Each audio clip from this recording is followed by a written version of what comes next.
Hi, this is Reggie from Nintendo. Before we begin, we want to extend our condolences to all the victims of the two tragic events in Orlando.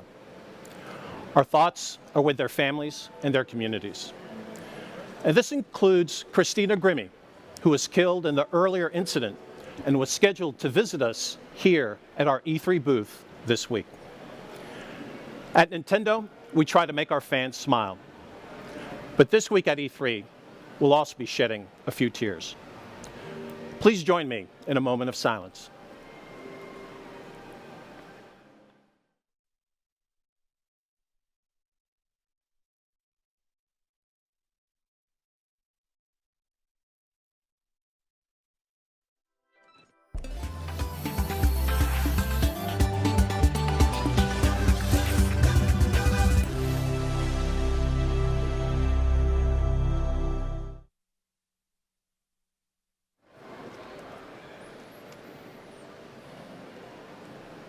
If you've been a fan of Nintendo over the years, you'll know that the Nintendo experience is different at every E3. We always look for the best way to introduce our most important content. And this year is no different. And that's why we're coming to you directly from our show booth on the set of Nintendo Treehouse Live. On the other side of the wall behind me, the finishing touches are being made before we open it up to thousands of industry insiders in just a couple of hours. That space will immerse visitors in the world of a single game, the newest entry in the Legend of Zelda franchise. What's in store is an entirely new format for a Zelda game. 3 decades ago, the first Zelda game changed the way millions of people thought about video games. And this week, you'll discover a game that could change that thinking again. Here's the first look at what awaits. Open your eyes.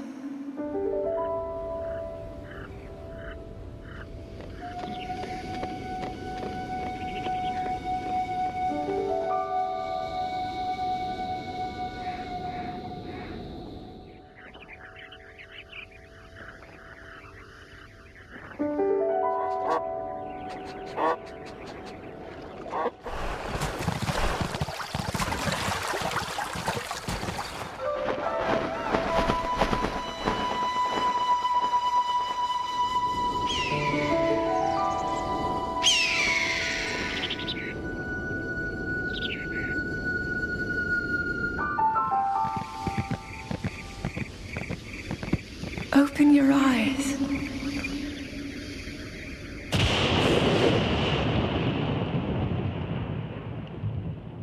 Wake up, Link.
The Legend of Zelda: Breath of the Wild introduces you to a Hyrule that is truly seamless, where simply moving from one place to another begins to create what may be the adventure of a lifetime. And not only is this new world vast, but it feels alive. It teems with adventure. Throughout Link's quest, Hyrule will be a resource, an ally, an enemy, and always a place for discovery and wonder. This is easily one of the biggest experiences ever created by Nintendo. And today, you're going to get a close-up look. The portion of the game we're highlighting at E3, a wide-ranging plateau, may seem huge. In fact, no one here this week will be able to explore all of it. But even then, that plateau is only a tiny fraction of the full game map. We'll be devoting almost this full first day of Nintendo Treehouse Live coverage to just this one environment. Then, in the future, you'll learn more about the story, the characters, and the ways in which the boundaries of all previous Zelda titles are being broken. But in the end, full understanding and full immersion will only come when you experience it for yourself. However, before we show you this biggest adventure for Wii U and NX, we're going to show you the biggest new adventure coming up for Nintendo 3DS. As you've heard, there are two new core Pokemon titles on the way on November 18th, Pokemon Sun and Pokemon Moon.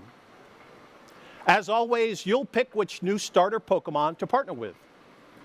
But which one to choose? Exactly what kind of battling awaits you? And what does the new Alola region have in store for players? Well, we figured there was no one better equipped to answer those questions than the two key developers of the game itself, producer Junichi Matsuda and director Shigeru Omori of Game Freak. So before we devote the rest of the day to The Legend of Zelda, I'm going to turn it over to the Treehouse team, along with Mr. Matsuda and Mr. Omori, to show you what it's like to start as a Pokemon trainer in the first ever live gameplay demonstration of Pokemon Sun and Pokemon Moon. So let's jump in. Take it away, Sam and Terry. Thanks, Reggie. And thanks to everyone watching for tuning in and joining us for another Nintendo Treehouse Live at E3. We're really excited to get started. So as Reggie mentioned, I'm Sam from Nintendo, and joining me up here, I've got Terry from Nintendo and my colleague David from TPCI. And we've also got our very special guests, Masuda-san and Omori-san from Game Freak, who are joining us to chat about Pokemon Sun and Pokemon Moon. Now, Pokemon fans already know that you guys have a very long history of working with the Pokemon franchise, but could you tell our viewers a little bit more about what you guys are doing specifically with Pokemon Sun and Pokemon Moon? 2人ともポケモンの開発に関わってすごく歴史は長いんですけれども、今回のポケモンサンとポケモンムーンでの役割について教えてもらえますか？そうですね、今年ポケモンが20周年ということで、ここから先のポケモン、未来に向けてのポケモンということで、私はプロデュースに徹して、今回茂大森が、ディレクターという新しい体制で取り組みました。So this is the 20th anniversary of Pokemon, as I think many of you know. And when thinking about the future of Pokemon, I've decided that I would be the producer on this title, and pass over the director role over to Shigeru Omori here for Pokemon Sun and Moon. 今回、ポケットモンスターサンムーンの、ディレクターをしました大森と申します。今回はディレクターとして開発全体に携わりました。So I'm Shigeru Omori from Game Freak, and I was the director on this game, overseeing the entire development of it. Well, thank you so much for joining us today. I know you brought some art assets that we can take a look at to introduce folks to the Pokemon Moon, Pokemon Sun collection. But first, we've actually got some video footage that you brought for us. So folks watching, if you sit tight, we're actually going to get that queued up for you so you can take a look.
right, so there's a lot for us to talk about just from the footage there. The first thing I'd like to actually ask you is if you could tell us a little bit more about the background of why you went with Sun and Moon as the titles for these games. 今の映像で結構話す内容というのが出てきたんですけれども、はいまずはそうですね、サンとムーンのタイトルについて、由来をちょっと教えてもらえますか。はい、私たちの住んでいるこの地球っていうところには生き物がたくさんいるわけですけども、その中で、その生き物に対してとても影響がある、そのコアとなっているものっていうのはやっぱり太陽と月っていうのは非常に大切なものだと思うんですね。で今回はその、生命を、より魅力的に見せていきたいっていう思いもあって、その一番影響のあるもの、サンとムーンっていうのをタイトルにしました。 So there's a variety of meanings behind the titles, but one of the main things is that, for example, for here on Earth, obviously, the sun really is the source of all life on this planet, and in the same way in the Pokemon world, it's also the source of life on the planet, and the moon also affects all of our lives here as well. And with this game, we really wanted to express this kind of feeling of a region really teeming with life, so we felt that Sun and Moon would be an appropriate title for the games.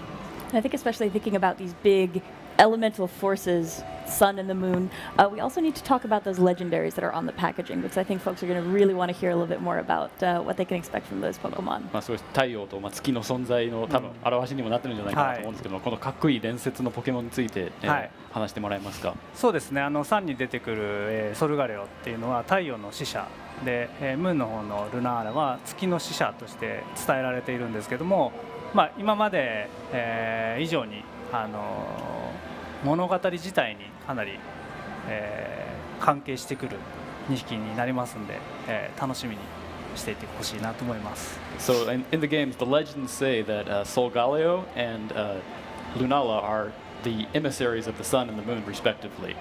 And these two legendary Pokemon actually, they kind of play a unique role. They tie into the story in a unique way that we really haven't done with pairs of legendary Pokemon before. So I think fans will be really excited about it. I think there's a really interesting spiritual element that we get in these games. I won't talk about that too much yet because I know we're saving some surprises. But on the subject of legendaries, I know you recently had an event in Taiwan where you revealed some news about another legendary Pokemon folks remember from XY and what they might expect from that Pokemon in these games. We can maybe talk about that a little bit too.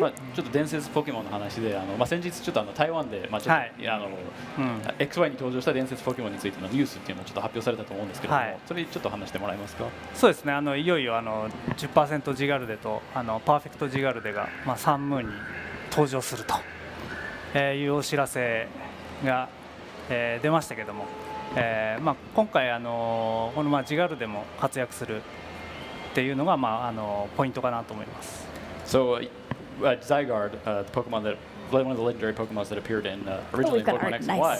It just recently showed off their the 10% form and complete form in the games, and these Pokemon these forms will appear in Pokemon Sun and Moon, kind of in a special way that I think people will be excited about. They look so cool. And actually, here, since we're looking at a little bit of the Alola region in the background, so it's probably a good chance to talk maybe in a little bit more detail about the Alola region and what players can maybe expect there. あと今回冒険の舞台となるそのアローラ地方について、これどんな地方なのかっていうのをちょっと教えてもらえますか。そうですね、今回のアローラ地方なんですけども、他の陸地とつながっていない、地方となっています。なので、アローラ地方固有のポケモンが住んでいます。アローラ地方っていう名前なんですけども、名前の由来としては、命を育んで、命を育み生命力にあふれる大地という意味を込めてこの名前にしました。So the Alola region, as you can see, is made up these 4 islands. It has a man-made island as well, but it's really this region that's just like teeming with life, and that's actually behind the name of the region itself. We have this meaning of kind of region like a miraculous region overflowing with this life force that can support all this different life. And yeah, I think it's really interesting since it's not connected to any of the other regions. You've got this really interesting area of isolation, and we're seeing all these Pokemon that nobody's ever run into before, and it's almost kind of feels like the Galapagos Islands where you've got this really interesting remote area where all these other creatures are popping up, and you've got new Pokemon and a really cool environment そうで as す well ね to explore. 陸地とつながってないの他の大陸とつながってないのでやっぱこういろんな、変わった、生命が、たくさん登場するんじゃないかなっていうふうには思ってるんですけどもそうですね。そうですね期待しててください Yeah, I think people will be surprised. There's some cool things to see in there. I've been playing it at work and I'm very excited for folks to get a look at it. 会社でちょっと遊んでるんですけどやっぱこうすごい楽しみにできるものは多いと思います。はい And actually, since we're talking about new Pokemon, is there anything more that you can tell our viewers about the 3 starters that they'll be choosing from in this game?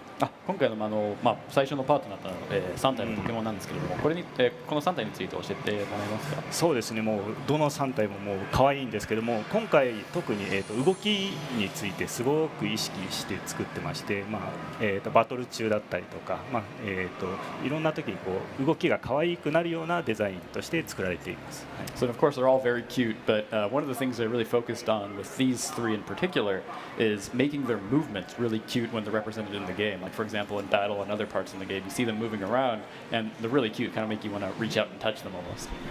あとやっぱりこう世界中の人が見て、こう分かりやすい、デザインであったりとか、タイプのカラー、草タイプだったらグリーンが入っていたりとかっていうその分かりやすさっていうのをやっぱり最初の3匹は大事にしています。 And another thing we always pay attention to with, or really focus on with the initial Pokemon that you choose for your partner is making them kind of universally relatable so people from around the world will be able to look at these Pokemon and relate with them very easily. And also very easy to understand. Like for example, the grass type Pokemon is going to be green obviously, so being careful with the colors.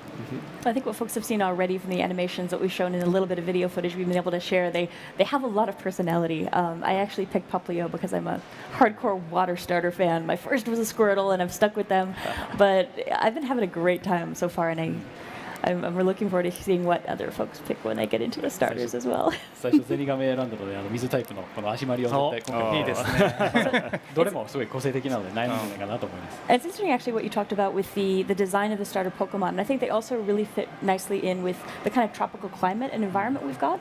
And I know that's something that you worked in with the design of the player characters as well this time around. 今回南の国っていうような設定になってて、今のポケモンもすごくそれに合ってる感じだと思うんですけど、今回の主人公のデザインもやっぱそれを意識されている部分ありますか。そうですねやっぱり暖かい国っていうのを表現する、地方ですね、表現するためにかなり軽装にしています。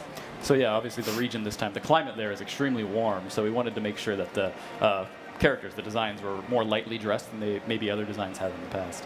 And I think fans will notice the proportions are different, especially when we get into gameplay in a couple seconds here. They're going to see it's a little different how they're used to seeing their characters in the game. あと今回ちょっとこの後キープレイを見せるんですけれども、ちょっとあれですね、頭身がちょっと変わったっていう話ですよね。そうですねよりこう没入感高めようと思って頭身上がってますね今回。 So yeah, we changed the proportions this time to be more realistic. We really wanted to kind of increase this sense of immersion, and I think you'll see that when we get into the game. Yeah, and I don't know if we can talk about this yet, but sharp-eyed viewers probably noticed that both of those pieces of art, there was an interesting bracelet that the players were wearing. I don't know if we can, probably can't talk about that just ちょっ yet. と喋れないかも、あんまり話せないかもしれないですけど、すごい目の鋭い人は腕輪みたいなものってつけてるんですけど。ありました。There's something there. ありました。 For later time, maybe we can talk about that. But I think we've probably kept folks in anticipation long enough. So Terry, you want to jump in and show us some gameplay? I'm excited for 皆さん this. 待たせてるので、早 Here 速 we キー go. プレイになりましょう。 So I just want to mention as we get into gameplay here, this game is still in development. So folks, everything you see here might not be exactly what you're going to see in the final release of the game, but I think we can give you a really good sense of what the game's going to look and feel like as we get started. 最初のものではなくて開発中のものですっていう。そうですねこんな早い段階で実はライブでも行うのは初めてでどんなポケモンが出るかっていうのもちょっと世界初公開のポケモンも登場するかもしれないんでちょっとドキドキしますねこれね。 So this is actually the first time for us to show a Pokemon game at this stage in development, kind of via live gameplay. So, not really sure exactly what we're going to encounter in this. We may see some all new Pokemon that haven't been revealed before. Oh, I'm keeping my fingers crossed. That'd be really cool. Actually, as we get started here, Masuda-san and Mori-san, can you tell us a little bit about the story and the background of what's going on right now in the game? 今ここでちょっと主人公は何をしている場面になるんでしょうか。そうですね、主人公はですねアローラ地方に引っ越してきたばかりという設定になっています。で今回すでに、少し進めていまして最初のポケモンはすでに、もらっています。で今から、リリータウンというところでお祭りが開催されるのでそこに向かうところです。 So at this point in the game, it's a little bit slightly into it, but it's the player actually had just moved to the Alola region the other day, and one day previous to where we are in the game, he actually received his first partner Pokemon for his adventure. And right now we're actually on the way to a neighboring town where there's a festival. And I think here you can see what we were talking about earlier. Oh, you're just jumping into the long grass. 誰が Wonder what we're gonna get. どんなポケモンが出ますかね。ああびっくりするこれドキドキするレディバーですね。 The lady, yeah. アローラ地方には他の地方のポケモンも出てきます。はい。 So as you can see in the Alola region, obviously it's not just new Pokemon that are unique to the Alola region, but from other regions you see Pokemon. まあ今回トレーナーとポケモンっていうものもしっかり描きたいと思ってトレーナーが一緒にこうポケモンの後ろにいるっていうところを再現してますね。 And as you can probably see here in battle, you see the trainer is actually standing behind the Pokemon in the battle. So we really wanted to express this feeling of the trainer always being with his or her Pokemon. Yeah, I'd love to talk about that in a little bit more detail here because I feel like there's so much that you've done with the way the battle looks in this game to make it feel really intense and really immersive. I was wondering if we could talk a little bit more about that with what you did with the lighting and the dynamic camera angles や here. っぱこう没入感を高めるっていう話もちょっと、はい出てきたんですけれども、やっぱ今回こうすごい演出とか見た目が、違ってて光の表現とかもありますね。そうですねちょっと時間によって影が長くなったりとかっていうのも入ってたりしますね。 So yeah, there's some cool lighting effects that we're doing here where, for example, like the shadow you see, it's in the evening right now, so it's a bit longer, but depending on the time of day, the lighting will kind of affect the mood of the battle. I think here Terry's kind of staying still for a second to let us see how the camera is moving around. And this is something that'll just happen for you if you're staying still in the battle for a moment. And you really get a good chance to get a look at these Pokemon and the area that you're in and the environment. まあこうやって一回、テリー今止まってくれてるんですけれども、まあこうカメラの演出を見せたりとか、まあ結構やっぱこういうかっこいいカメラの演出があってすごいこうバトルフィールドの全体を見渡せるような感じになってますね。今回カメラもすごいダイナミックさっていうのを非常に意識して演出を入れていますね。 So yeah, there's definitely some cool. We try to make the camera feel really dynamic in the battles this time around. And actually, as Terry gets started in the battle here, I was wondering if we could talk a little bit more about the different changes you made to the battle interface. I know there's a lot here that's really interesting, which makes the game really accessible to new players. Maybe this is their first Pokemon game, but it's also, I think, really satisfying as someone who's played a lot of Pokemon games. It feels really good, the changes that you've made here. 結構まあベテランにもやっぱこう初心者にも結構、優しい感じの、インターフェースにちょっと今まで違う印象があるんですけれども、どういう、変更を加えたんでしょうか。そうですね。まあ今回とても親切なというか説明がいろいろ入れています。例えばそのインフォメーションボタンがあるんですけども、そちらをタッチすると今その技がどんな技かというのを一目で分かるようになっています。 So for example, yeah, we really tried to focus on making it really accessible and easy to understand. You saw in the moves there, Terry just pressed the little I button or the icon that's on the move, and you can go into a detailed explanation of what that move actually does. I think it's been so helpful. There are just so many Pokemon that you have to keep in mind now as you're battling. It's so nice to be able to pull it up, and if maybe you don't quite remember what something does, being able to just pop it up really fast there, it's like you don't have to use that information, but if maybe your memory's not as good as it used to be and you need it, it's so nice to be able to pull that up and take a look. まあちょっとこの技はどういう効果があるんだっけみたいなちょっと忘れてもらってそうですね。確認できるようになって大丈夫ですね。例えば今レディバの方をタッチしてもらいますと、今どんな状態かというのが分かるようになっています。 So actually, you can see you can tap on the 2D Pokemon icon that's at the touch screen and see how its parameters actually just got changed because of the effect of a move. 今まで全部覚えてなきゃいけなかったんですけど、これで一目で分かるようになっています。 So as you just said, like a lot of things that you had to keep in your head, you had to remember before, are now visualized on the interface itself. All right, let's see how this battle goes. Are you planning on trying to capture this I'm going to begin my Pokemon, quest to or- catch them all. Okay, good luck. 全部捕まえないけど。捕まえて捕まえて Yeah, get it. You can do it, I think. So just to bring up real quickly, for folks who maybe haven't played a Pokemon game before, battling Pokemon is really at the core of what the series is all about. You're going out into the world with your Pokemon, battling. Oh, this is the most stressful moment. Nice. Okay, so we're able to catch this Pokemon. But it's a really interesting game if you're interested in battle and strategy and in, collecting all these really interesting Pokemon that you meet. レベルが上が And った and Popplio leveled up. Good job. And it was nice there too, seeing how the level up change. ちょっとあれですね、レベルアップの演出もちょっと変わりましたね。そうですね。 Oh, and this is actually something that we should talk about as well.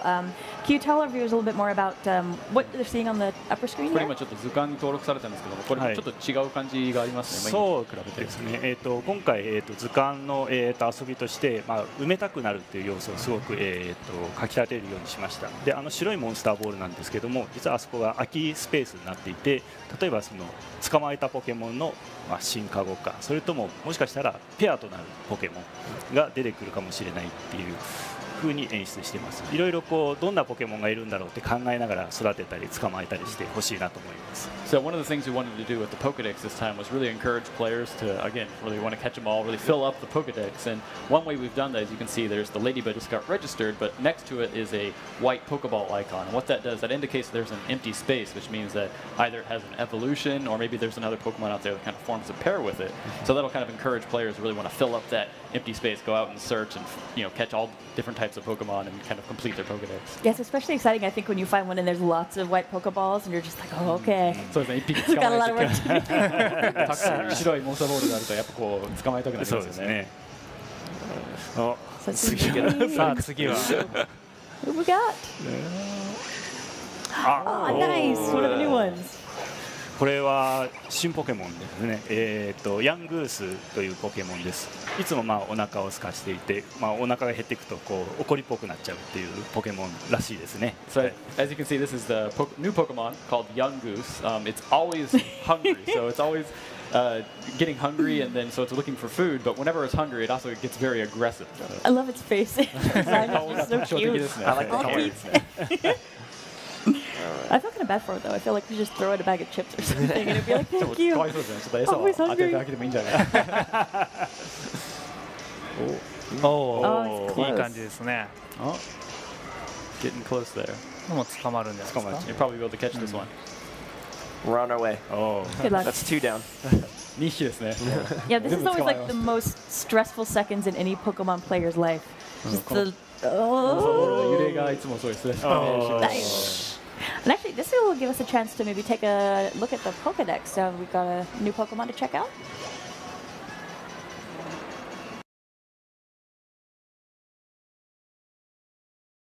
そこに色飛ぶ図鑑が入ります。 So right here, actually, we're still really early in the game. We don't have the Rotom Pokedex, so the touchscreen is just black on the bottom, but you'll get it later.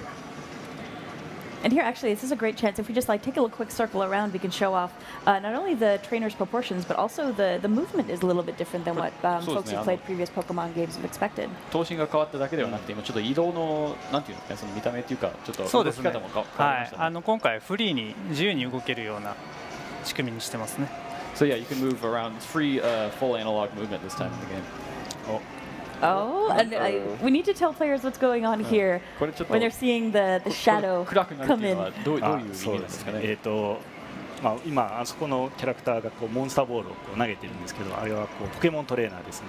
でポケモントレーナーの視線に引っかからないように、上下でその緊張感を表しています。 So you see that lady over there, or the girl throwing a Pokeball up and down, and so she's a Pokemon trainer, and what she's obviously going to try and battle you, but what that kind of shadow that appears on the screen indicates is that that she's going to challenge you to a battle. So it kind of increases this sense of tension of you're about to go into a battle, and indicates that to the player. So I can either avoid her or actually battle じゃあ her. こうバトルするか避けるかっていうのは I think we're gonna battle her. Yeah, it feels like that moment where two people are glaring at each other.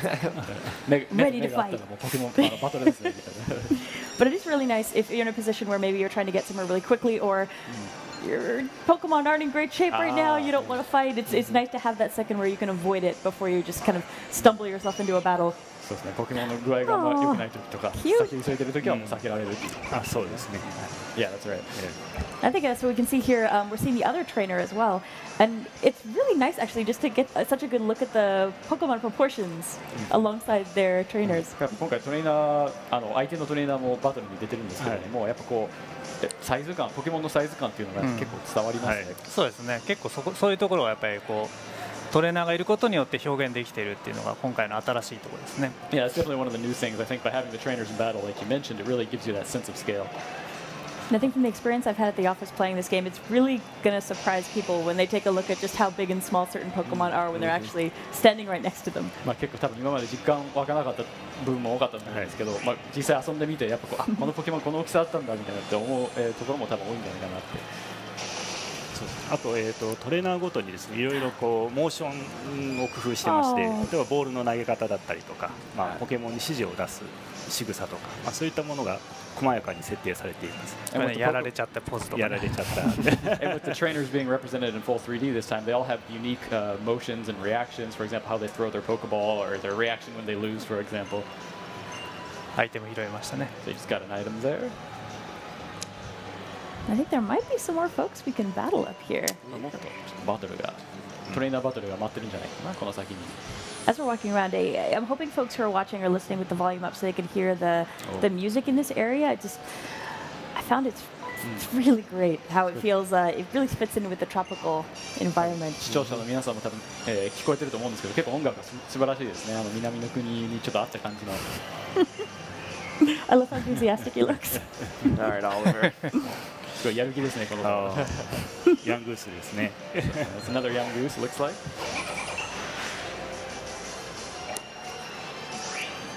And we can see as Terry's battling here, with how the battle interface is set up, it's really easy to just get super involved in the battle to whatever extent you want to be. You've got all this information at your fingertips. It's not that you have to look at it all, but it's so nice that if there's anything that you need to check on, you can do it so quickly, and you still feel really immersed in the battle.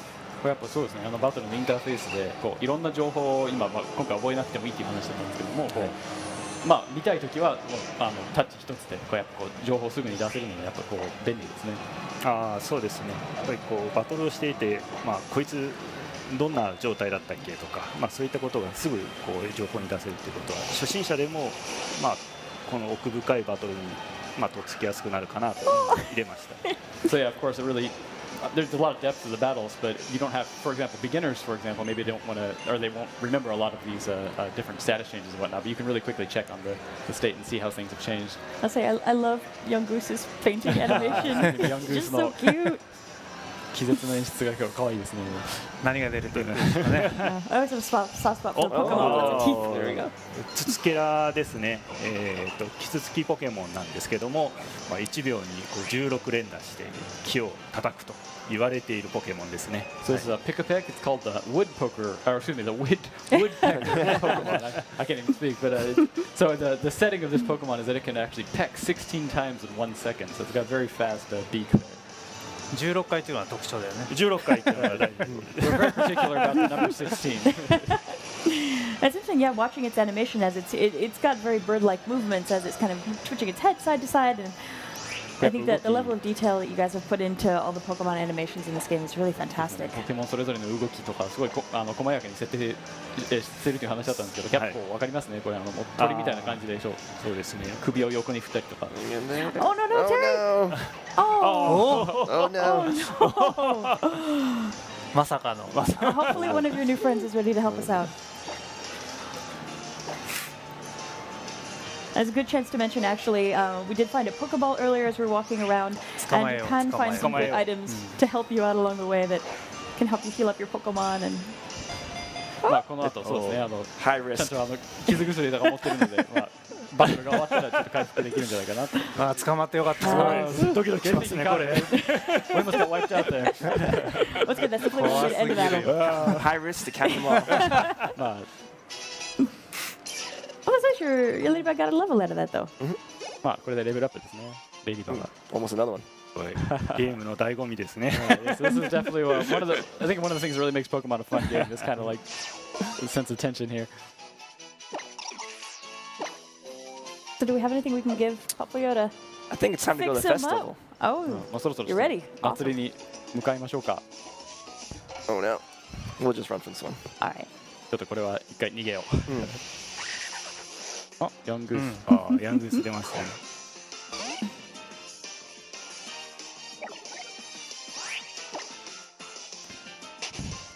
Terry, you gonna heal up after this? Or? Yeah. we'll get healed up. We'll get healed up. I think Get before we get patched to the up. festival, because that's Yep. not to give too much away, but there's more fighting in your future. More fight. この先もバトルが待ってるので、そうですね。回復した方がいいんじゃないかっていう。 So actually, as we come into this area here, we're going to be meeting several different characters that our viewers may quick introduction to them. Adventure. すごい強いトレーナーですね。 A very strong trainer on this island.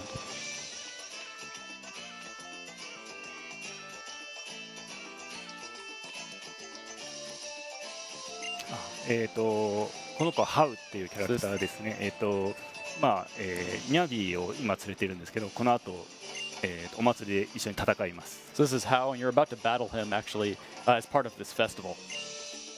あと、ククイですね。ポケモン博士です。今回は、技の研究をしているという博士ですね。And that's Professor Kukui right there in the white lab coat. He's a professor who specializes in researching Pokemon moves, so like their attacks and such.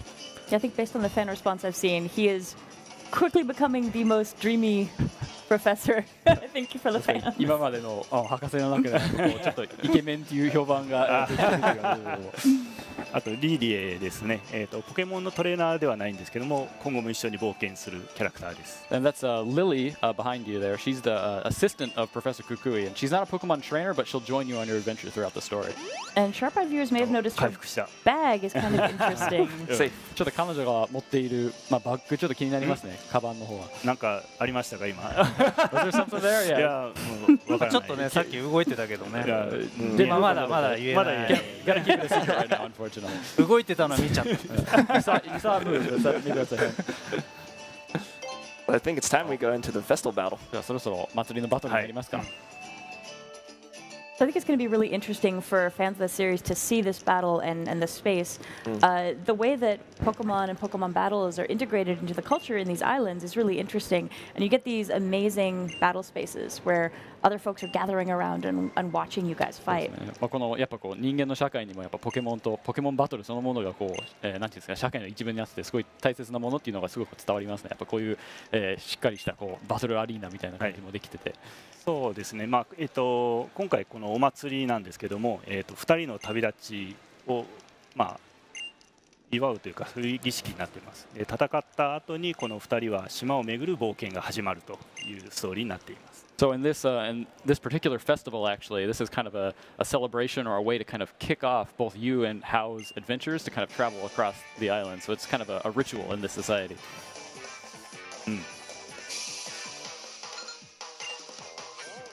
And folks may have noticed there was another thing where we can't really talk about too much, but just to mention Tapu Koko そうですね。 Worth paying attention to that name. とかいろんな、気になる単語そうで might す be ね。 important. 今後に期待してください。 Please report more information. I can't really talk too much about it. And so how brought out a Pichu?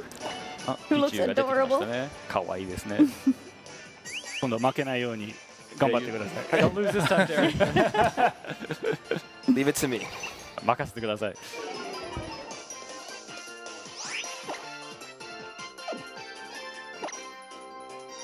And here we can see See what he's done for checking different effects. そうですね。パラメータがどう変わったかっていうのを今ちょっと確認してるんですね。敵の相手方も自分側も両方見えるんで、とても便利ですよ So ね。 yeah, you can see both your status changes as well as the opponent's status changes to really see what's going on in the battle.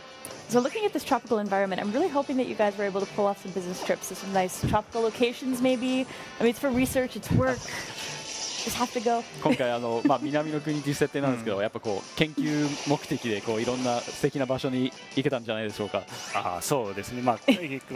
開発のスタッフで実際にハワイに行ってですね、いろいろなモチーフを見たり、デザインにも生かされたりしています。So yeah, we actually took as the staff, the development staff at Game Freak, we took trips to Hawaii to really do some research, and we've definitely utilized that to kind of reflect it in the game. And I should have convinced my boss that I need to do that to prep for this. To really get this segment, I really need to go to Hawaii. 今回の、このセグメントのためにやっぱこうハワイに行ってくればよかったですね。自然勉強ということで。Come on, Terry, show us what you got. 倒し That's まし one た。 Nice. 一匹倒しましたね。 So we saw with the icons as the battle started. I think Hao has one more Pokemon to go. ハオは手持ちがあと一匹ですね。はい。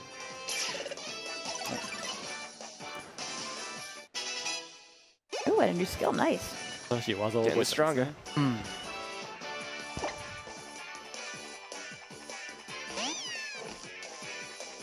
There we see one of the other new starters.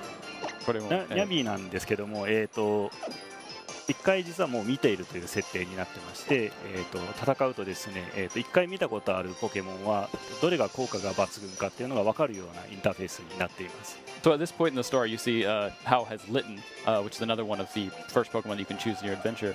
But you've actually encountered, you've battled against him and his Litten once in the story. And so once in Pokemon Sun and Moon, once you've battled the Pokemon once, the next time you battle it, you'll get information on your move list about which moves are effective and which ones aren't. あれですね、スーパーエフェクティブっていうのは効果抜群っていう。そうですね。So just explaining that, water gun is super effective. Yeah, what it means. I think I'll stick with that one. Yeah. 初心者でも分かりやすい風にしています。So it's just coming back to make it all very easy to understand for even beginners of the games. Yeah, it really is so nice to have that information. 情報があるとやっぱ助かりますね。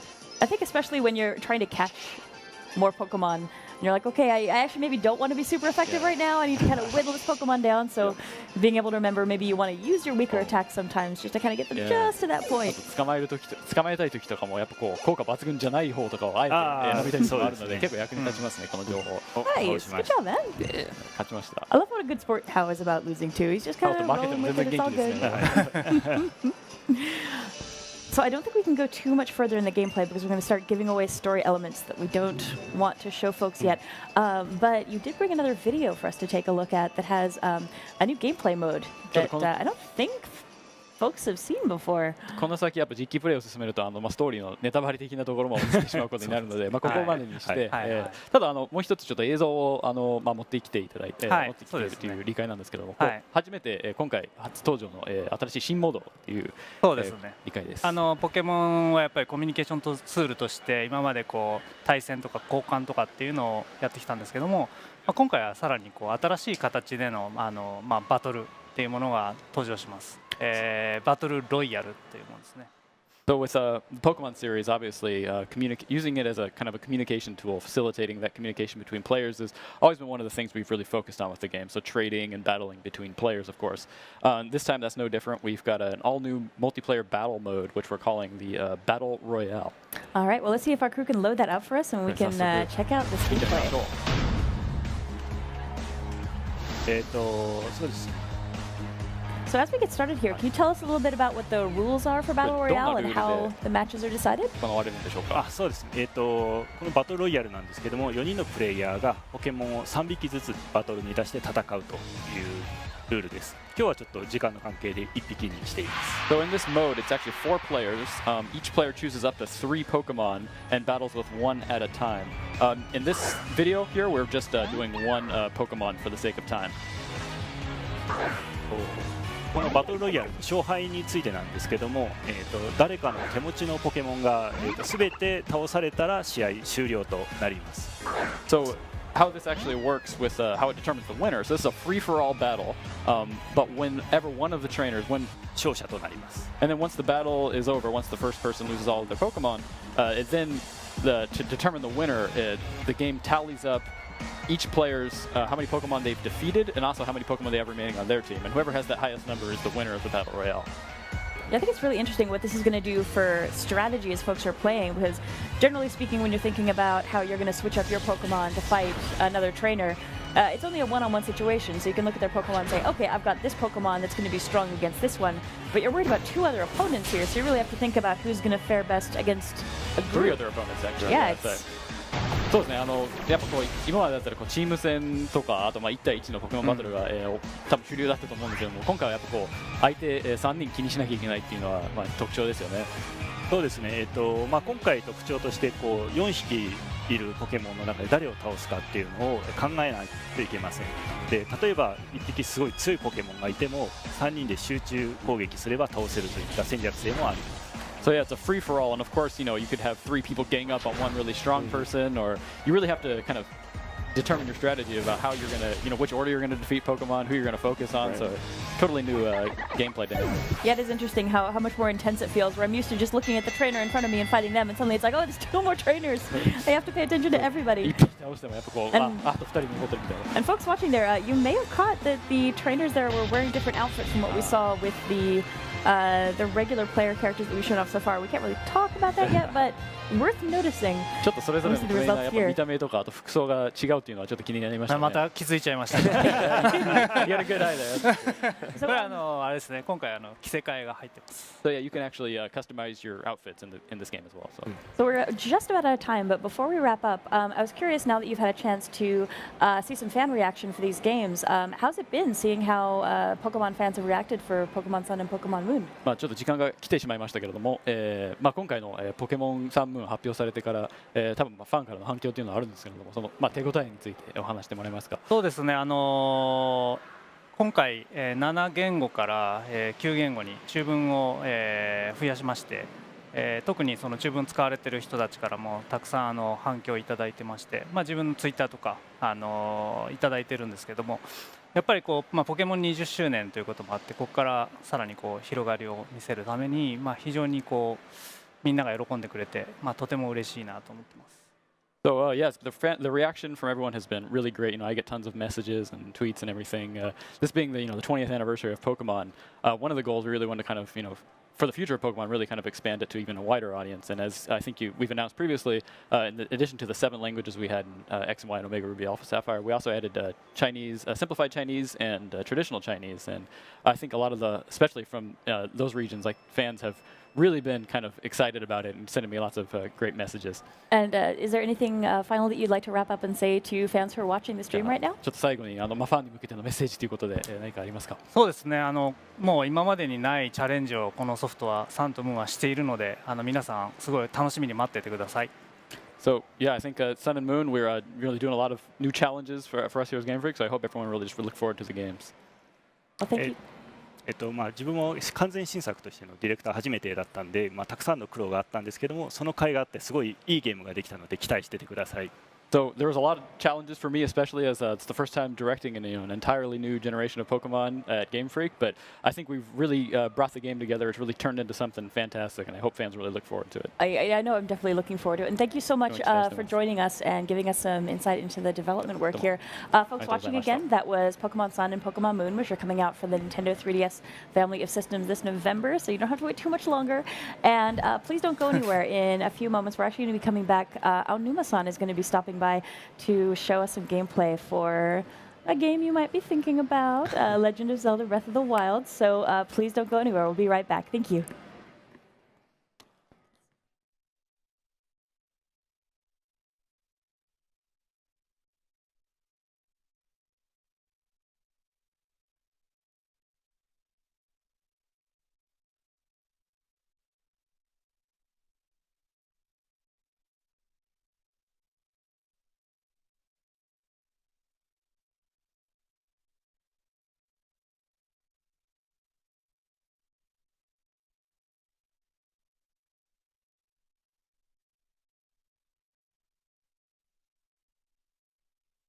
Hey everybody, welcome back to Nintendo Treehouse Live at E3. I'm Ed, here with Bill and Noriko, as well as a very special guest, Mr. Aonuma, has joined us here. We're going to talk a little bit about a little game here that I think a lot of people are excited about, The Legend of Zelda Breath of the Wild. Before we jump right into things, though, Mr. Aonuma, I think, is there a message you have to the fans? アノマさんからファンへのメッセージを。ゼルダのね、当たり前を見直すって言って作ってきたこの、ブレス・オブ・ザ・ワイルド、いっぱい話したいことあるんですけど、もうトレーラーも見ていただいたし、ファンの皆さんは早くゲーム見たいと思ってると思うんですね。なのでもうゲーム始めたいと思うんですけど。So I've created this game thinking about breaking the conventions of Zelda, and I know that a lot of fans have seen the trailer, and they probably want us to jump right in. So why don't we get started? Let's do it. We're going to be showing a lot of The Legend of Zelda today, starting right here. We're going to show you what you can do, and we're going to introduce you to this amazing world, but we're going to try not to spoil anything, so feel free to tune in for as long as you like. ネタバレなしで。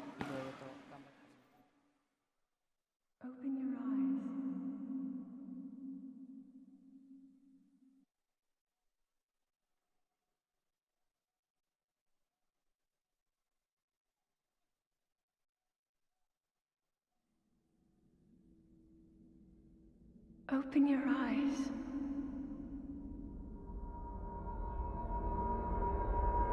Open your eyes.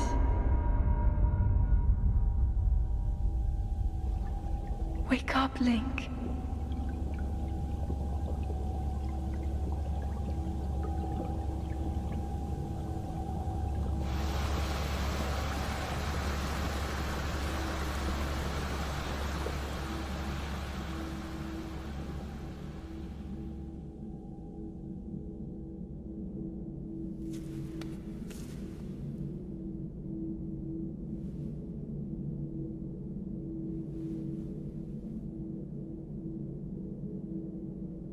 This is a very mysterious place, Aonuma-san. ちょっと神秘的な場所ですけれども。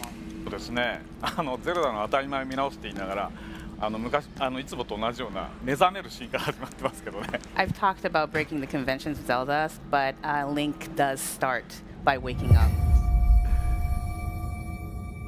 Keep that rooted in the tradition. 伝統を守るという感じでいいんじゃないでしょうか。ただまあ本当にミステリアスな、ね、場所で不思議な感じですよね。This really is a mysterious place, and it's kind of very.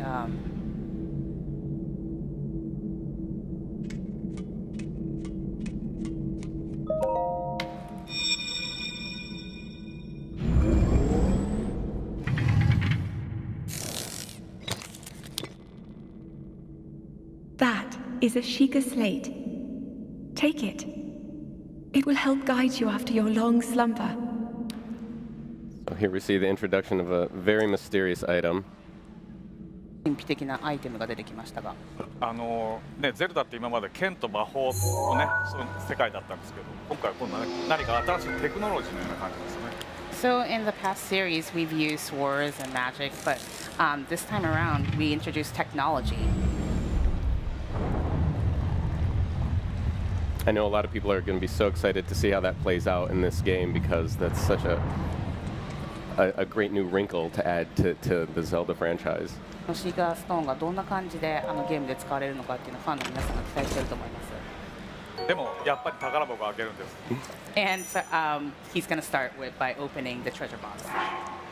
宝箱から出てきたのね、服なんですね。These are clothing items that he can wear. リンク今まで裸同然でしたから。Link was pretty much naked. これ裸でもできるけどね。So Bill, you can actually play this nude too if you want. Not quite my style. 僕のスタイルではないのに遠慮しておきます。はい、OK です。That would also make you very vulnerable to enemies, just so you know.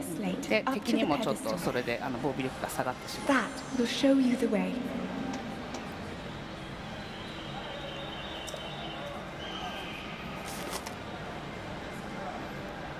And so we see here one of the functionalities of the Sheikah slate is activating これがシーカストーンの this 機 pedestal 能の一つです。 and opening this door here.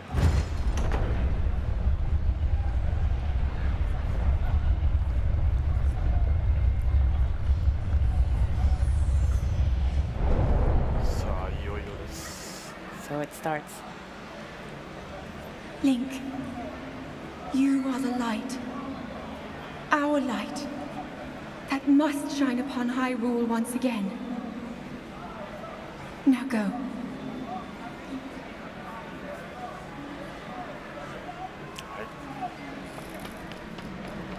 ね、画面にジャンプっていうふうに書かれてます。今回ね、初めてボタンでジャンプするようになりました。So as you can see on the screen, it says jump. Now Link can jump for the first time. そのジャンプはああやって壁を登るためなんですね。And the jump is for him to climb up the wall.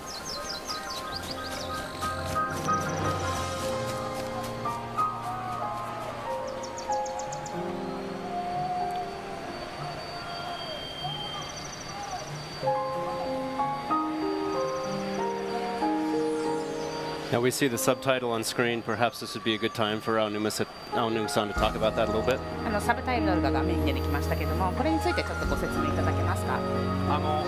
ゼルダってね、今までアイテム名とかキャラクター名がサブタイトルにつくことが多かったんですけど、今回はね、この世界そのものの名前です。So in the previous titles, we used character names and item names as subtitles, but this time around, we wanted to showcase the world of Zelda. And I think, especially from that sweeping panoramic shot right there, we see how much of a character the world is, how much of a presence the world is in this. And I know hearing some of the iterations of possibilities for the subtitle, and you know, I remember the moment when I first heard Breath of the Wild, and it was just like, oh, that's it, that's the right one. It felt so right with this, in tune with the nature and the sort of expansiveness of this world. このゲームの背景を見たり、その自然の要素っていうのを見ていると、初めてそのサブタイトルを伺った時に、あ、もうこれだ、これがもうぴったり合うっていうふうに感じました。はい、こうやってね、どんどんね、壁とか山とか登っていけるんですね。So Link can climb the mountain or the wall, just like you said, you saw here. で横に緑色のゲージがありますけど、頑張りゲージって言って、あれが続く限り登っていけるわけです。So that is the green. You see the green gauge on the left. That's the stamina gauge, and you can kind of see how much he can climb by that gauge. で、世界に転がっていろんなものをね、どんどん手に入れることができるわけ。And then there's a lot of items scattered all around the world, and you can take those. You can pick those up. 任天堂といえば。And then, as Nintendo, we of course have to have this item right here, mushrooms. We love our mushrooms. このキノコは大きくなったりしませんけど。This mushroom is not going to make Link any bigger. Good to know. はい。こうやって大きな岩とかもね、押したりいろいろしてこうやってその世界にあるいろんなものにこうリンクがこういろいろアクションできるんですね。So as you can see, Link can push off big rocks down the hill. He can use all these little items and elements and incorporate it into gameplay. See already, Bill doing some gathering, a lot of climbing here. And already there's this sense of you're just thrown into this world of exploration right off the bat. Head for the point marked on the map in your Sheikah slate. Somebody's calling you, Bill.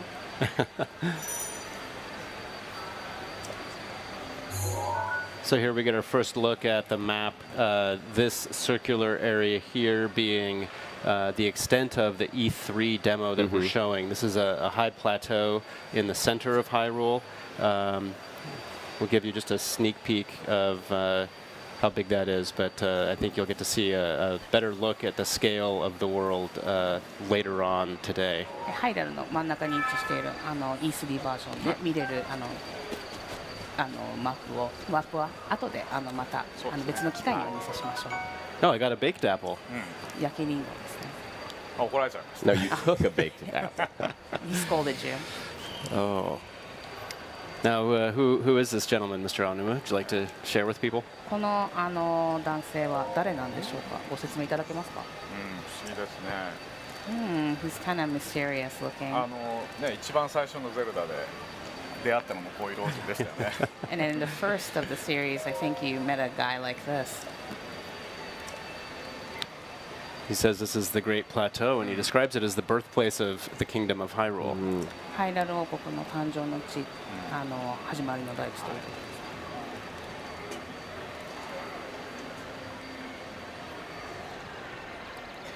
もうちょっとなんか遺跡のような感じになってしまって神殿ですね。So you can see the temple that's very worn down.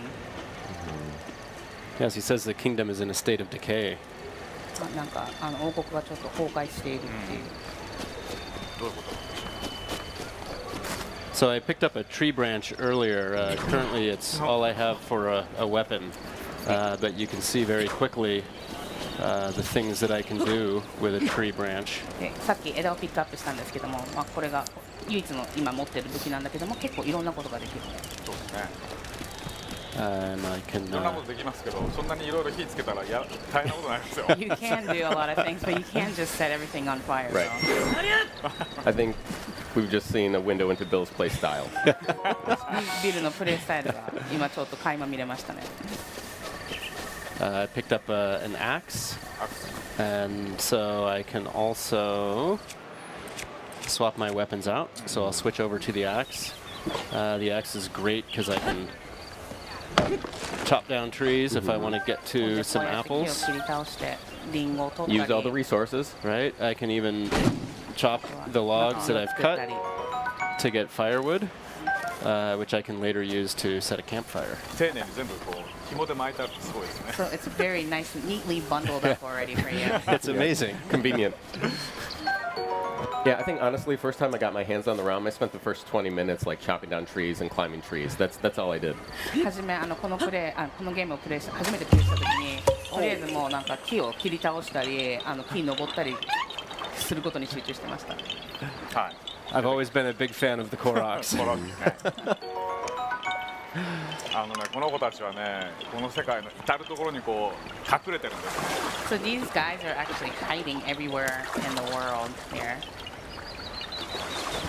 Oh, what do we have there?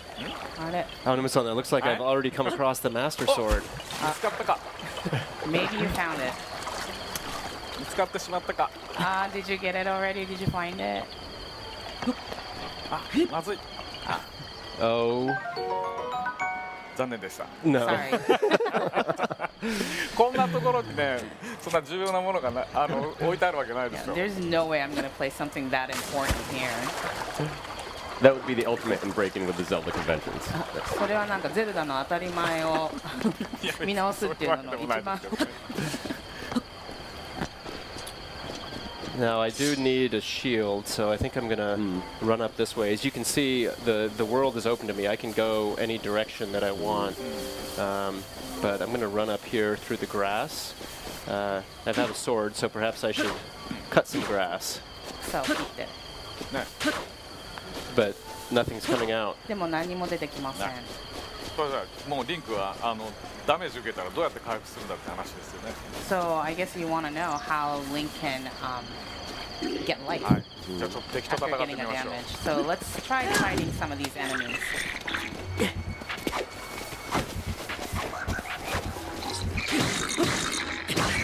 Bill has stumbled onto a goblin camp here.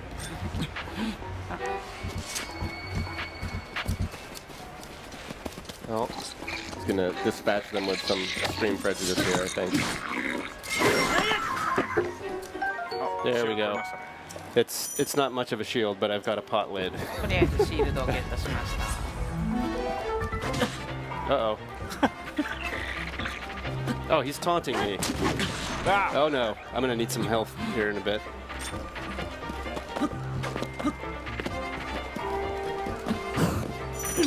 No. And his sword broke, 壊 so れちゃいましたね。 Uh-oh. Oh, your shield broke. Oh, there's the I shield. stole his spear. 今回ね、リンクが持ってる武器はね、使ってるうちに壊れちゃうんですよ。 So for this title, the weapons that Link have actually will break as he uses them. で今ビルも敵からこうやって武器を奪いましたけど、こうやってねどんどん強い敵倒して強い武器を手に入れる、そういうサイクルでこのゲームは進みますね。 So the cycle of this game is that you go into a battle with enemies and then you take their weapons, and then so you can use them as your own. So perhaps we'll head down and check out some of these ruins. ビルハートなくなっちゃったじゃない。 Oh, 回復 yes. しなきゃ。 Your heart's getting a little lower, Bill. ハートをどうやったら回復できるかというと、 So let's そ see の how you キノ can. コを取ってましたけど、その下にハートのマーク見えますよね。 So you can see that little heart icon on the これはハート mushroom, が半分回復することを指してます。 and then it shows that you can get half of the heart back if you で need it. 今回はね草を切ってハートで回復するんではなくて、リンクは物を食べて回復します。 So this time around, you're not going to find any hearts in the grass, but you're going to be eating these food items, and you can get your energy, stamina back up. using that way to replenish your health. I love that notion of really having to take advantage of the resources in the world with grabbing the weapons we were talking about. Oh. You know, you're getting those from enemies. You're finding them in certain places and then using the food as this resource to keep your health up is also really interesting. It's a lot of fun. 周りにある敵の武器だったり That was brutal. 食べ物だったり、そうやってリソースを駆使して進めていくっていうゲームのスタイルがすごく楽しいです。そうですね。だからねちょっとねサバイバルな感じですよね。現地でとにかくいろんなものを調達しなきゃいけないっていう。 So it's almost like a survival game where you have to collect all these items so you can move on with the game.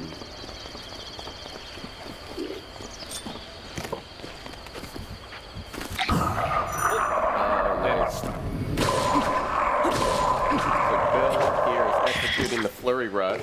フラリアね、あれは今敵の攻撃に対してビルがうまくこうジャンプで避けたんですよね。そうするとスローモーションになって敵にヒットを与えやすくなるんですね。So when you when you get a perfect timing, the enemy slows down, and then it's easier for you to attack the enemies.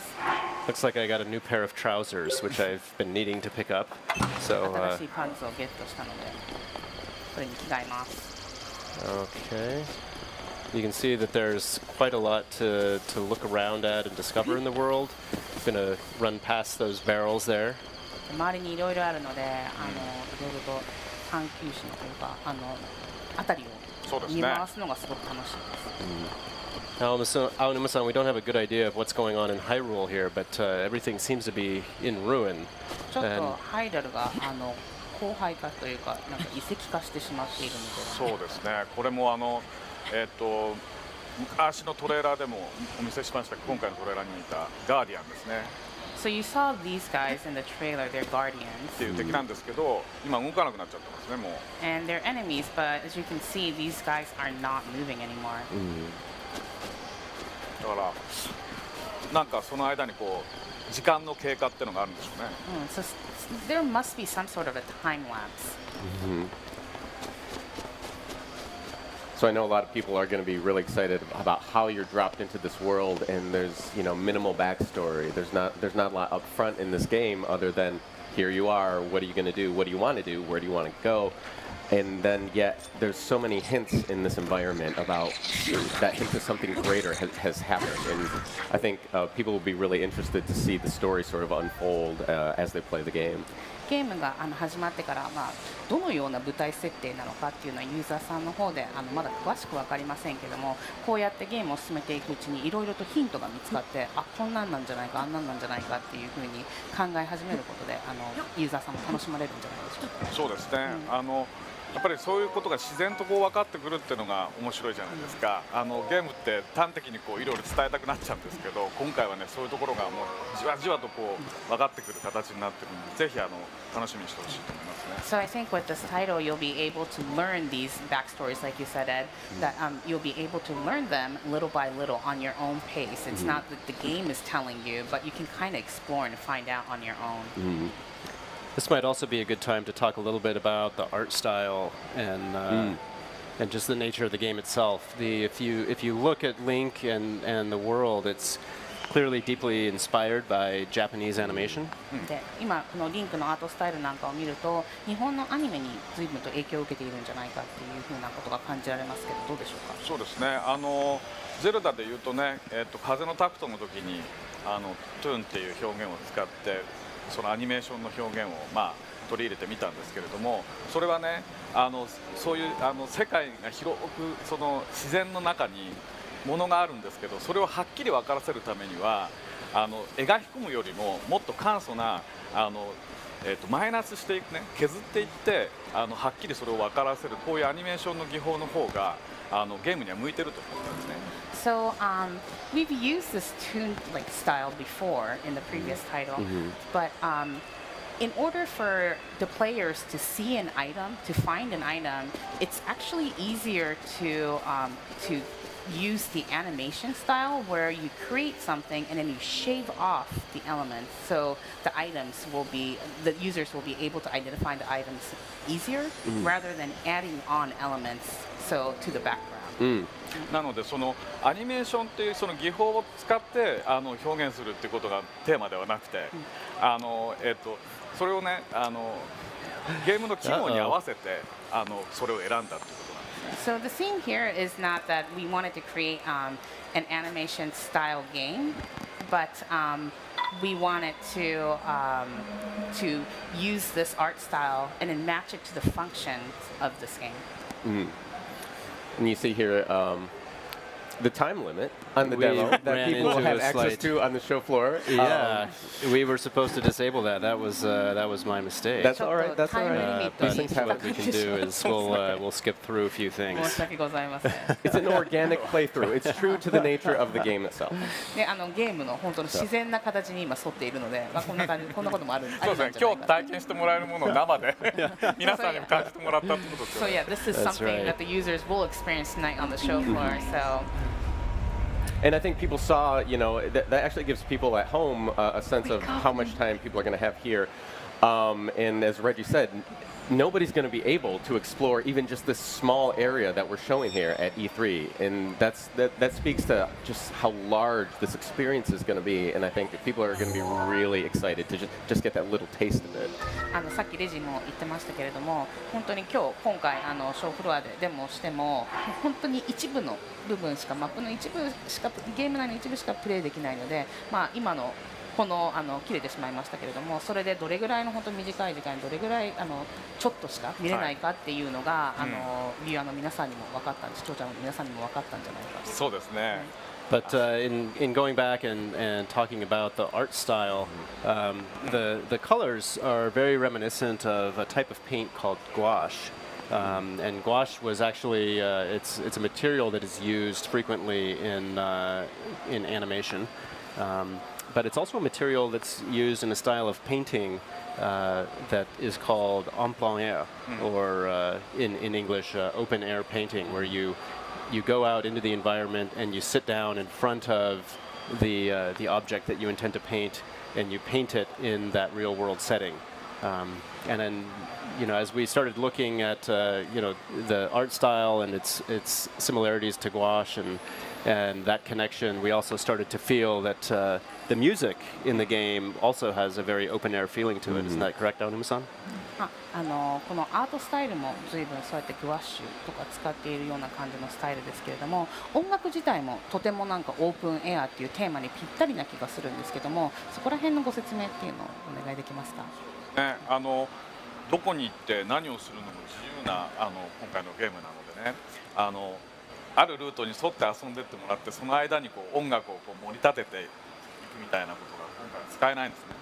So because the players will be able to explore and do anything that they want to, we couldn't use the conventional types of music where we know that where the users would go, and we can kind of get the music more dynamic as the users explore certain areas of the map. So this time around, we kind of took a different approach.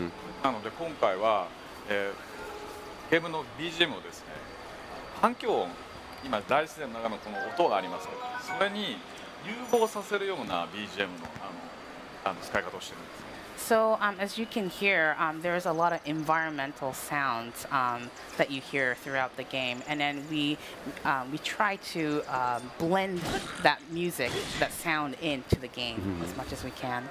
先ほどから見ていただいてるたまにこう流れてくるピアノのねがあると思うんですけど。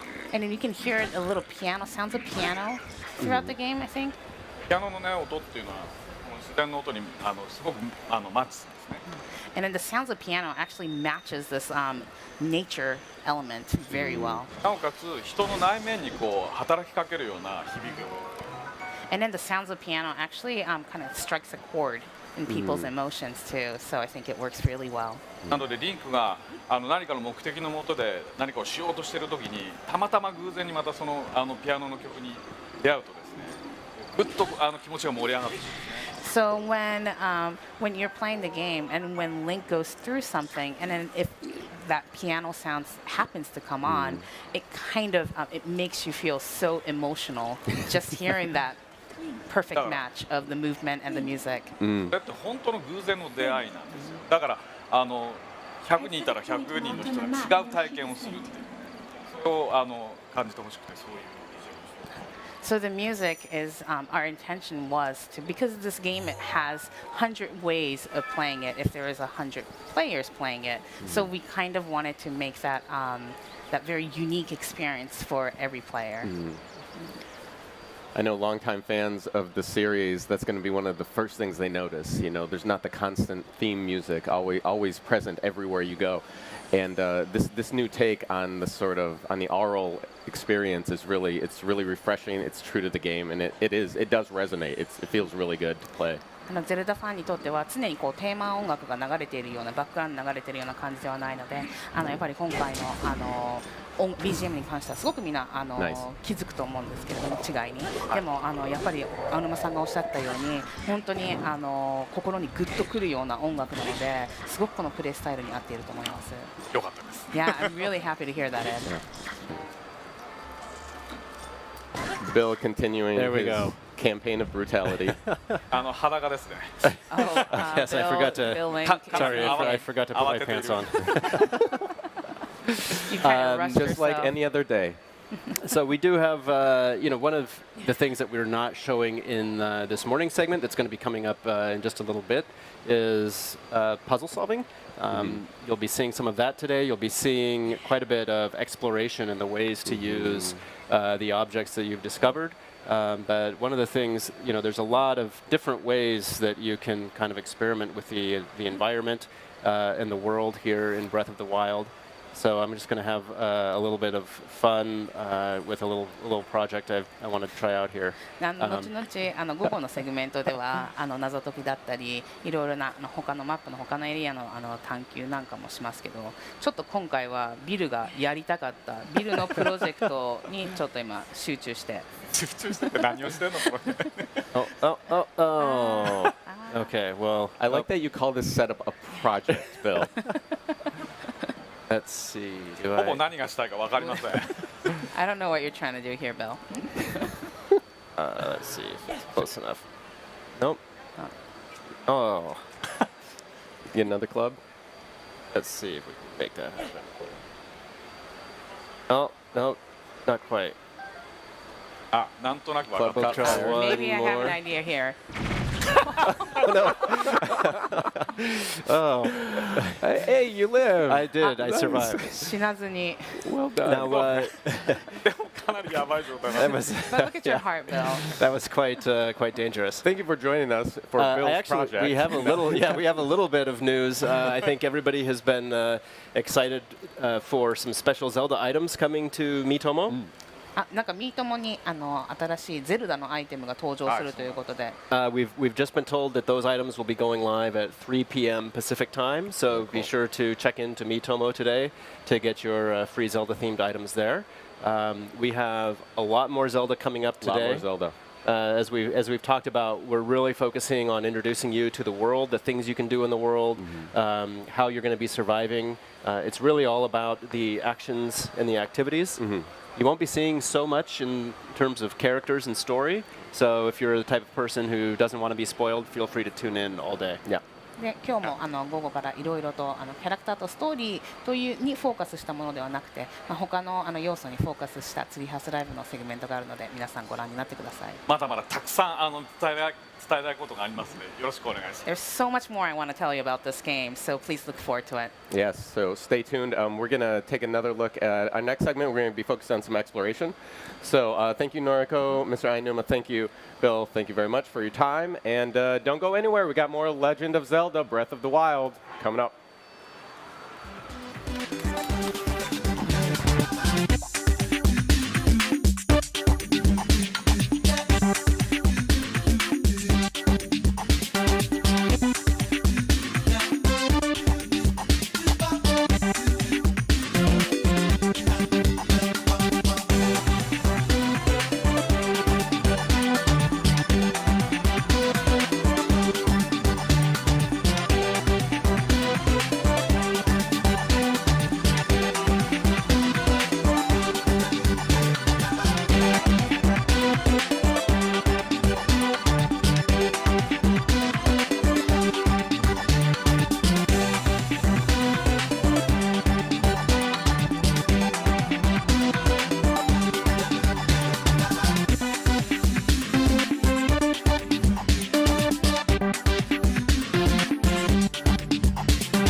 Hey everybody, welcome back to Nintendo Treehouse Live at E3. I'm Sam, joined by my colleagues Nate, Chico, and Teresa.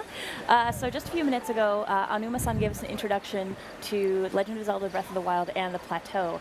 And now we're going to do some exploring and just check out a little bit more of what the Plateau has to offer. Yeah, and yeah. Oh, go ahead. Let's do it.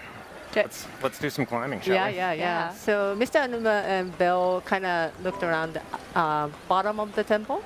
So now I'm gonna go up and see how the world will look like.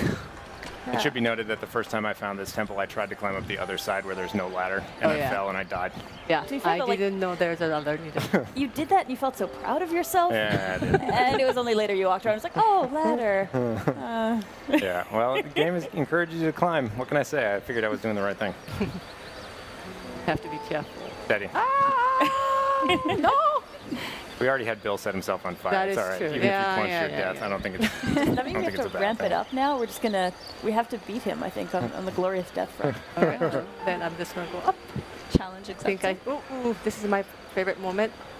When I go up to the peak, I can actually see the sun coming up. Yeah, it's kind of so scary actually how many amazing. times I've done that playing early builds of this game where you just sort of you want to get to high spaces so you can just look around different times of day, different weather. You know, just the scenery is so fantastic. That's interesting how much it changes, and especially here since we don't have any control as we're showing this game off to what the weather's going to do. So it's nice right now that we've got a good scene to show people, but it could just easily be raining and. So since this is an exploration segment, I kind of want to try to explore a lot, and I'm going to try to head toward the highest peak in this plateau, which I think is that thing. Yes. So I'm going to use the scope. And see, so using the scope, you can actually pin things, so you can see where you're heading toward. So right now I'm right here. And I'm trying to go to the Mount Hylia, the highest peak on this plateau we're on. And it's crazy thinking this is just the plateau that we have visible here, but this is a tiny portion of the world. Yeah. Yep. This is how big the world is. Having the topographical details on the map too are hugely important. It's like when you look at it, when you're sitting there staring at your map and trying to figure out how to get somewhere, you can see obviously if you have huge elevation gains that you have to get over, planning your route becomes really important. Yep. And just for the Treehouse Live, Mr. Anuma gave us a very special board. So we can actually use the paraglider in this one. So I'm going to try to take the scenic route. You're going in the drink. You're going in the water. Oh, no. We're going to make it. Maybe. I will make it. Yes. Oh, wait, there's something here. Is that Resources. Shiny. Yeah. That's actually one thing I found really useful about being able to plan your location before you actually get going, because the number of times I've gotten waylaid by collecting stuff or hunting, or I'm just totally off of where I intended to go, and then I can check and be like, oh yeah, I was supposed to go over there. I should get back to that when I'm done collecting stuff. No, that happens all the time. Like every nook and cranny. I mean, it's not like you're going to find, this incredible sword around every nook and cranny, but there's always something. It's like whether it's an apple or it's something that you're going to use later on. There's secrets everywhere. So you get really distracted. And I collect everything I see. I feel like I just saw Bill doing a naked speed run down this path. Like, luckily we're going a different route. He went down the path. We're going up. Yep, we're going to the different direction. Oops. So this is actually the peak or the cliff Link first come out from the Resurrection Cave, I think. That's where it was, I think. Yeah. And he came up right here. Hey, in case anybody's wondering too, because we obviously just went through Mr. Aonuma's section, the first time you pick something up, it stops and tells you what it is, but thereafter, if you pick up the same item, you're not going to get interrupted with sort of that little text bubble telling you what it is. You just pick it up and just keep rolling. Okay. So my destination is actually behind me, but I'm going to try to go around this cave and do some climbing and jumping. I love to do that. It's so interesting how with this game, so much of it is being able to take your adventure into your own hands, do whatever you want to do, go where you want to go, and starting the game, one of the first things you can do is just run yourself off dive off the cliff. Yeah, I totally did that. Yeah, I found I've made a I've made many entertaining mistakes as I've been exploring, and I got a little maybe overenthusiastic. But I mean, somebody could have, instead of going down that path as the game sort of gently guides you to do, somebody could have just taken a left out of that cave and come right up here if they wanted to. Yep. And then they'd get in You trouble. decided what to do. Oh, wait. Oh, I Chico, come noticed on. it. Oh, really? I missed him. Chico, it That should be was noted gone. for those of you guys who are watching, Chico likes to shoot everything that moves, but you don't have to do that. Of course, obviously, It you can survive and play this entire game without hunting innocent animals like Chico. Well, no, and bad animals. Bad I'm animals. an animal lover, so you know. Girls got to eat. And actually, this is something that folks probably noticed during the Aonuma segment, that this area is really taken over by bokoblins, so you have to be really careful as you're running around these hills. Like that there are all one? these little encampments that you can run across, and depending on which direction you come at them from, you could be climbing from the other way, crest that hill, and suddenly you're smack in the middle of this camp. Yeah. These They guys have a are- really sweet camp. Look at yeah. the view from that camp. That is where I would camp. And they have meat. I want meat. Nice roll. So much for their peaceful Oh. camping. Ah, you missed it. Oh. You got their attention though. Wait. That's all right. They're stupid. Yeah. They're not. They might just They're like, that was just an blue exploding shiny grasshopper. Yeah, it just went over there and blew up. Oh. Nice roll. It's called, Maybe not. I think there's a really I think you got, yeah, you got a bear good. taking it. Oh man, Chico's Just taking it in gonna her go own hands. Okay. I wanted to get them Oh, before and they they get got the weapon, but Oh, no. Oh, he went over the side. Chico, come on. what? I'm just trying to These get dudes are their chilling. They're like, meat. we got our permit, we got our giant hunk of meat. We're gonna have a little camp. They were Oh, looking forward to such a good time. no, they're bad. They're bad Look, creatures. look at this giant meat. Yeah, It's you gotta, glistening. you gotta grab that. Yes, I It have. looks so delicious. Haha. Oh, seared. Well, would have been a good meal for him. Yeah, well, I will enjoy it for them. Finders keepers. They're no longer here, so it's all Since- Chico's. And now you're gonna burn their stuff. That's good. Sort Just of to a. make sure. Haha. You Oh, can yeah, set fire on that. Oh, there might be something in there. Maybe. I should wait. Yeah, it's so interesting when we saw the that rolling issue we were having over that crest there, but Nothing. you really have to No. take physics into account Oh, yeah. whenever you're doing Oh, anything in this Look, game. look at that. There's something more. Oh yeah, go down there. Well, it's going to have a really real effect on what's going on.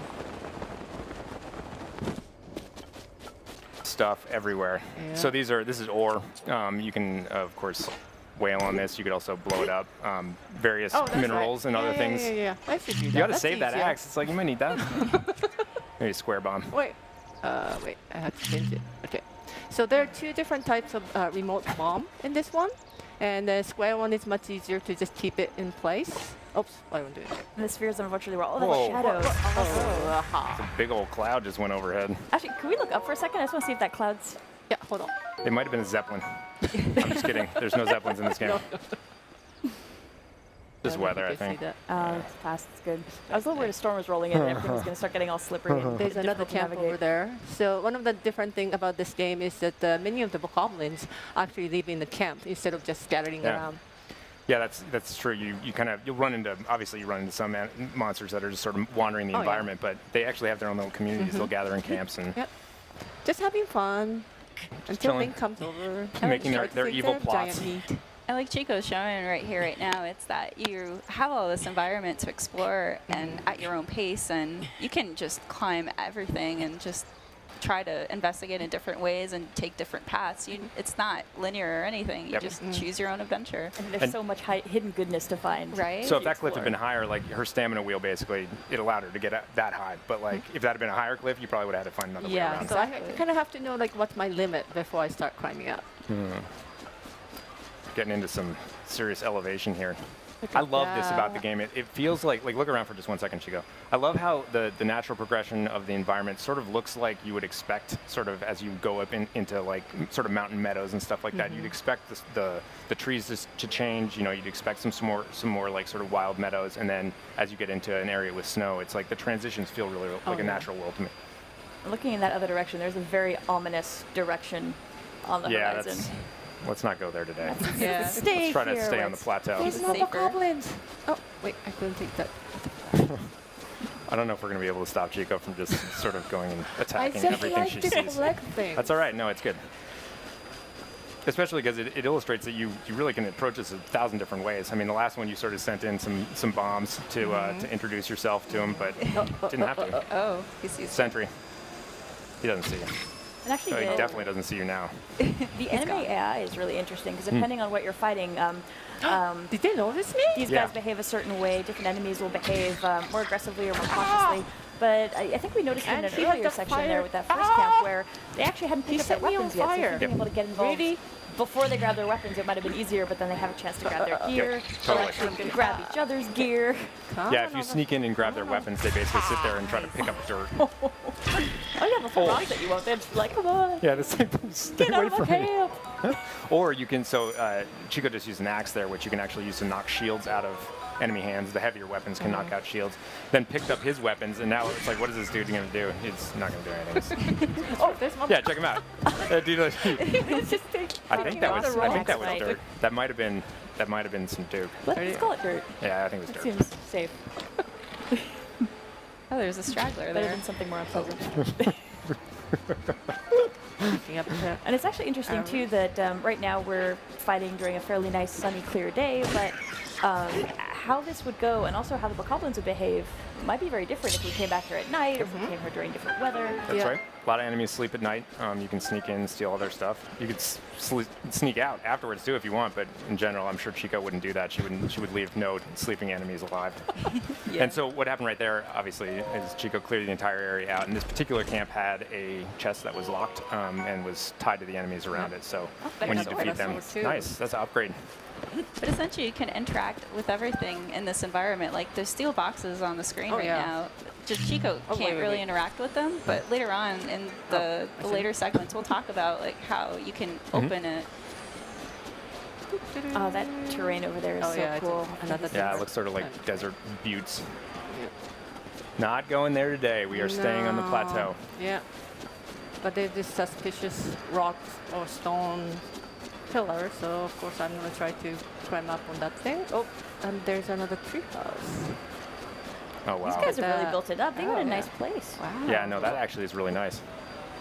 They got the deluxe camp. Yeah, it's a better one. Yeah, look at I'm that. not They sure got Chico's like they got. gonna let that one stand or not. You can burn that entire camp down, Chico. I don't know. Maybe. Come in like an avenging Maybe. fury. I need to take them out first. Are you Make gonna sure I make can it do out I there? will. Maybe. All right. Close. They have some You got faith. enough stamina? She's gonna get it. Yeah, Yeah, she's all got right. it. I've actually found that's one of the things that's been really fun about all of us being able to play at work and the different experiences that we've had in the game. And really just comparing notes about how different the experience can be, where certain people are really focused on just rampant destruction and waging a one-man war against the goblins. Other folks are focusing more on hunting or exploring, and depending on how you choose to focus your adventure, it's so different. Yep. And just talking to people, like I can talk to any other person in the office, and we've had a completely different experience with the game. Yeah, totally.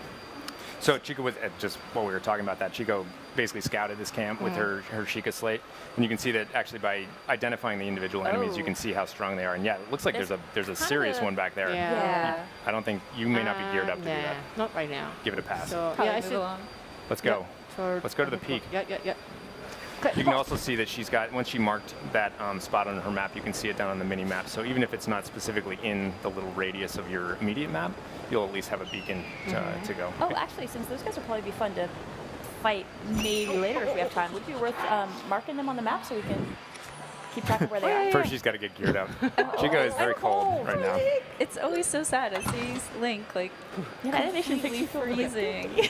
Yeah, but before I go, I definitely want to map that thing. I think it was on this side. Yeah, that's it right there. So I'm going to use the Skull. Skull. Go skull. Okay. There you go. Okay. So To now be killed later. That's death. You don't want to go I there. don't know. Wait, do I have it better? Yeah. It's So what Chico just did, obviously, was she went into a colder zone. You can see from the temperature gauge there that she went somewhere that was beyond sort of her current clothing, and you're going to lose health if you don't gear up or otherwise warm yourself. Clothing is only one way that you can do it, but for the purpose of this demo, you should put on a nice little tunic. yeah. Well, why Teaser for me to focus on traveling. don't you take a dip in that lake? You ever do that? Huh? Polar bear? No. Polar bear club. no, Come on. no, no, no, Refreshing, no, I no. guess. No polar bear club. No. When you play, you can do it. Those look like shoes. What is that stuff? Oh, you're right. Choo-choo jelly. Sweet. Lot of stuff in this game. I don't even know what that stuff does. I've been playing this game forever. Have you ever made anything out of jelly? You gotta be able to make something out of it. I don't know, cooking? So we kind of touched on it, but maybe we could talk about how with this game, like the weather changes and it actually affects like the gameplay itself. Oh yeah, totally. Well, I mean, among other things, it makes it so that nobody's going to have the same experience in this particular area. I mean, if you come into an area when it's at night and raining, it may be a totally different experience than when you come in there broad daylight. The enemies will be behaving differently. The terrain behaves differently. I mean, sudden downpours can put out campfires and stuff like that. So it really is dynamic, and that's in the truest sense of the word. It's dynamic in the sense that the time of day could affect how you approach a particular mountain. It gets colder at higher elevations at night than it does during the day. So even that'll affect how you explore. It's interesting how rain affects climbing, because if it's slippery, it's just a lot harder to climb, so you're not going to be able to hit things. And every once in a while, you're going to hit a point where maybe you just have to wait for the weather to pass. Yep, totally. Which I never do. I'm going somewhere else. There's always something else to do around the corner. I'm not going to wait. I'm not going to wait for this weather to pass.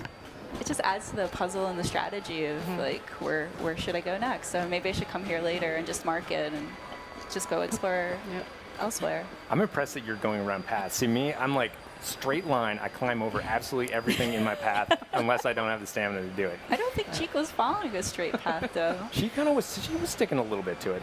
Just will get to it, you know? I find these moments when you're cresting a sunset. climb. Uh-oh, I have to get there. Really kind of Yeah. Gotta pause and appreciate the sunset. You're going all the way to the peak for the sunset. You're such a romantic, Chico. But it's so pretty. You see everything. Can I make it? Can I make it? Yeah, you'll make it. Sunset's nice. Oh yeah. Let's do like a little bit too much. Oh, that's all right. It's still nice. That's cool. Some really interesting cloud cover moving over there. Sit back, crack an elixir, you know. Enjoy it. Oh, sunset. That's nice. Oh. So are we at the peak? Oh yeah, we are. Oh, Nice little men here there. Wait, no, it says search. You got to grab something. There's something there. I will do it later. All right. God, you need resources. Just want to see what's around. Oh man. Yeah, this is the highest peak on the plateau, but of course there's more higher stuff outside the plateau, Yeah, so you guys have to explore it later. That's crazy to think about, actually. Yeah. This seems like it should be the highest point in the entire land, and it's definitely not.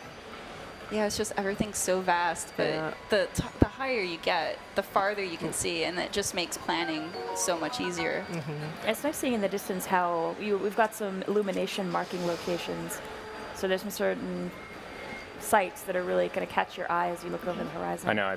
I'm so distracted by all this stuff now. I want to mark all those shrines. Go to those. To-do list. So I saw a waterfall over there, so I'm going to try to go. First. You're giving me vertigo. Oh, sorry. Yeah, this is something that I don't think we even have on the demo on the floor. So folks who are here aren't going to get to play with this. It's only folks who are watching the stream that get to hopefully watch us not fly into the water. Stalfos is hid. Oh, nice shot. Yeah, got his weapon too. Haha. Oh, grab it. Oh. Ooh. Oh, that's all right. You can use that for something. Yeah. Make a necklace? I don't know. I don't think we could do that. Can we do that? Gross. Necklace of teeth? Is it high enough? Am I high enough? Yeah, totally. I'm going to do snowboarding. That's I right. should be good here. I know, that's right. That's oh, right. wow. Actually, take a look at the moon over there. It's come out. Oh, That's yeah. Oh, there's some keys over there. Yeah, I have to go up. Wow, yeah, to you're my right. bunny hill first. Or not. I came with a buddy. Oh, you were a dead shot, Chico. Seriously. See, I really normally good. just wait in there with a sword, but you're actually smart to do that because if you fight Stalfos at night with a sword, you generally knock their heads off, but then the head survives and goes and tries to find its body and put it back together. They just swap their heads too. Yeah, that's right. Okay. And actually, if you take a look at them afterwards, sometimes their limbs will still be moving after you defeat them. It's like, oh. Oh, that's right. Creepy.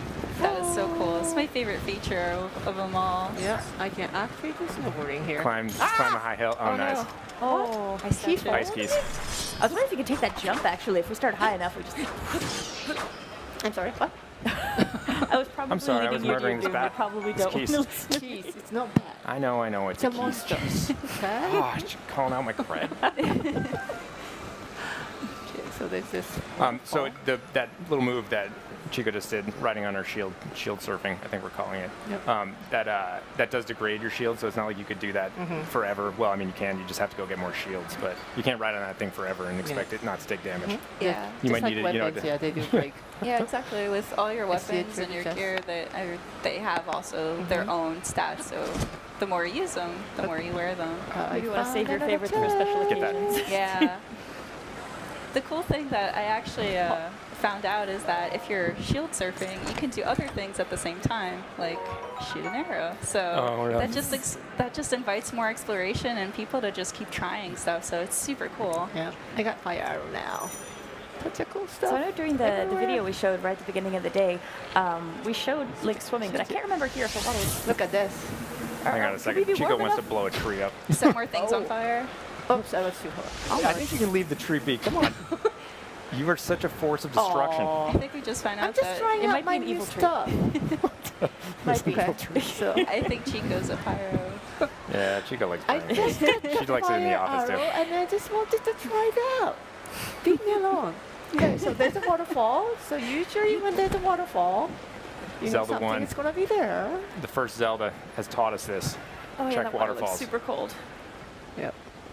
I'm just going to try not to go too far. Oh, Nice save. save. Okay. Yeah, so- hopefully people Yep. when they're playing the demo here, hopefully don't go jumping off cliffs thinking they can activate the This paraglider. is just for the Treehouse Live. Yeah. Look at this. There we go. Haha. nice. Nice detour. test. Haha. And then it's 14. So This is actually a really good trove. So, I mean, we were talking about that earlier. There's little stuff everywhere. So, I mean, you might look behind it in a little nook and cranny that looks suspicious, and sometimes you might find an awesome trove like this that has tons of treasure chests. But sometimes you might find some apples or some acorns or something like that. But all of those things have value. Like there's never a time when you're sort of looking around and see something suspicious and you're like, oh, why did I come into this corner? There's just stuff everywhere, and it's all useful. I don't think we're talking about all about it in this segment, but we'll probably go into some of the details of how you use ingredients and stuff later on. It's funny, honestly, sometimes in the middle of a hard battle, an apple is the most valuable treasure I you've know. got. You're I like, know. 1 second, I have to eat this. Give me a second. More fire arrows. That's the last thing we need to give Chico. Oh God, you're right. You may be So geared up to. Speaking of, fire arrow. Maybe I can go back to the treehouse and burn it. Oh no. I don't know. What do you think? Wait, are you talking about the real treehouse? Yeah, not our actual not our treehouse. treehouse. Okay. We got I think time. those goblins might be in for a bad day. I'm wasting it. Yeah, those are the. I'm not yeah, wasting those it are little anymore. guys. That did look really cool, though. That's probably the right weapon to use if you really want to damage an enemy that's made out of ice. I would imagine fire arrows Oh yeah. are probably the thing to do. But if you use them all here, we can't go burn stuff later. That's right. That's how have to Chico has to economize. manage her resources. Do you really want to burn this thing? Jeez. Yeah, that's. Look at that moon. Hey, wait, double check your map. I actually. What, oh yeah, what? no. I was trying to remember where you stuck that skull. Oh yeah, it's on that same I'm bank. going for it. So yeah, we did. I think you were starting to say this earlier, Sam, but you can. more. We saw Link jumping in the water earlier. That was much more temperate water. Yeah. This is a frozen mountain lake. You're gonna die. No. I am not dying. Get that I am apple. not- Or the steak. You took the cheese. Oh God, that was. Oh, It's only death Man. and destruction Why when don't it you- comes to Chico. oh wow, you got a Korok leaf out of it. That's good. That shows. I will say I love playing with Chico. I actually watched her shoot a butterfly with an arrow once. Really? That's- Yeah, that really I didn't shouldn't know be. you could do that, but Me neither. Chico can pull that off. And there, Shouldn't be allowed to so do I that. had to try it. That's impressive. He told me he can do it, so I had to try and make sure I can do it too. Your little explosive demonstration back there, though, we should call out that, obviously that tree fell down because it was in a destruction zone. You see trees, I mean, you can damage them. I think when people saw the trailer and there was that sort of sequence of Link knocking a tree to cross a chasm, it's not like that's the only tree that you can chop down. It's like you basically can chop down anything you see. See, that's what I'm talking about. Yeah. He's back, he's got his head. Get his arm. I will. Actually, let's see Look if we, at that, if we look at can take a closer look at one of the arms once they're... Oh, Yeah, there's one in front of you there. Creeping. oh, he's putting. Chico, what I want you to do is take his arm and then beat him with it. It's all right. Oh, there, grab that one. Oh wait, he Oh, took it. no. Oh, gross. Yes. Nice. This is so No, I gross. can't. So I have to. You have I too many already have things. enough Maybe ditch a club. weapons. So, yeah. The arm is way more. pick up the same club. wait. Oh no, he's got it back. I think he's putting it back on. Sorry. You were getting outwitted by things that they have no brains. Fine. Are you saying I'm? There it is. Don't have. Well, I have a rudimentary intelligence.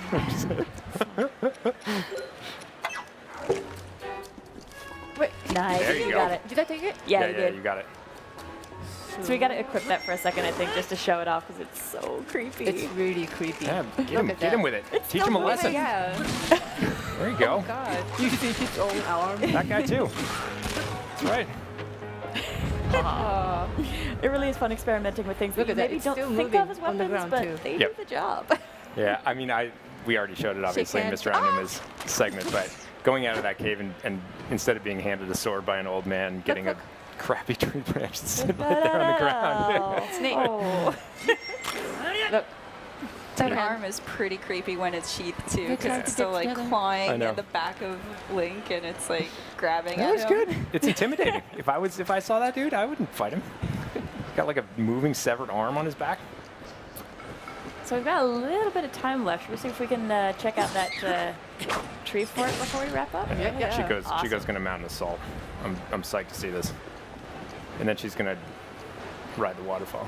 No. No, I'm just kidding. Nah. You have to try that once. It's Yeah. dramatic. There's no way they have the range over here. You can just bomb them. I like the word epic. I thought it was an epic ending. Okay, wait. Oh, I have to go. Oh, it's almost breaking. Is it? That's right. You got a spare bow. That bow is better, anyways. They got better tech than you. Oh, they have no idea. Nice shot. Whoa. Good aim. Oh, no. A little low. Compensate for the wind shear. Ha. Oh. Oh, he shot back. Huh? He's mad at me. I bet. Yes. All right. Well, that's I think about all the time that we've got here today. But we'll leave the fate of those bokoblins up to folks' imaginations. We'll let them be for now.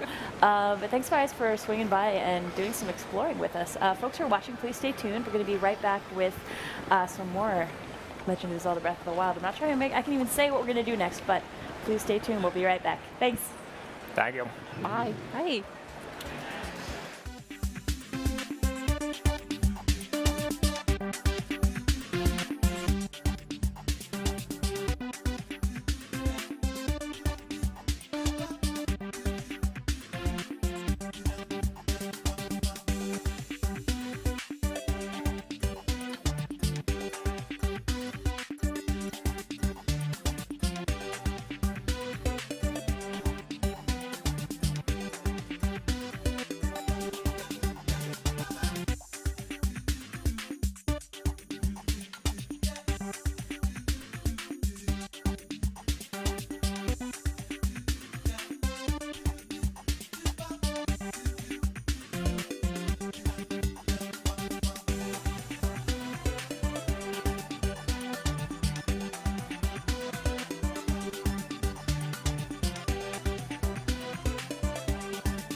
Hey folks, welcome back to Nintendo Treehouse Live at E3. I'm Sam, joined by my colleagues Audrey and Teresa.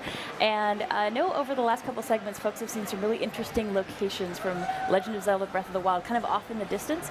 But in this segment, Audrey, you're actually going to take us into a couple of the shrines that we're going to get up close and personal with some shrines. Awesome. You're right. So first, I'm starting up here on Resurrection Tower, and it's really tall. I don't know if you can tell, but it's really tall.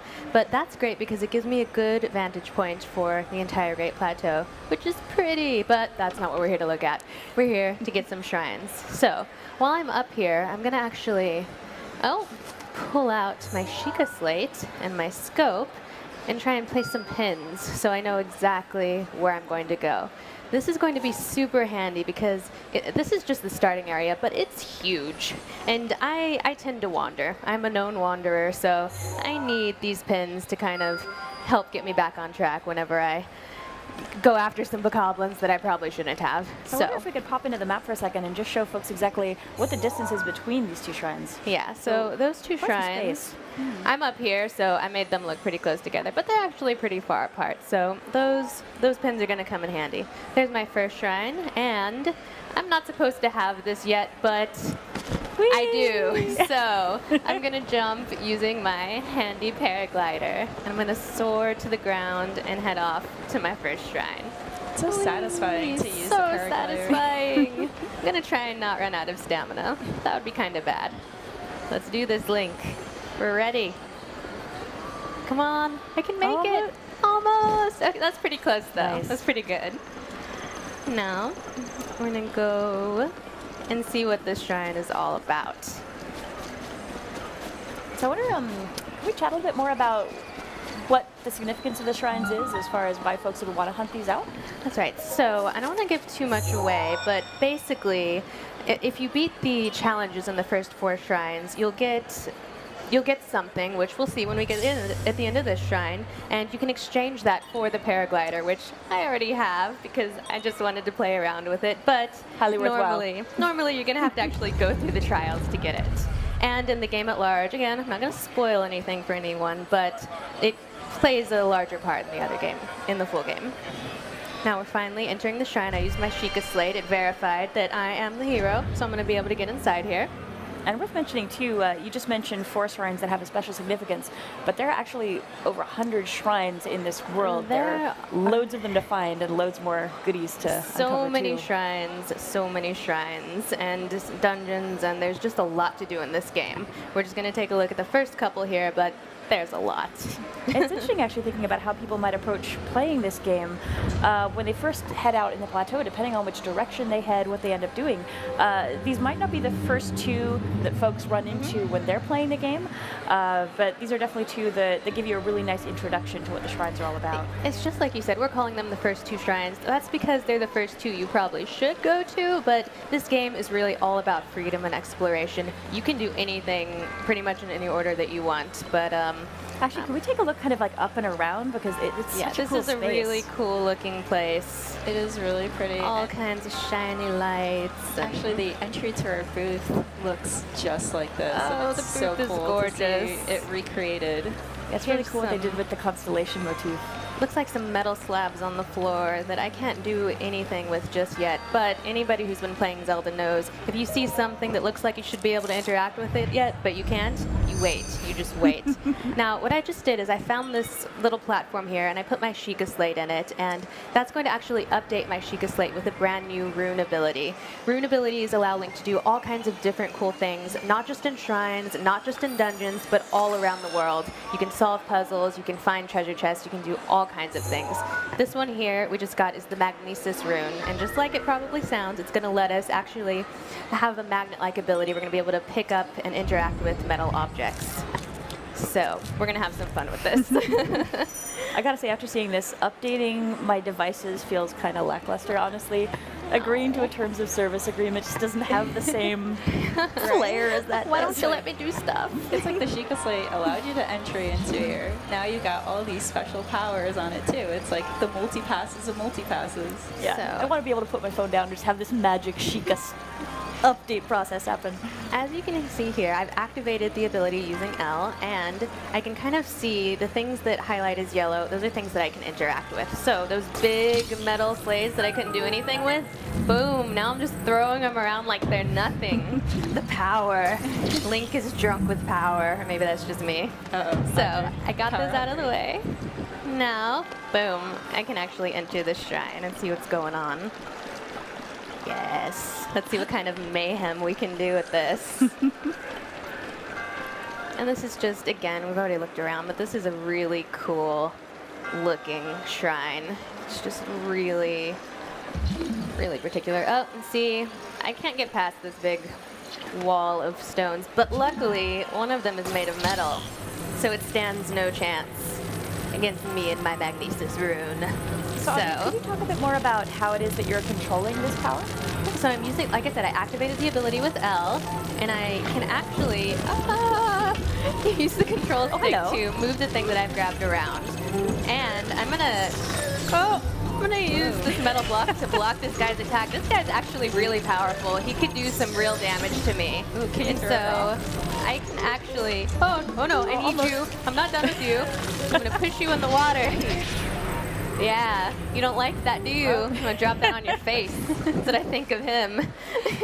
It's Ooh, interesting and that he dropped some goodies. It's interesting that that's one way you could deal with that enemy, but other players might find different ways too. It's really interesting to see how you tackle the different puzzles. And that's what this game is all about. The way I play is not the way that anybody else that I've seen play is going to play, really. It's just all about choice and freedom. So, again, we've walked across this metal slate here, but that's not going to help me get across this big, big gap. So, we're going to have to use our puzzle-solving abilities. And again, I'm going to lift up this metal slate and create a little bridge for myself. Oh, gently, gently, boom. Now we can get across. And look at that. That's a shiny, shiny treasure chest. We're not just gonna pass that by. Oh, no, nice. no. Come to me, treasure.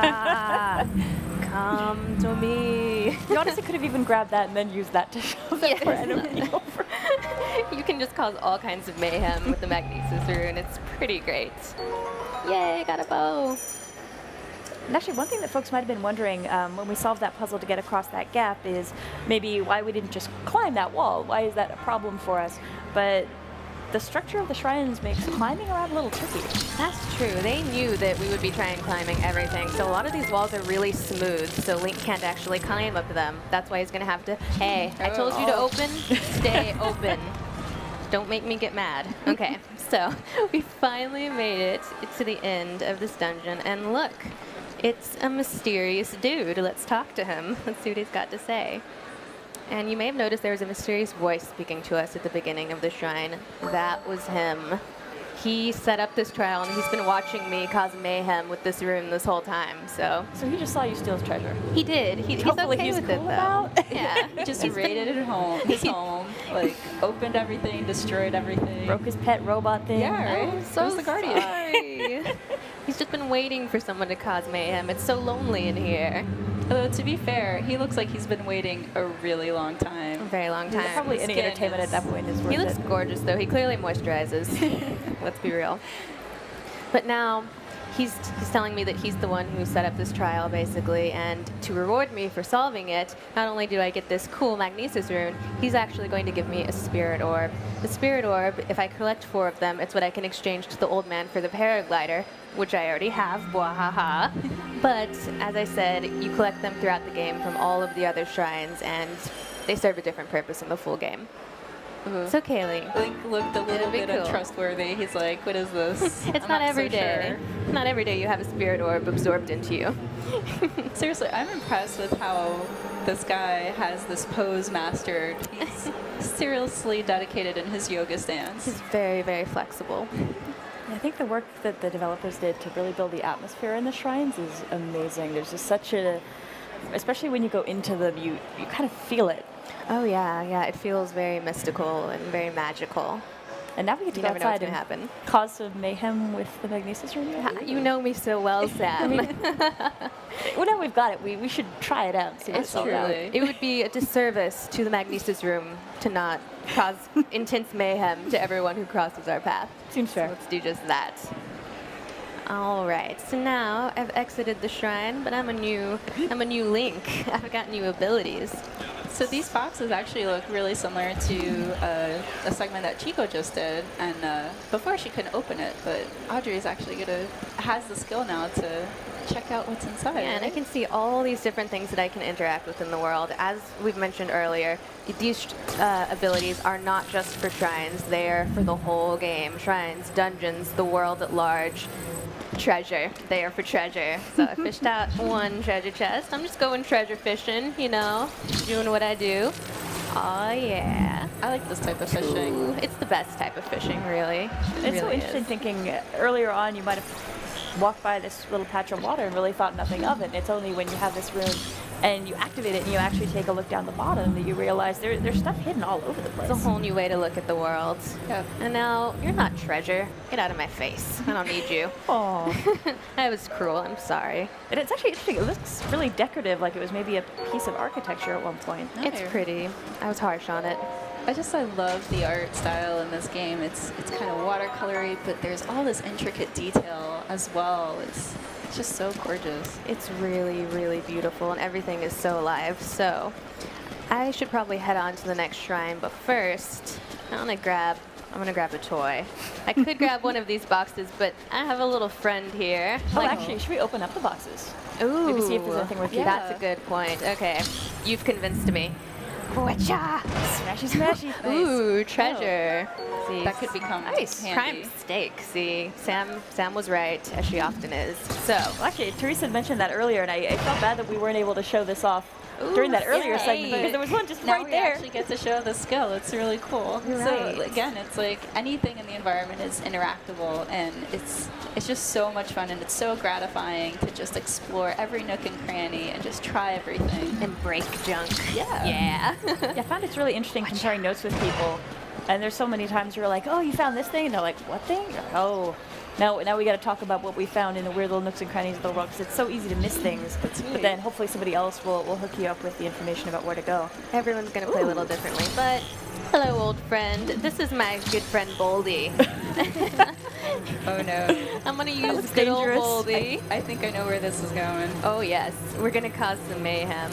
Luckily, as you can see, I told you I have a tendency to wander, and good thing I have that pin on this map, because otherwise I would just run around killing things and breaking things for all eternity. But I kind of have a kingdom to save, so that maybe is not the best idea. So instead, I'm going to grab Boldy here. Oh, hello, friends. I'm going to go say hi to my friends over there. They look like they're having a nice, peaceful conversation down there. Oh, y'all are so peaceful and cute. Wow. Now you're dead. Oh no. I deserved that. That's the worst part. You know they what? saved you. He Oh, managed you know, to maybe I'm just going to use my weapon. You let That me works down, too. Boldy. It's over between us. And so the adventures end. It's over. Between Link and Boldy. So sad. You just got to go on my way, Boldy. You go your way. It's interesting, though, thinking of how you make this game your own. If you wanted to, you really could carry that boulder with you on all of your adventures. It could be a beautiful buddy comedy. Boulder and me. But I mean, if that's how you want to play, that's how you get to play. That might be how I play the game. We'll see. Ooh. Hello, guys. Oh, there's a lot of Should I firepower. mess with them? I mean, we're here. Oh, okay, we are here. Okay, maybe I'll go still. No, I have a mission. I have a mission, darn it. I'm gonna go towards it. See, there's so many ways to distract yourself in this game. Things to collect, things to kill. I feel really bad about harping on bokoblins, but they just happen to be the enemy in the Great Plateau area, so they get a lot of my anger. But it's nothing personal. I feel like sure we're they're gonna fine have- fellows. We might be receiving letters from the Save the Bokoblin group or something after It's this. true. because- I'm sorry, I promised to mess with a whole bunch of other different kinds of enemies. Yeah, there are so Later in the many game. Equal opportunity. Yes. Well, there are so many other enemies and monsters to find. We just happen to be in Bokoblin heavy territory, but Yes. It's not just the goblins that you get to. we can leave them alone for a little bit. Yes. Give them a bit of a break. All right, so now I've made my way to the second shrine, and I'm in kind of this big labyrinth. And as you can see, there are a lot of suspicious-looking rocks around. Oh, hello. Hello. Hello there. All right, now one of them has come alive. And I will tell you, yes, from That's not a good light. experience, that guy is really powerful. And he will make me have a bad day if I let him. So I'm gonna have this tasty snack that I cooked up earlier. And what that's gonna do is give me a few extra hearts. So one of the great things about this game is that there are numerous ways to go about everything. I tend to go for the stupidest way possible. It's not stupid. Solve everything. It's challenging. It's what I do. You're not a gamer if you don't try to make it difficult on yourself. Okay, it's okay. Now I'm trying to use this guy's firepower to break the boulder here, and without killing myself, which is actually. I need food. It did hit the so wall, hungry though. suddenly. I think the rocks are gone. The rocks are gone. It's okay. And everything's on fire. I'm not scared. I'm just hurrying. I'm in a hurry. So, the, shall we say, well, the smarter way to do that would have been to sneak around and climb up that wall. That would have been a bit safer, but hey, gotta live life on the edge, right? So let's get safely into the shrine, away from that very angry guardian. A fun thing to note is that there are other guardians like him around who will wake up and give you trouble. You actually can defeat them. The thing about this game is, to some extent, you can set your own difficulty level. So you could actually try and defeat that guy, and maybe you'll be able to, but it's probably a better idea to go get more hearts, get better equipment. But it's really your choice if you want to try and tackle the more difficult enemies or wait until you're better prepared. So it's kind of up to you. Yeah, I kind of made the mistake when I first started playing of just feeling so like carried by the spirit of adventure that I had my stick and I ran off into the distance, and I ran into those when I was not at all prepared. It didn't go well. I think we all did that. I learned a lesson. It's a mistake. Very valuable life lesson. Learn from our mistake, people. Okay, we hear another mysterious voice. Dude, we know we're gonna do the thing and get the thing. Don't worry about it. Because Link wants the thing. He wants it. He does. So here's another really cool shrine, and this one is gonna give us the bomb rune. As you might imagine, it lets us blow stuff up. It's gonna be pretty cool. I like it. As you've noticed with these first two shrines, they give you they're kind of shorter. They give you a primer on these runes, just give you the basic idea of different ways you can use them to interact with the world. As you progress in the game, it's going to get a lot more complicated, the puzzles you solve and the things you do using these different runes. So enjoy the simplicity of these first shrines, trust me. We've got our bombs. And we've got two different kinds of bombs here. We've got a cubic bomb and a spherical bomb, and we're going to use those for different things. So I pulled out a spherical bomb here, and we're on a flat surface, so it doesn't make much of a difference, but that's actually going to roll. And that's going to open up some possibilities, which we're going to show off in a bit. That's interesting, just drawing folks' attention to the fact that you were able to detonate that whenever you were ready. So it gives you a lot of control, especially over the spherical bombs, where you're maybe rolling them down a surface and you want to make sure they detonate at just the right moment. You can be really precise about how you're handling the detonations. That's true. And there's no limit to the number of bombs you have. You just have that gauge that you just have to wait to refresh, but the bombs are limitless. Gives you a lot of chance to experiment. Exactly. That's very true. And I just got a treasure chest using my handy bomb. Yes, it's so satisfying placing them. Just make sure that you're at a good distance when you detonate it, because you know, fun fact, Link can explode.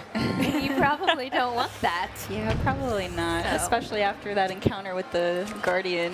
That's very similar to the BMOs of past games. So might be a little low on food now. Now we're on a moving platform here, and I don't think my spherical bomb's gonna do so well here. So I actually changed to a cubic bomb, and I'm gonna just get out of the way here.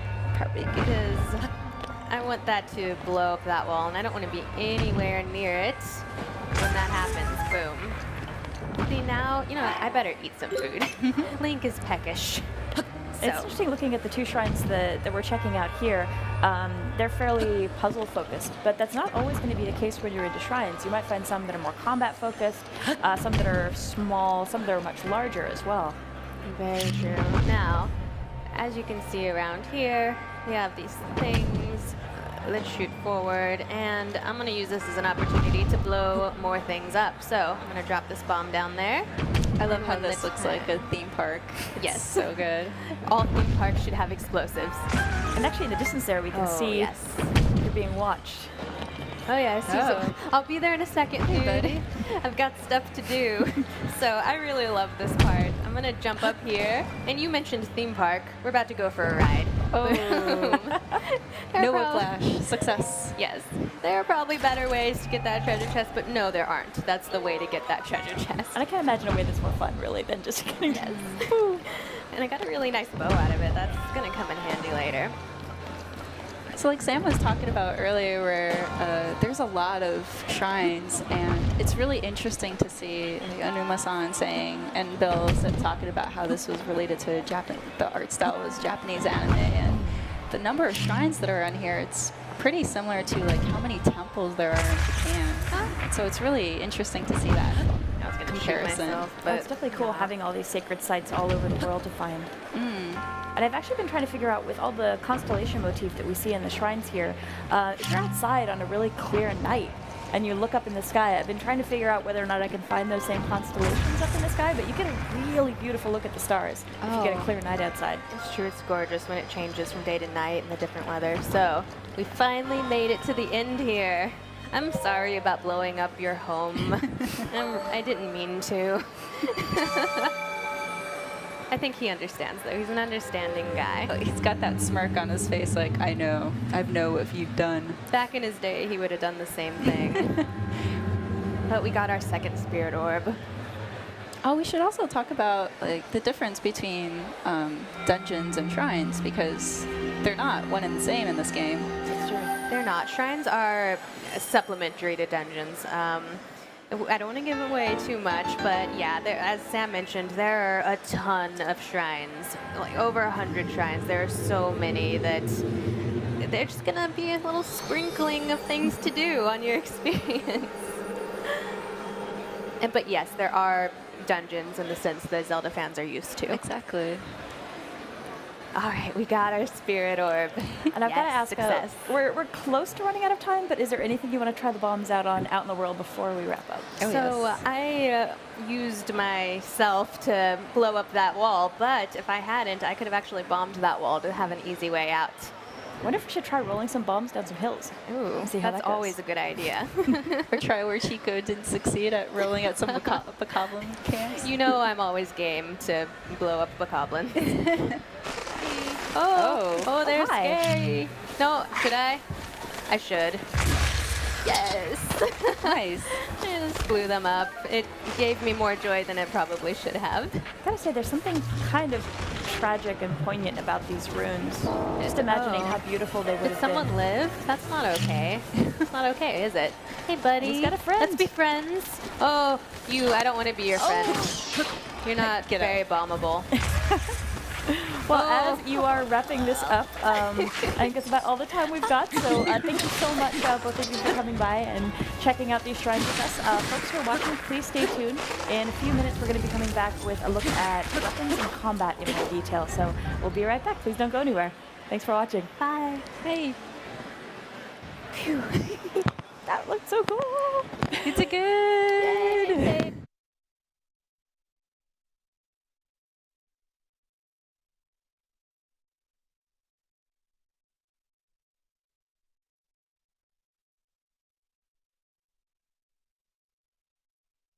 Hey everybody, welcome back to Nintendo Treehouse Live at E3. I'm Ed, here with Audrey and Chico, and we're going to be playing some more The Legend of Zelda Breath of the Wild. For this segment, we're going to be focusing on some weapons and combat. Yep. And before you go to a serious battle, you always want to make sure you have enough stuff. So I'm going to raid somebody's house right here. You're going to steal his stuff. Let's be No, real. I'm just borrowing it, okay? You're going to return it Yes, later. I will return Give them. it back. Definitely. If I don't break them. We'll see. Yes. So Chico's raiding this place, picking up an axe. At least I'm couple not items. breaking their base, so that's fine. What are you doing not breaking their base? Well, okay, I'm a bad we don't tell that this time. That's true. That's true. Friends about you. Though. It's heavier, and then but the attack range is bigger, so it's nice to try out when you're. Oh, really? You're hungry Really? now. Yeah. Need some food. I definitely need to eat. Okay. Lincoln is at his best with the full tummy. Yeah, and then it looks like the axe is not a good one to use for him, so I'm going to switch it to spear, which has better range, and I don't have to worry about this guy attacking me with it. And so I think what people notice here, Chico, is that that skewer that you ate gave you these temporary hearts, which is sort of a new wrinkle to... Yeah. I think we're going to talk about it a little bit later, I guess, about the cooking. Oh, yeah? Yeah, Well, I think so. see. We're going to keep that You a can secret talk. for now. No, it's no secret, but we can talk more about it. And maybe people already know that I like the meat, so I'm gonna take it with me. Are you gonna steal their steak? Yes. Well, no, they don't. They no longer need it, so I'm That's just true. They were gonna waste it. Exactly. So put the fire on the torch. Nice. Because I see this suspicious thing over here. If you see something suspicious, light it on Always fire. burn it. Always Yes. That's what you do.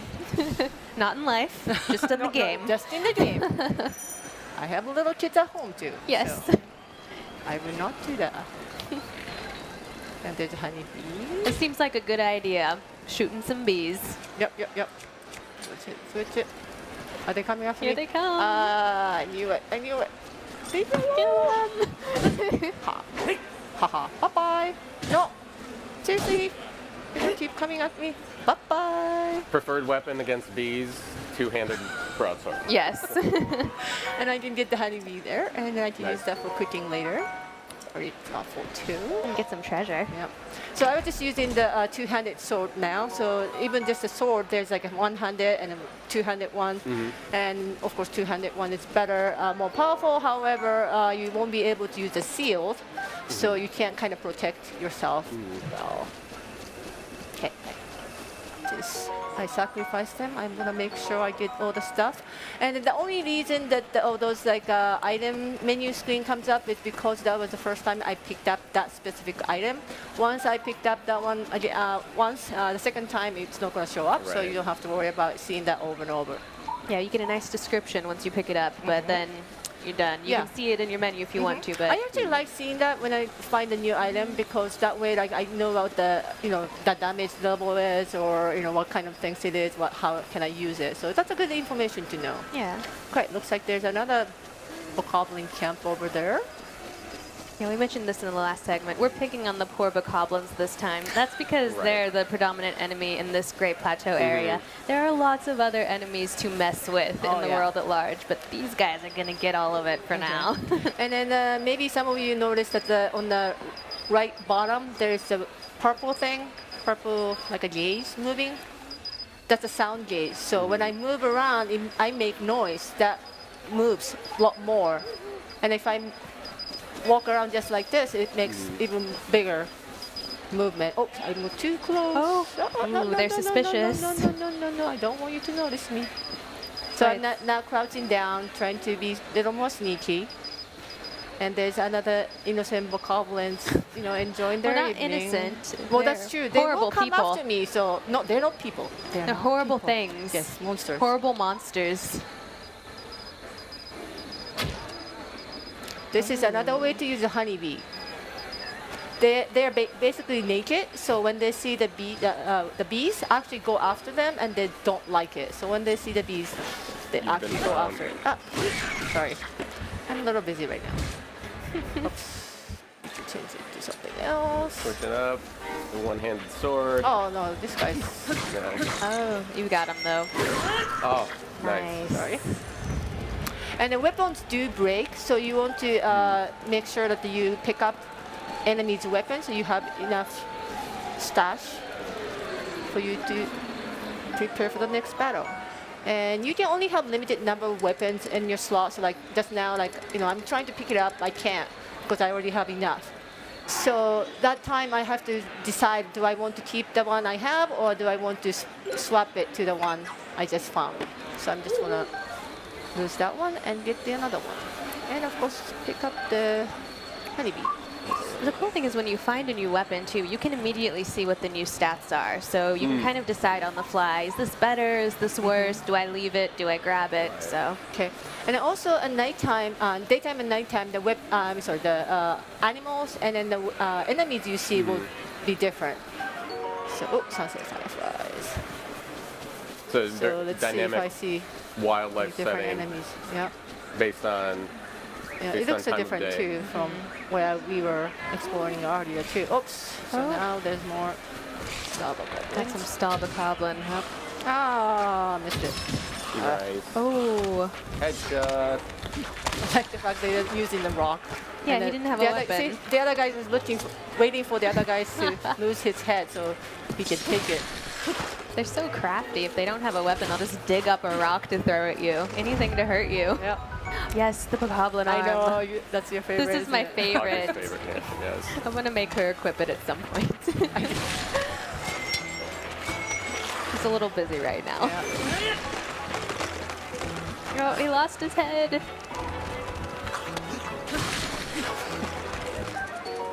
Sorry. Oh, you can see the hand crawling across the I ground. know. Pick me up, pick me up. Okay, so let me change it to something else. Oh. So I'm using a spear, and then the movement is a little bit different. It kind of, you know. It's really fast. Yep. So when the enemy's having spear, it's much better to use that than the sword, of course. Okay. I'm gonna explore and try to see if there's any more enemies. Now's a good time to equip the arm. I'm just throwing it out there. If you wanted to, just real Did I pick it quick. Oh, yeah. Yay, look. Oh, Audrey's favorite. It's wiggling still. I'm easily amused. And if he puts it on his back, it gets all wiggly and grabby and yep. Like trying to, you know, take something. Terrifying. I don't know. It's a big fan of Link, you know. Okay, that's So all I had to say. I just wanted to see the arm wiggle a little. Go about your business. So there's another Bokoblin camp. This one looks a little bit different, so I want to kind of show how it looks from the front. If I can sneak up to them. And again, this is one of those things, you know, as people are adventuring, people are exploring, there's everyone's guardians kind of over taking there. their own takes on different things. You see this camp, and you know you could rush right in. There's different ways to do this, and Chico's going to kind of take us around to give us a full survey of the land here. So we're going to get a good look at how things are set up here. There's more big meat over there too. But yes. You're gonna take their steak I too. will come to them later. The thing is that they actually go to sleep at nighttime, so right now they're sleeping over there, so they don't even know I'm right here waiting to, pick up their meat. Steal their weapons and their food while they're sleeping. Devious. So it looks like a skull-shaped, I don't know, what do you call it, like house? Yeah, they've got a skull house. Skull house, You know, yeah. to each their own. It's okay. It was a big sitcom in the 80s. Skull House. And then I don't know if I mentioned it, but careful. Oops. Well, I should have done it right. I'm gonna hide it. I'm gonna hide it so they're not gonna notice. They're suspicious, but They're suspicious. You can't fool that guy though. That's right. He knows what's up. Yes. Everybody go to sleep. Hit him with the wiggle arm. Nothing is happening. Go to sleep. Go to sleep. La la la. Yeah. They do that. There you go. Okay. Relax. Nothing to see here. Okay. So it looks like there's a explosive in there too. Oops, what I'm doing. So you're gonna let them sleep peacefully, right? Yes. Right? Yes. Oh. Let sleeping bokoblins lie. I made a mistake. You alerted them, and Oh, no, it didn't work, didn't it? Okay, they're suspicious, but they're okay. Oh, I'm so they're bad gonna at this right now. Fine. Just have to find another way to blow them up. Just get right in there. Oh. I don't know if there were big red barrels, which always means explosions in video so games. I wanted to use the lamp to do that one, but I just had a stage flight. Oh well. Hey, you got the explosion. That's what Again, counts. there's multiple ways to solve the puzzles and then It's true. enemies, defeat enemies. So I just tried that. Yeah. I was just doing it. I was intentionally making mistakes. Thinking on the fly. Yes. And now you can steal their treasure. Yes. Great. Oh, see? So I got the new soldier's broadsword, which is 14 instead of 5. Nice so, upgrade. just seeing that screen, they really help what I got. That will help. Oh, no, I can't take it, so I have to change. Is it, Audrey, is it okay for me to leave It's the okay. We had our arm? fun. Yeah. Goodbye, Sorry. sweet Audrey arm. has been satisfied. Yes. You can just stay there wiggling Still forever. I love it. But yeah, the guy you killed was really powerful bokoblin, so he dropped a really powerful sword. Okay. 10 arrows. Don't sneeze on those arrows. You're going to need those. I do. Okay, I'm going to go get the meat. Look up at the stars in the sky. It's so I pretty. know, isn't it pretty? Really So pretty peaceful. at night. Yeah. Those bokoblins just having a nice dream. They have no idea what I'm trying to do. Now they're going to go into the big sleep. It'll be a natural transition. So I have a fire arrow and bomb arrow. Which one should I use? Maybe a bomb arrow. Bomb? Okay. Yeah. Oh, did you? Oh. Yes. Fireworks. So, some people might really like to just jump into the battle and then try to kill them with sword and stuff. But sometimes, like a person like me who's not good at battle, I just like to be sneaky and try to shoot like explosive at them and just Get them from a distance. Ooh, the bokoblin. You want to exploit Fire. the fact that bokoblins seem to have an affinity for sleeping next to highly flammable barrels. It's true. I mean, it only makes sense. Yes, it wasn't my fault. They're maybe not the smartest monsters. Oh, there's apple. It's always important to have enough food so you can restore your health. More food, the better. Oh, bokoblin. Oh, style bokoblin. Ah. Get in there. Nice. Change it to different one. There's the the farmer's pitchfork. Yes. Even pitchfork will be very The Hyrule helpful. Gothic. Where's the head? Where's head? Oh, head's. Oh, head is still there. Okay. He's going to use his own arm. His friend's arm. Wait. His own friend. I know. But you've used so many different kinds of weapons so far, and this is just a small sampling of the different kinds of weapons in the game. There are Yes. just so many different So many, and you kinds kind to of play have to make with. a choice which one to take. Oh. These guys just there. Again, I'm just going to be Chance to use the environment to wreak some havoc Using here. The environment is Here we go. important. It's away. Did I miss the whole now thing? they're coming Really? after you. Fine. Oh, nice. Ha! Nice. That's better well done, anyway. Chico. That's style points. You got them. Oh, Ah. careful. He was gloating. Nice. What a jerk. So I love that move that you can do when you're leaping and sort of stall time with that. So whenever you're trying to jump off from the higher cliff, try to use the arrow. Then you go into that mode where you can kind of slow down the time, so you have better time to kind of concentrate and try to focus on where to shoot.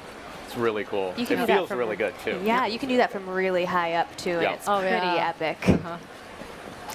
So as you might have noticed, that I use a lot of bow and arrow, and sometimes I run out of my arrows. So what I do is actually try to pick up the ones my enemy dropped, and make sure I have enough.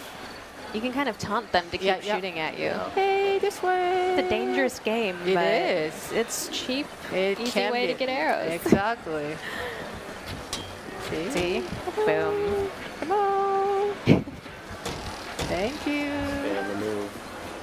They're playing right into your hand. Okay. Oh. Okay. I'm busy. I'm gonna go. Oh, sorry. I wasn't meant to do that. Chico's going for pure style here. No substance, all style. We respect that. Nice. All different kinds of ways to play this game. On the way to here, I saw the Guardian, so I kind of want to be there, make sure I get there before our time runs out. Anyone watching the previous segment, I told him what's what. Yep. Did he? By running really Running fast. as fast as my stamina wheel would carry me. I think he got the point, though. He's pretty terrified. Let me try it. Where is it? Where is it? Am I still far away? There he is. Okay. Oh, there you go. There you go. He's over there. I'm going to do this. I believe in you, Chico. Yes. We're entering a new area here. The That one's Eastern not Alley. moving. That one looks good. Let's go. We got all these Guardian relics around. Oh, he's waking up. Uh-oh. Good morning. Good morning. He's grumpy when he wakes up. No. Again, there's always a way. Your bow's gonna break. Really? It will? Oh. Fine. It's okay. You got, what, How much 5 did you get off of damage? them? That Yeah. is true. And I Can you scope him out? Oh yeah, that's right. You should let's do that see. first to make sure. Yeah. So this will give us a little analysis of his hit points, breakdown. 480. 500. Okay. I don't think know. you can do it. I believe in you. Yeah. So one other thing you can do with the weapon is actually you can throw the weapon like that, and It'll give you a critical hit if you actually landed on them. That is true. Yeah, I forgot to mention that. Good way to get rid of weapons that are about to break. But what I can do now is actually. So speaking of freedom and weapons, this is one of the weirdest things I've ever seen anyone do. Attack! No! And death. You've got a quarter heart. I'm not dead. You need to eat something I still have right time. now. And I have food. Okay. Haha. There you go. Nice. Run. It was a fine strategy. Yes. It was a great strategy. It's a really creative strategy. It is what is. it is. I think it'll ultimately get him. No, wait. I don't have weapons left. So, As we keep saying, you can play this game however you want. you want. You can even throw your weapons using magnesis. I don't have weapons. Oh. You don't even have a tree branch, Chico. Just run. Run. The death. Live to fight another day. Well, I think we're actually running out of time. Otherwise, we would have got him. The world definitely wants to see Chico versus the Guardian. I know that. But I think we'll have to stop there. Chico, thanks very much. We'll be doing more of this stuff. Audrey, thank you as well. Don't go anywhere. We're coming back with more Legend of Zelda Breath of the Wild. We're going to talk a little bit about Amiibo. So stick around.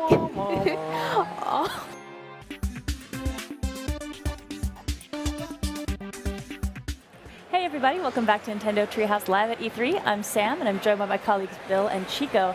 And during this segment we're going to take a look at some of the Amiibo functionality that folks can look forward to in Legend of Zelda Breath of the Wild. That's right. So as everybody recalls, we released The Legend of Zelda Twilight Princess with Wolf Link. Legend of Zelda Twilight Princess HD on Wii U came bundled with a Wolf Link amiibo, which you see right here. And at the time, we mentioned that the amiibo would have functionality in The Legend of Zelda for Wii U, then Wii U, now Breath of the Wild. And so we wanted to take the opportunity today to show you what the amiibo is going to do in-game. And so we want to start with a quick video just recapping how the amiibo functioned in Twilight Princess HD.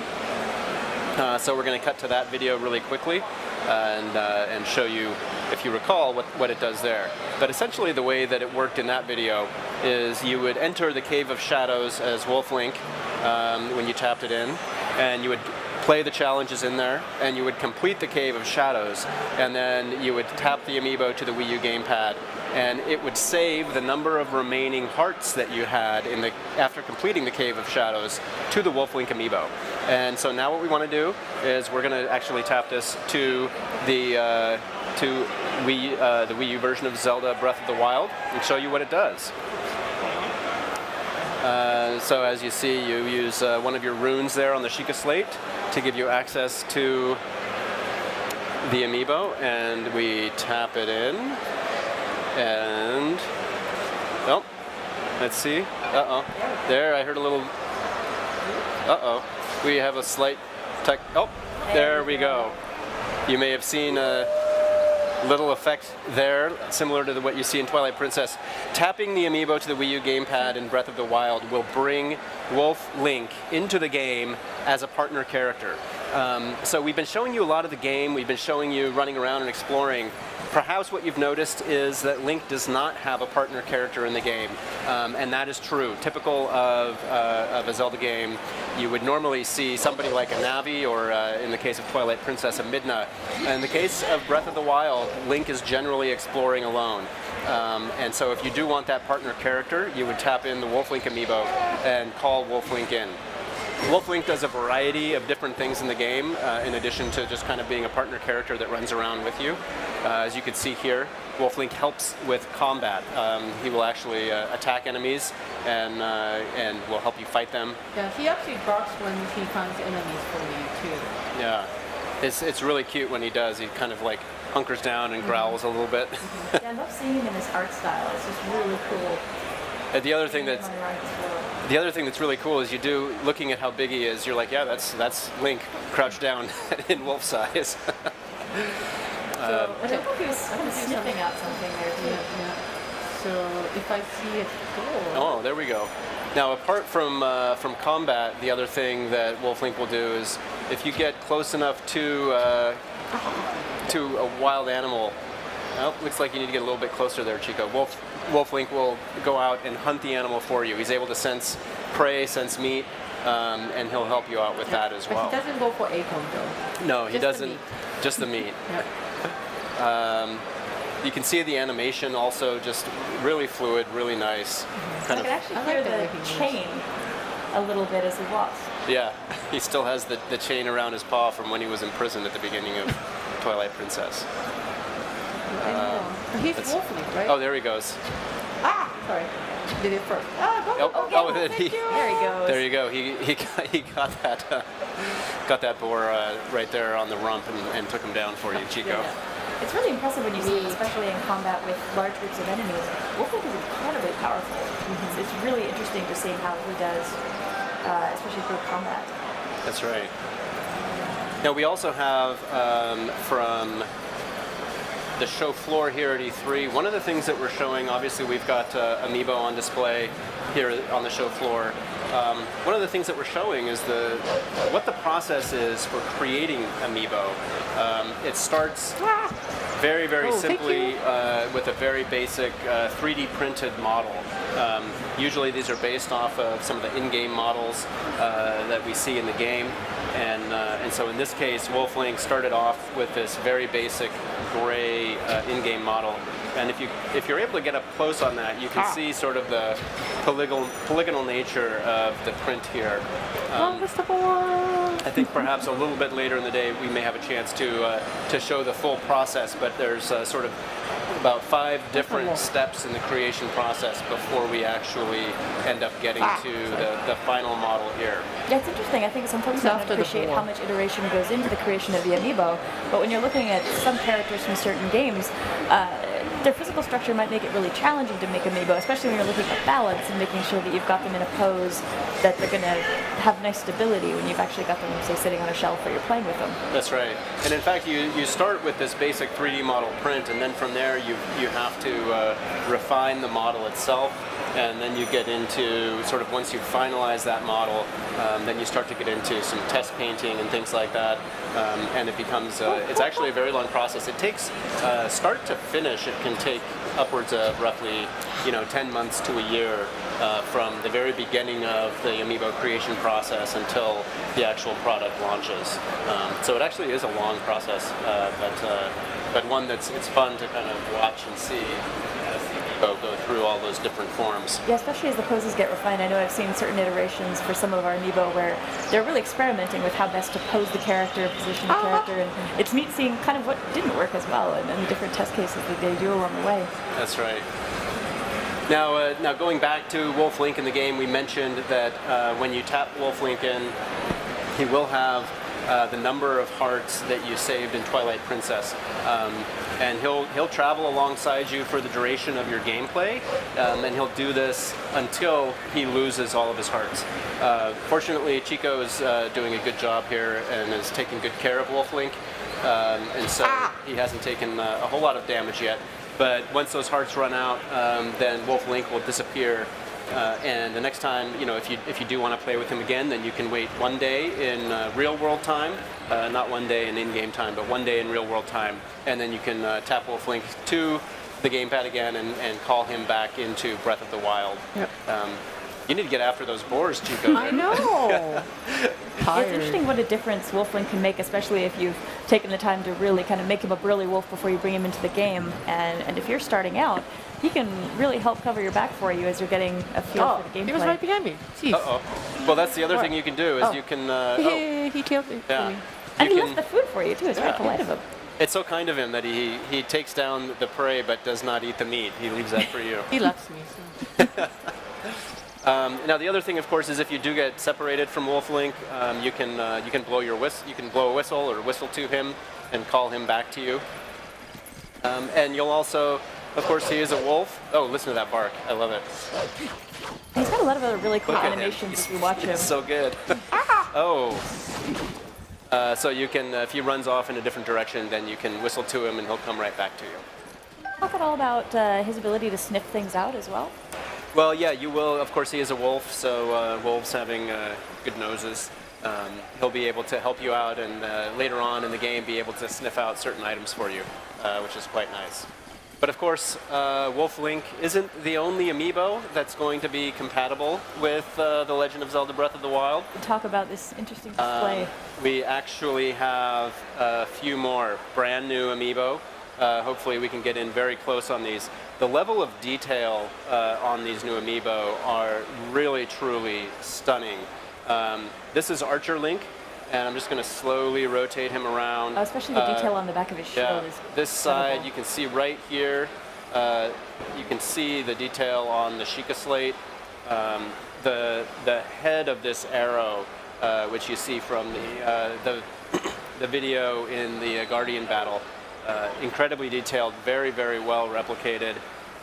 You have the arrows hanging from Leek's belt, and just the amount of detail that you get on even his armbands and tunic are really amazing. These are easily the most highly detailed amiibo that I think we've created so far. And this is the first of, we have 3 that we want to show you today. So the first is Archer Link. Really cool. I can't wait to get these. It's great because I've been, Aonuma-san and I have been talking for a long time about wanting to have Zelda figures available for people. So hopefully people are excited for these. This is Rider Link.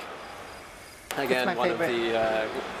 Of the, just the sense of presence you get from the horse.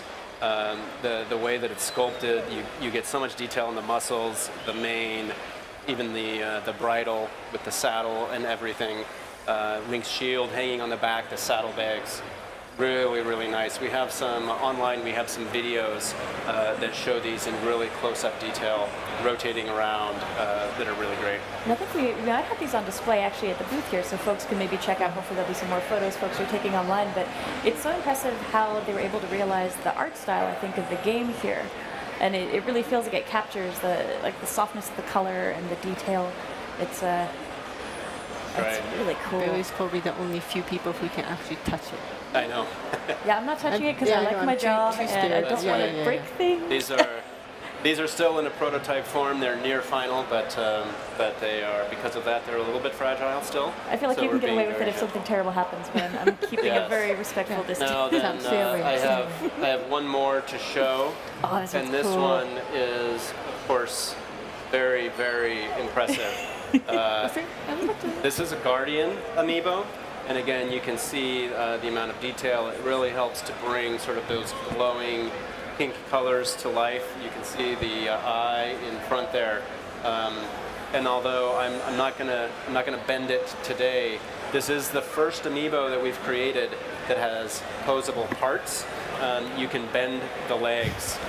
If you're with our pre-production model, it's you have to be very careful. So I'd rather not. But in the when we release this alongside the game, you'll be able to bend the legs freely and kind of pose the amiibo however you like. I'm kind of looking forward to making dioramas with those arms, like he's going to be grabbing other amiibo in my collection, or maybe actually battling Link or something while I've got him sitting out. It's going to be really fun to see what I can do once I've got a production model I can feel safe with. Yeah. So these are 3 amiibo that we have coming to launch alongside The Legend of Zelda Breath of the Wild. I'm really excited. I can't wait to get them. But we just wanted to give you a quick moment and share those with you. Chico, is there anything else that you wanted to show us with Wolf Link? Or no? That's about it. Well, we've got a little bit of time. We can maybe do some quick running around with it, maybe see if we can find another camp to hit before we wrap up. I think there's a camp over here. I hope they're awake. I don't want to always, attack them when they're sleeping. It is really interesting, I found, just finding new places to run around with him at. And actually, I think we might be coming up to something that we shouldn't see just yet, so all right. We'll hang on to that for later. But Yep. Thank you so much, Bill and Chico, for joining us and giving us a look at the amiibo functionality. Folks, again, if you happen to know somebody who's here at the show, you might want to see if they can take some photos of these. We've got them on display. And please don't go anywhere. Actually, next up, we're going to have Miyamoto-san join us, and we're going to be talking about how this game actually ties in really interesting ways to the original Legend of Zelda game. So please stay tuned. We'll be right back.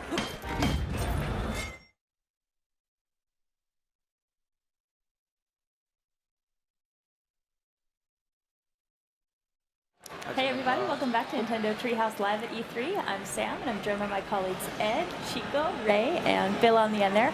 And we have a really special guest with us for this segment. Miyamoto-san has joined us to talk to us a little bit about The Legend of Zelda Breath of the Wild. Now, earlier on today, Aonuma-san stopped by and was talking to us about the different ways that this game kind of steps away from what people might think about as the traditional Zelda conventions. But what we'd love to talk about with you, Miyamoto-san, is how we're actually getting back to the roots of the original Legend of Zelda game here.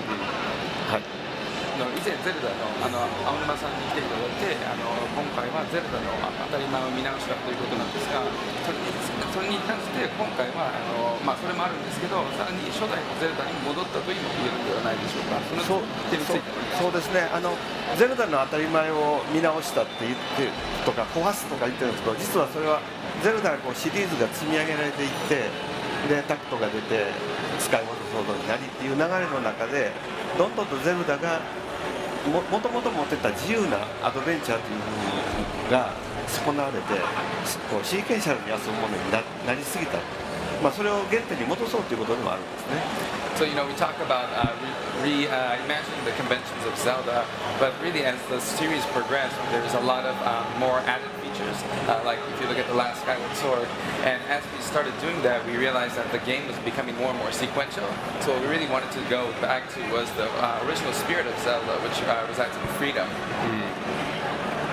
So we're starting this segment off. For those of you who maybe missed the morning segment, you'll see a little bit of the beginning of the game again, and we're doing that for a very specific purpose. But one of the things that we saw early this morning at the beginning was that once again, the game starts by Link waking up, and I was curious why Link always wakes up to begin the game.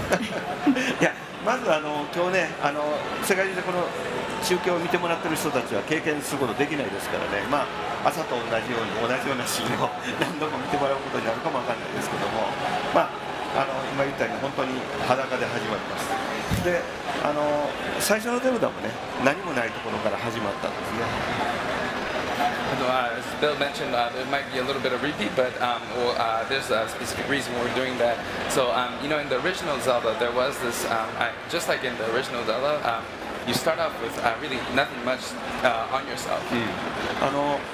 初めてゲームを作った時にね、当時スーパーマリオとかを遊んで、出てきたゲームを遊んでクリアするっていうのに慣れてた人たちが一体何をしていいのか分からないってでモニターを撮るとすごくその意見が多かったのでその時まだリンクは剣持ってたんですけどもじゃあもう剣も外して本当に分からないところから自分で考えて遊ぶ遊びってことを分かりやすくしようというので剣を同時にくれるようにね変更したという歴史があるんです。 So, when the original Zelda came out at the time, people were used to games like Mario where you just play through the levels that come up as they come up. And we had feedback that, you were tossed into this field with a shield and sword and, weren't given any directions. So it was kind of confusing. So we thought, you know what, let's just take it all the way. We'll just remove the shield and the sword as well and start from there where the old man gives you the sword. That's what we did. Mr. Miyamoto, it's interesting for us to see this now. I'm wondering if you could talk a little bit about your vision of, 30 years ago with all the technology that's happened since and sort of the concepts and ideas that you've been able to see these teams develop now over that time. 技術もすでに発達して今のゼルダというのに関して今お話しいただけますか。そうですね、本当にこの世界そのものが再現されている昔のゼルダというのはイメージのイラストがあったようにこのイメージをイメージして遊んでくださいって言ってたのが今はそのイラストをはるかに超えるぐらい全部が本当に作られててその作られているもののところに直接自分が歩いていけるっていうすごい技術になりましたね。So in the old Zelda, there's this image, an illustration that we started with, and you kind of had to put that in your imagination as you were playing along. But now you really don't need that illustration. This vast world ahead of you, it surpasses the illustration, and now you can actually walk and do things in this world that's come to life. And I think we actually have that original illustration here from the original manual. Yeah, it is. Right, you see Link on the edge of the cliff. And what's amazing to me is when you take a look from the cliff edge, you can actually see the same mountain, those same twin peaks. We have them right on screen here now in that original illustration here in the world of Breath of the Wild. It's really interesting how that captures this sense of excitement, not only looking over this cliff, but also when you're on the edge of the plateau and you're just kind of looking at all this space that you really want to get to and explore. And of course, as Miyamoto-san said, the NES game starts with an old man who gives you a sword. You start off in a field and you walk into a cave to get the sword. In this game, you start in a cave and you walk out into a field. So it's almost like it's reversed. So Miyamoto-san, you mentioned the fact that it was a very conscious choice to not give the player a lot in the way of instruction or tutorial at the beginning of the original Legend of Zelda. Was it a similar reason that you didn't give a lot of story information at the beginning and you kind of dropped the player into this world without telling them anything about what's going on around them? そのままフィールドに落とされてということだったんですが、それに加えてバックストーリーというか背景もあまり説明されてないので、そういう意味に関してもお話しいただけますか。そうですね。どうしてもあなたは何でどんなところに置かれててっていうことをプレイヤーが理解するために最近のゼルダっていうのはいろんな人が出てきて説明してたんですね。でこれは本当に原点に帰って自分が何か分かんない状態から始まって本当に自然と接しながら徐々にヒーローになっていくっていうお話にできたので非常に前半の語りが少なくてどっちかというと自分が生きていくための技をいろんな探してる間にだんだん分かってくるっていう作りになります。So in past Zelda titles, we've gotten to the kind of tendency where there's a lot of explanation by different NPCs to tell you who you are and what your role is. But we went back to the origins of Zelda and to discover kind of who you are. You don't know who you are. You don't know what you're supposed to do, and you're thrown into this world. And as you're traveling and interacting with nature, trying to survive this wilderness, you learn who you are and what your role is in this big world. One of the other things that I loved about the NES Zelda game was every time you walked into you started the game and you could just go off in any direction, which we see Chico doing here, heading off in a different direction from where I started from earlier in the game. But the other thing is that on every screen there was movement. Every time you entered a new screen, there were enemies on the screen and they were milling about or shooting arrows, or if they were Octoroks, shooting rocks. And you have that same sense here, but in this case, the movement is coming from the natural world. With the wild animals like the boars, you see the leaves kind of floating through the air, and you'll notice things like squirrels and lizards running around on the ground. 動きっていうのが敵だったんですけど、今回では動きもまた同じような動きがあるんですけど、それは敵ではなく自然のものであったりが多いですよね。森もね、ものすごく自然になって、葉っぱの数もすごい多いですし、でこれ昔から我々8ビットのね、こう平面のスクリーンを使いながらゲームを作ってきたけど、足音がそれらしく聞こえるようにいろんな足音をつけたりして雰囲気はですね、もう本当に今絵もですけども音も含めてすごく自然に自分が自然の中にいるっていうのを描けるようになりましたね。鳥が鳴きましたね。So just as you heard the bird there, in original Zelda, we were looking at obviously a 2D screen. That's what we were working with, and so to create some depth, we did things with the audio, like having different footsteps with different surfaces to create that depth. But now everything's there, not only visually but orally too. So it's really just it's almost like you're in the wilderness and you're just experiencing it for yourself.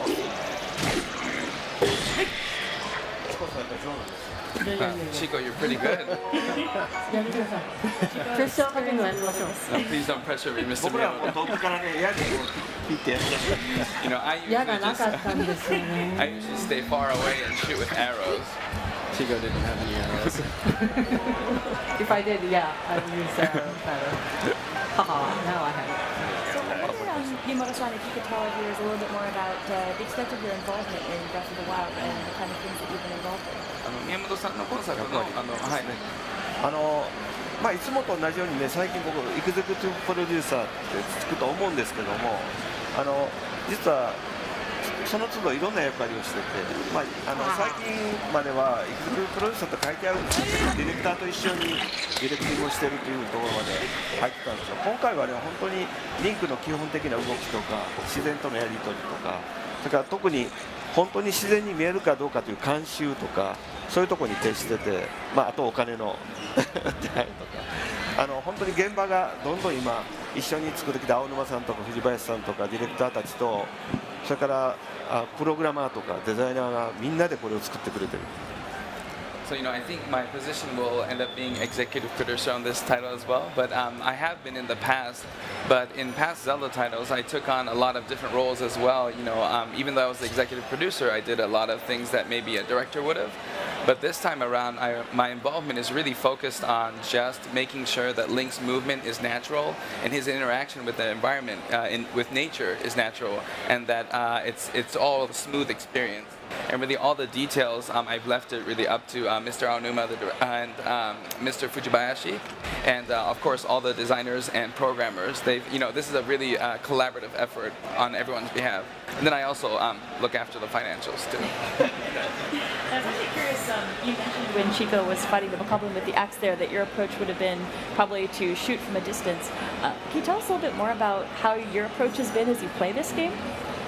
先ほど宮本さんが自分はこういうところが弓矢で打つとおっしゃったんですが、そういった違うゲームプレイができるということですね、このゲーム。Before you jump into that, I just have to point out how much this reminds me of the original meat item in the original NES Zelda game.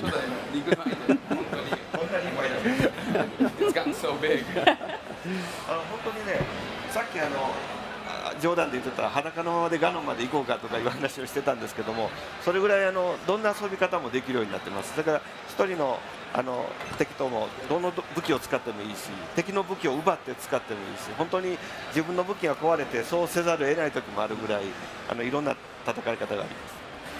Before this stream started, we were kind of joking around. You can probably take on Ganon with just as he is in the Noon, and you really can do that. That's how much freedom this game offers. So you can use all different kinds of weapons for all different kinds of enemies. You can take their weapons and use it against them. So it really does open up to any kind of gameplay style that you prefer. It also opens up a lot of different possibilities in terms of how you want to approach things like combat or puzzle solving. In certainly the more recent 3D Zelda games, generally when you found yourself faced with a puzzle, there's one solution. Whereas in this game, even as we've been playing in the Treehouse, we've found that different people have very different approaches in terms of how they want to try to solve puzzles. And I think Chico is taking a slightly different approach here to how she wants to deal with some combat. Actually, now we're here. 風がすごい吹いてるので、敵の方に燃え広がっていく。Like you see here, the wind is going towards the enemies, who just use the fire to take it back to where the enemy is. Great to talk a little bit about how fire played an interesting role in the original Legend of Zelda as well. That's right. This is, I think, the first time in a while that Link is able to use really fire as a weapon in a lot of different ways. In the original NES Zelda game, you could burn bushes and find things there. And I'm sure a lot of all of you probably spent a lot of time burning every bush in the game. Just in case. Especially Bill. Bill loves burning things. He loves bombs too. That's right. So I think maybe what we're going to do here is switch to a slightly different save data, and we're going to look at a slightly different area of the plateau here. So I'm curious, Miyamoto-san, as we're moving on to another section of the game, it must be a really interesting experience having been involved in a series for this long and over this many iterations. Have you found that there are things that you wished you could have had in the original Legend of Zelda game that you've been able to realize over the course of the series? 今までいろいろなゼルダと携わってきた宮本さんなんですが、今回で、初代のゼルダでできなかったことを組み込みたかったっていうのはあるんですか？いや現場のメンバー、プログラマー、特にプログラマーとデザイナーたちがこう自然をそのまま自然として作り直そうということにすごいチャレンジをしてて、僕はこのネタがこうなるというよりそれ全体が理想的だなと思ってただけなんですね。だからこの部分のアイデアをこうして作ってくれと言ったことはなくて、現場がどんどんものを作っていくっていう感じです。You know, the programmers and the designers, instead of kind of trying to make one spec or one feature available, they try to really recreate nature as is within the game. And within that step, there's a lot of things that came up. And so there wasn't anything that I specifically requested.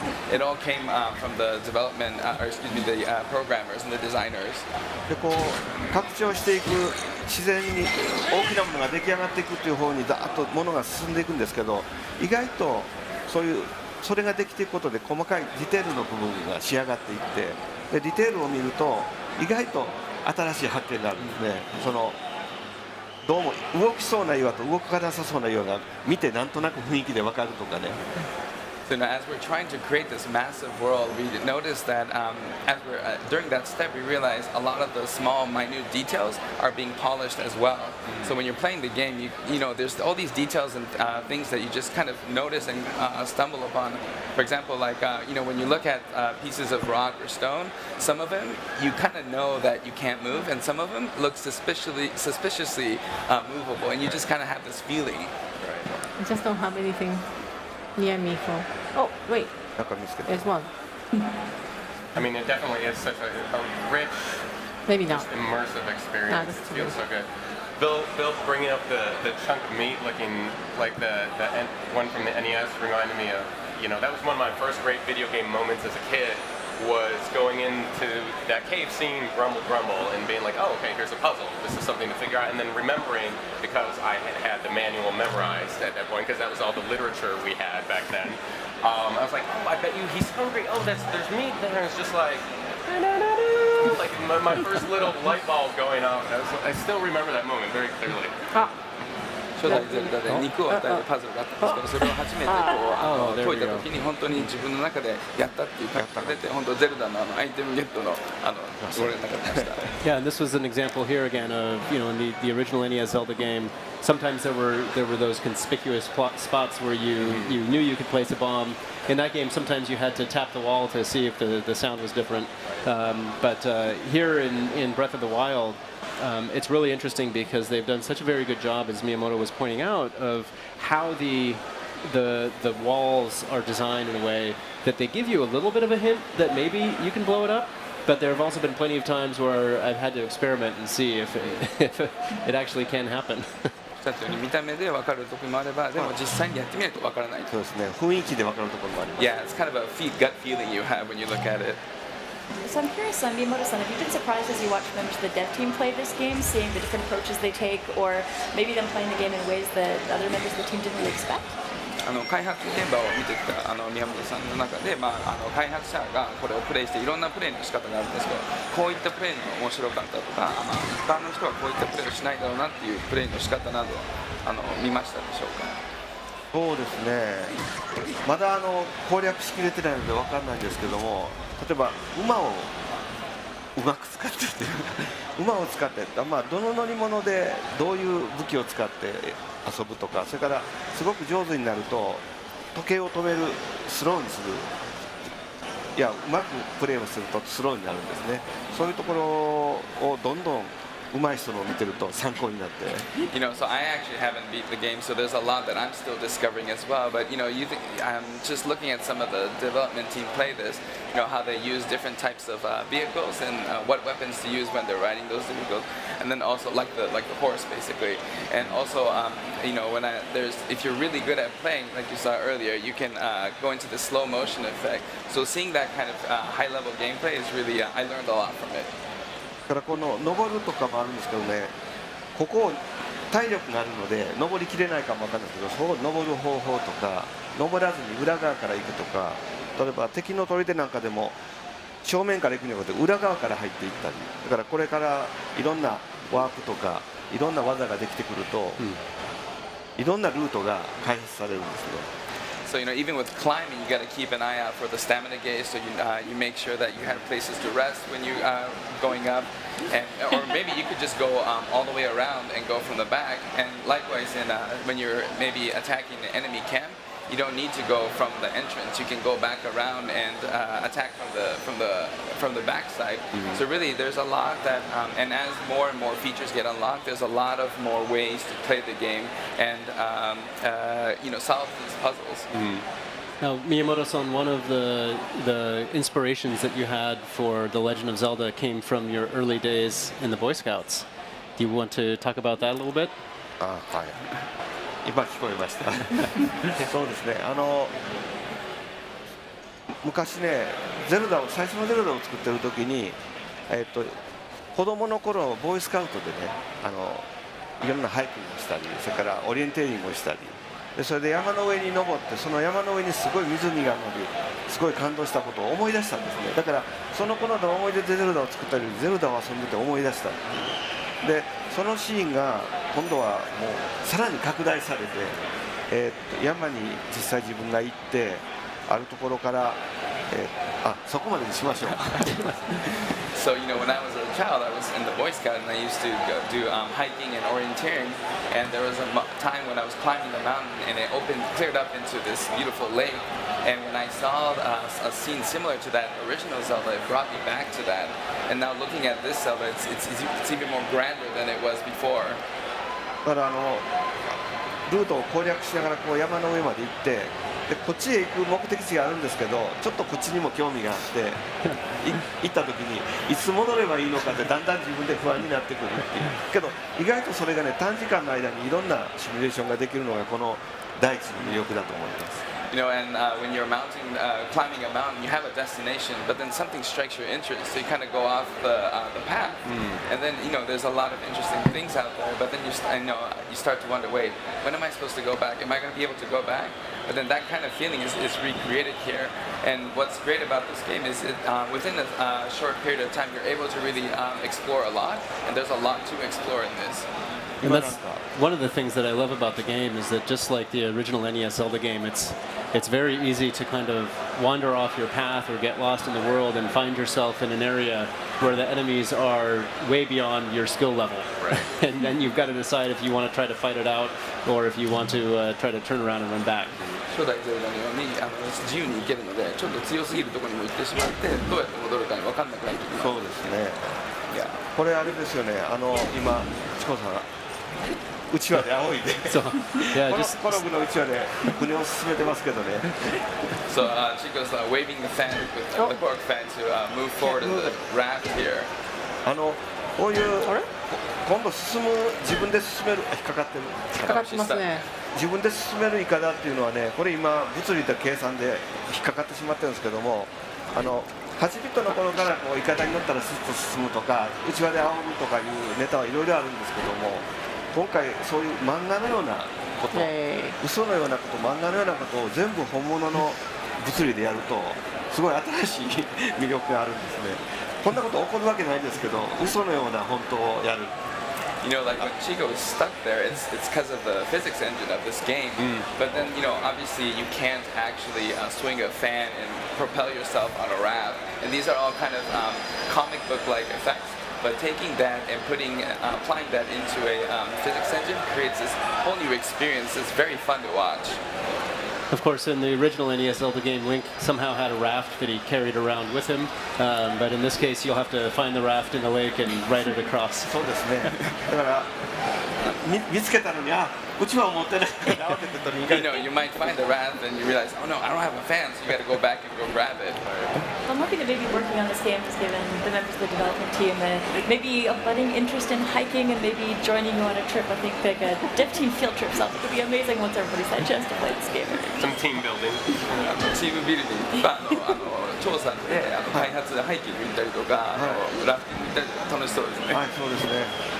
Maybe hide copies of the game and they have to go hunt them out on a mountain. ちょっと難しいと思いました。tough enemies. Oh, Chico's on Shake it ice. off, Chico, shake it off. I had a cold leg. 僕はね、こういう矢を使って戦うとかね、するとね、必ずその後で矢を拾って回る。You know, when I use arrows to fight enemies, I always make sure to pick up all the arrows that I use. 特にミスして撃ったやつは後から拾って集めて。 Especially the ones that I miss, I go back and grab them. だから数が少なくなってくると敵にわざと撃たせて敵が撃ったやつを後から集めて回る。Or when I start running out of arrows, I let the enemy shoot arrows at me and then go and grab those and make it my own. すごい慎重なプレーヤー。 I'm very cautious player. It's very economical. Absolutely. It may surprise you, but I'm somewhat of a reckless player. We've seen that. We all know.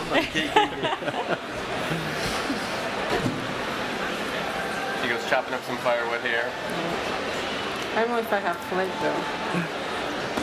This is actually one of the other things that I love about the game is that, you know, certainly in the original 8-bit Zelda game, the team did an amazing job of using the limited color palettes and the limited graphics at the time to depict a very fully realized world with a lot of different terrain. And we see that again here in Breath of the Wild, but to an exponential degree. And you see it just in the style of trees that we've seen so far, with the forest down below to the fir trees up here in the mountains. It's really impressive. 初代のゼルダでは限られた色と限られたフィックスでやってたんですから、それで実現された世界ですから、今回比べ物にならないぐらいいろいろな種類があって、木だけでもいろいろな種類があってすごい。森に行くと本当に森のように見えるし、森に行くとキノコとかがたくさんあるんですよね。So if you go to the forest, it really does look like a forest. You can get things like mushrooms from the forest. おお、引っかかった。It goes without saying, but it really is. This game is so beautiful. It looks so good. 本当に美しいゲームですね。いいんだな。I guess I'm against the current, so I can't go. Yeah. So. Miyamoto-san, since we were talking about the fact that you've been really involved in making sure that all the animations and the movement feels really good, I was wondering if you could talk a little bit about the temperature system and your thoughts on that, because that's really interesting as far as how it affects Link as he's traveling through the world. 先ほどリングが自然に動けるっていうのを監修されてたっておっしゃっていたんですが、温度に関してもどのようにリングが影響されるかについてお話しいただきます。そうですね。これはもうほとんど現場のディレクターたちが作っていってるんですけども、山の上の方に行くと気温が低くなりますよね。そうするとちょっと暖かくなれるものを食べたらとか。で今度のゲームは服もね、ものすごい種類の服があるんですけども、それが暑いところと寒いところのために準備されてたり、それからそれを食べ物で補うっていうアイデアも入ってるんですね。You know, so this is actually an idea that came out just entirely from the directors and the development team. So for example, as you're climbing a mountain, the taller you go, the higher you go, the colder it gets. So you have to prepare yourself by eating food that gives you cold resistance. And this game has a plethora of different clothes that you can wear. And so that helps you prepare for any kind of environment that you're going towards. And then so there's a element of preparing yourself by having the right clothes, and there's also an element of preparing yourself by eating the right food. I feel like this probably all harkens back to your Boy Scout days some way, yet again. The Boy Scout being prepared. Yes. Yes, definitely. Yes, always be. Because I know the animation when Link's cold and you look at him and you just feel so Oh, when he's guilty. shivering, yeah. Yeah, I was just torturing him Teeth by taking chattering. his clothes off. Yeah. ここでは脱がない方がいい So don't take your clothes off here. Sure. I think people like that. playing with it and they noticed if he wasn't wearing boots and he's cold, you actually see his toes get red as he's shivering and you're I'm so sorry. Mr. Miyamoto, was there anything else you wanted to add in terms of the stories of the development of the NES game or anything related to this game? 初代の開発についてのお話であったり、今回の開発についてのお話だったりありますでしょうか、他に。そうですねいろいろ現場とやり取りをして結構ね僕は今度ね食べ物の材料の種類とかすごい多いんですねでアイテムの数もすごい多いんですでそれをこの組み合わせこの組み合わせていろんな組み合わせを楽しむっていうのはみんな好きみたいで僕それ面倒くさくて嫌っていうふうに結構対立しながら作ってたんですけどもまあだんだんと仕上がってくると今までのゼルダっていうのはルピーを集めるんですけどルピー集めても使い道がないとか言われたんですけどそれがね結構厚みを持ったので、まあ、ルピーを集める以外のものも集めてルピーに置き換えたりしながら本当にバランスのいいゲームになってきたと思いますね。You know, so as we're, there's a lot of back and forth with the dev team, and there's a lot of items, a lot of ingredients that you can collect. And I'm kind of a lazy person, so it's kind of a pain to mess with all that. And so there's a little back and forth with the development team. But as it's becoming more and more polished, I realize there's a lot of fun, a lot of joy to be had in there. And there's just really a lot you can do with all of the options that you have in this game. And Speaking of options, check it out. Nice moves, Chico. Well, thank you, Miyamoto-san, so much for joining us and sharing some stories about the development of the original game and how this is kind of bringing us back around to the roots of the Zelda series. It's really cool to see how the two have been connecting. And I hope you enjoy maybe taking a walk through the booth if you haven't already, now that we've got everything up and running. Very cool. お時間ありがとうございました。That's cool. ありがとうございました。上手でした。 It was very good, Chico. And everybody else, thanks for joining us. Folks who are watching, please don't go anywhere. In a few minutes, we're going to come back and take you into another of the shrines that you can check out on the plateau. So please stay tuned. Stick around.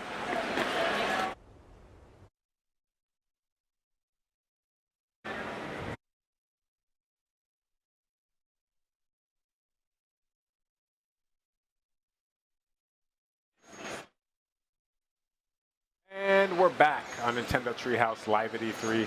I am Eric, and I'm joined here today by Ed and Audrey. And Ed's going to take us through one of the shrines in the game. So Ed, take it away. All right, here we go. We're gonna what we're calling Shrine 3, which it's not really a 3 Very or anything. It's just the third we're showing today. It's our third. Yeah, so I'm finally I'm excited because I finally get to do some play here. Been doing a lot of talking today. So we're outside the woodcutter's cabin, and I'm You're gonna head up climbing here. his house. Yes, because I can. Oh, So that check doesn't this look out. suspicious. This is one of Sparkly the leaves great things there. about this game is you can really looking off in the distance. You see all these places. These are places we can go to. And so I'm gonna get a closer look here. Where were you? You were up there. I'm gonna mark it on my map just to be safe. So, all right. So I want to check it out. Well, you're just gonna pass by that really suspicious-looking thing? No, So suspicious. You know better than that. I want to grab that pot lid though. Can't That's let true. that You go. needed that pot All lid. right. You did. And of course, these pop-ups that you're going to get for your items, don't freak out. It just happens because, this is the first time because we're all rebooting these things. So it's not going to happen every time, everywhere, all the time. So what's shaking up here? Just checking that we're hanging out. Is there something up Go here? that Is there other something- side. Boom, see, sparkly. Did you see sparkly? You see that? Sparkly. Is that something? Examine Oh, it. yeah. Should we do it? Oh. Boom! Cute. Anyone who played Wind Waker might recognize these little guys. So this is our second one we've seen today in parks. This might be our. Was it third? It's a Korok, regardless. Yeah. Yes, they're all over the place. They're all over. They're all over the place. Super fun. So I'm gonna head over to this map marker that I've had. I'm grabbing an apple. I might grab two. That apple's mocking you. Don't let him get away with it. Leap up there. So, did I pick up the axe? Oh no. I didn't grab the axe. Hey, it's a woodcutter's cabin. You know what would be good to get? The woodcutter's axe. Yes. I mean, you could, you know, chop down a tree with any bladed weapon. You just could. not as efficient. It's not. I just want it though. I want. This is my axe of you. So here we go. And the woodcutter's axe. You're so much less steely than I am. It's respectable. So again, this is one of the really cool, like, sort of abilities to interact with the environment here. You see this tree? It's got a couple notches on it. You know, that's He already interesting. started at that one. So, and I'm going to take out my trusty, dandy woodcutter's axe. So I'm going to give it a couple thwacks. Boom. Nice. Oh, Check it out. This is going to be cool. But it's also, it's not just, so that was how you do it. Because I had my hips pointed the correct way because I've been practicing Your my follow-through logging. is pretty But good. you know, I mean, you can fell these things in any direction, and you know, it's not. This isn't an automatic. That wouldn't have like, worked for a bridge. That's not gonna. That'll be the bridge to your doom. Is what it is, and I always get so nervous. Oh, be careful. So careful. Walking a timber tightrope. All right. You had it under control. Check it out. We had faith in you. Hey guys. Hi guys. Come here. Come here. I want to pull your sword out, man. Let me see. Oh. That was almost a really nice dodge. Almost ain't good enough with these guys. No. It's not getting it. Oh, watch that Not getting cliff there. You know Don't what? fall off that. Yeah, just Ugh. at them. Run.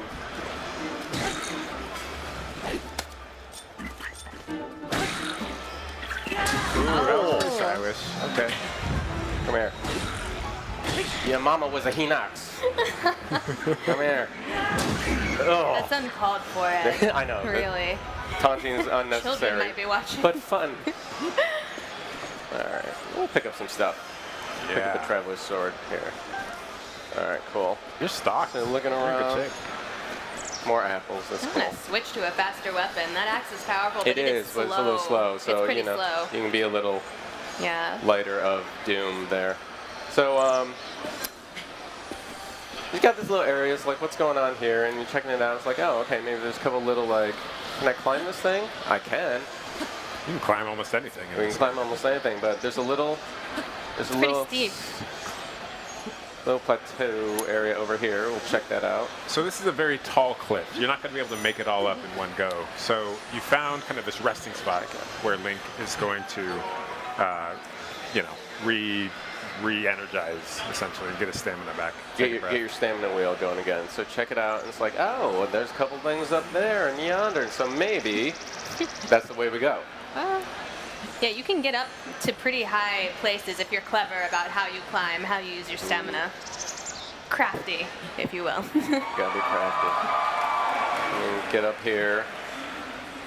I'm gonna make that leap. Grab that rushroom, nice. which I think is my favorite item name thus far. And look at that, we got little line of rushrooms. So those restrooms, of course, we're going to actually go into this in the next segment when we take an in-depth look at cooking. But if you were to cook that, it's going to have a special effect that's going to increase Link's speed for a limited amount of time. So, for instance, if you were to cook this here, you'd actually be able to climb faster and make it up here with a little more ease. Which would be a way to manipulate your stamina wheel. Oh, be careful. Without You're pretty low. Jump. Oh, yeah. See, you can use look your at that. one Love last it. jump Yes. like you did to get to that higher gotta be plane you're smart trying to get to. All right, so from here, we would like to go to maybe, okay, I think we can make it up there. All right. Oh. I'm all about the starting jump, Ed. Gotta get the Oh, I starting know, it's jump. true, right? Yeah. It is fun. Like each kind of like climbing segment is a little puzzle almost. Like you have to, itself, yeah. you have to use your stamina like really wisely. Because Doing when you're pretty at the very well. top, if you're about to run out, you can do that last leap and actually make it up there. Even where- if you just have one little sliver Oh, of yeah, stamina, you can sliver. sometimes make it up to the Right. top. Just get that little, there we go. And what do we have Nicely. here? Ooh, patience, or not. Check it. Or not. Cool. Shrine Oadaim. Yeah. Pop out our little Sheikah slate. It's such a relief when you finally make it into the safety of a shrine after going through, God knows what to get there. Treacherous Well, climb. relative. I mean, some shrines aren't so safe. Yeah, that's true. This little room is safe, though. Get a It's a second little, to breathe. very safe, not ominous or foreboding at all. It's Nope. actually safe. Yep. Here we go.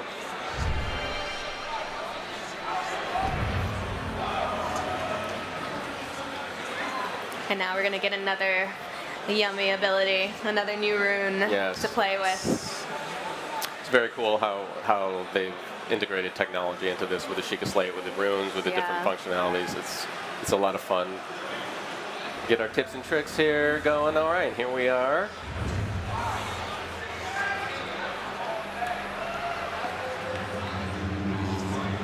Mysterious voice, nothing to worry about. Stasis trial. So we'll pop our Sheikah slate in there. See what we got. A little droplet of technology. Highly advanced stuff here. Yes. Highly advanced. Oh, wow, you had to. I'm fired.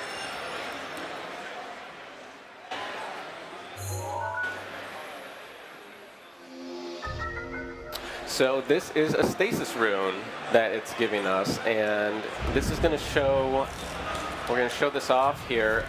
What this does, what this rune will do, it will allow us to freeze certain objects.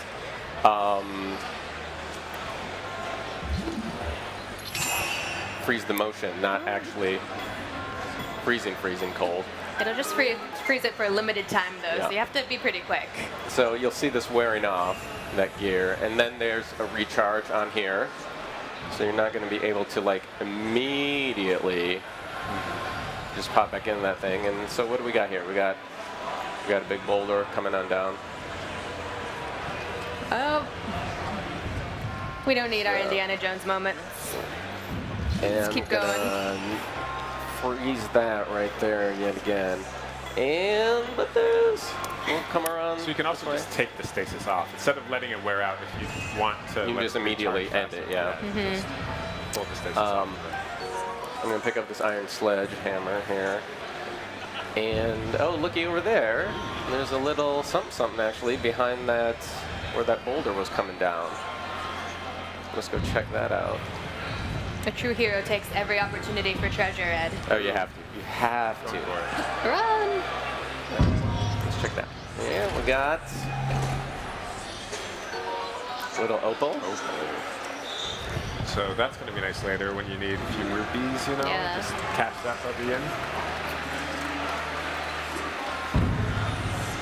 So we'll see here. You're so patient. I've died so many times just trying to go for it Yeah. when I shouldn't. So one of the other cool things about the stasis rune, it doesn't just simply lock in anything, any moving object. It doesn't just freeze its motion. What you can do is pop into something, freeze it there, and then I'm actually going to switch That's weapons here. sledgehammer. And what you can do is you can sort of get all this stored energy into it.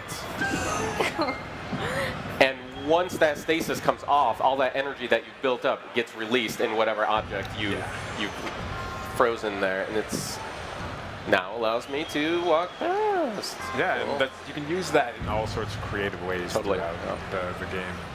It's kind of wily, though. I've had that thing fly back and then come barreling in my face, so Yeah. you gotta watch out. Well, that's the thing, the physics engine, you never know exactly where Yeah. it's It's going to gonna think bounce or about, how, you know, like- this thing might bounce back and crush I want it, to so get out. Like, Yeah, playing with fate here. is it just going to? Oh. No, because it's against the pillar. That could have worked out well, so all much right. worse for you. We can. I get nervous around the edges here too. So, but we'll go ahead and we'll. That's the thing, the Get our physics-based reward puzzles, here. there's so many different ways to solve a single puzzle. You can use a number of your runes to solve the same puzzle in some cases. It's true. That's part of the fun, is figuring out your way to solve a puzzle, your way to progress in the game.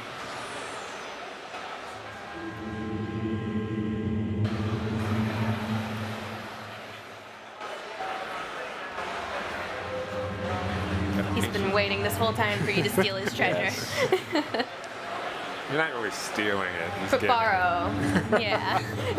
Relieve him of his treasure. Yes. His duty's And of fulfilled. his He duty. can now be at rest, the ancient Sheikah monk, right?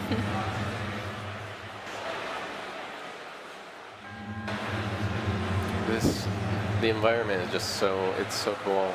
I love the ambiance. This guy's good at decorating. We need to find out who's the monk's interior decorator. He looked a little concerned. He was like, what? What was that? Went into my chest. Something? Something happened.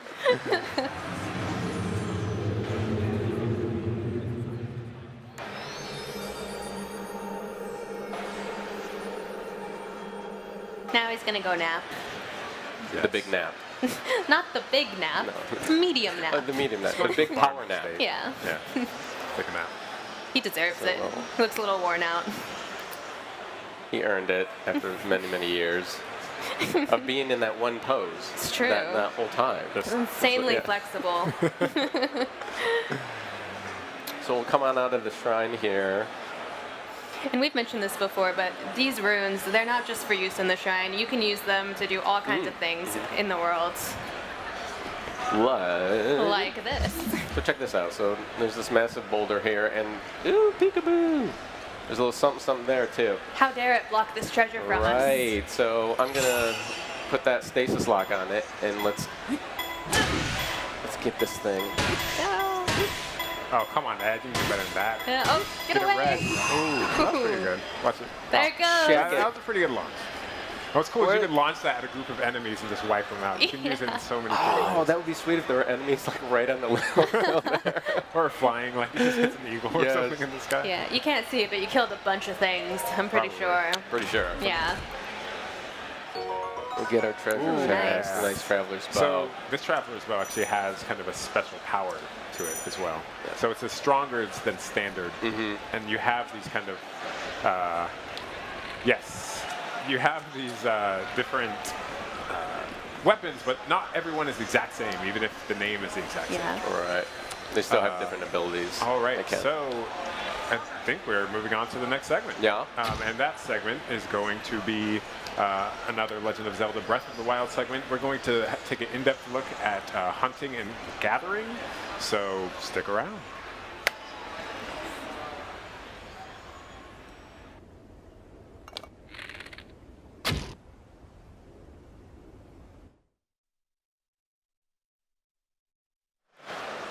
Hey, hello, welcome back to Nintendo Treehouse Live. I am Kendra, and I'm up here with my buddies Eric and Ed from Treehouse, and we are about to take a look at Legend of Zelda Breath of the Wild.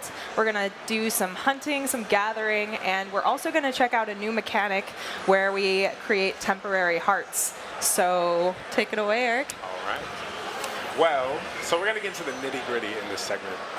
The hunting and gathering systems are really sophisticated, and I'm going to get into that after I take out this pheasant who's hiding up here. After I pick this thing up first. And because it's the first time I've picked this up, it's going to annoy me, but Gotta that's be fine. so quiet. Oh, yes. Nice job. Nice. All right, so I'm just going to go up and grab this. A perfectly prepared piece of meat. It is. Just as leg fell off.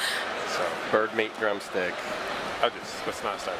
Okay, so to start, I'm just gonna take a look at my surroundings. So I see here on the log I have a little hearty truffle. So this is something we're gonna cook a little bit later to give us some temporary hearts. But first, I am on the hunt. So let's find some animals. I love how you're just stealthing everywhere. I am. You gotta sneak up on them. You do. Yeah, it's They are weird very when you alert. do that back There's at the a boar. office. Oh, I spooked it. so cool. That's right. Oh, nice. Oh, All right. poor I thing. got this one. Let me drop 2 steaks. So they won't always drop 2 steaks, but I have 2 steaks. I can eat this raw meat. This raw meat's gonna restore 1 heart, but I can also prepare it to increase its efficacy. And I spy up here in the tree. Little something? Some more goodies, little something, something. A hardy truffle. Right, and a stemellostrum and a hardy truffle. So all of these foods have certain qualities to them that, like you said, you can draw out specific elements of them through the preparation, through the cooking process. So this sort of gathering as much as you can get all at once up front is really beneficial here. I'm trying to chase them down. So if you can get a headshot on these guys, you can actually. Nice. Nice. Yeah, it's not too hard to find food all throughout the forest, and everywhere you go, there are different things that you can collect. Yes. So I actually just picked up a butterfly there. If I use that, I can prepare it, mix it with some monster parts. And we're actually going to go take out a monster right now. Just right now, I'm kind of gathering all this, and then I'll sit down and cook it all. You gotta get your ingredients. But as you're traveling from place to place in game, you're gonna have to obviously replenish your hearts. So in previous Zeldas, you were able to cut down the grass and get your hearts back. In this game, you can't do that. You have to cook. Or you don't have to cook, but you have to eat. You have to eat. But cooking usually increases how many hearts you're going to get back. But what you can do with the grass is sometimes when you cut down longer grass, you'll find little insects and whatnot hiding in it. Find a little something.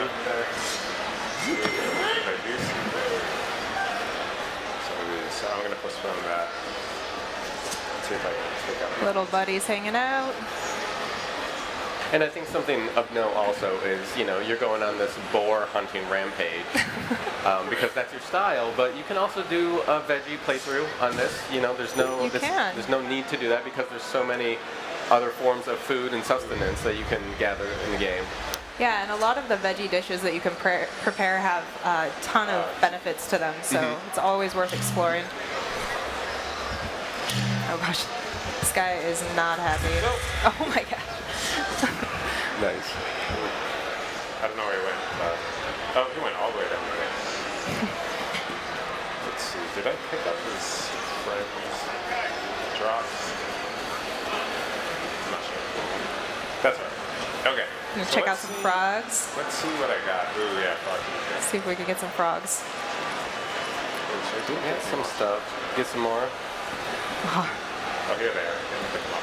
All right, so that bokoblin I took out, we dropped a horn and a fan. So I can use both of those and prepare them with, mix them with critters, insects, and frogs, and what have you, to make elixirs, which I can then use to give myself special effects. No froggies. Still want to get some videos.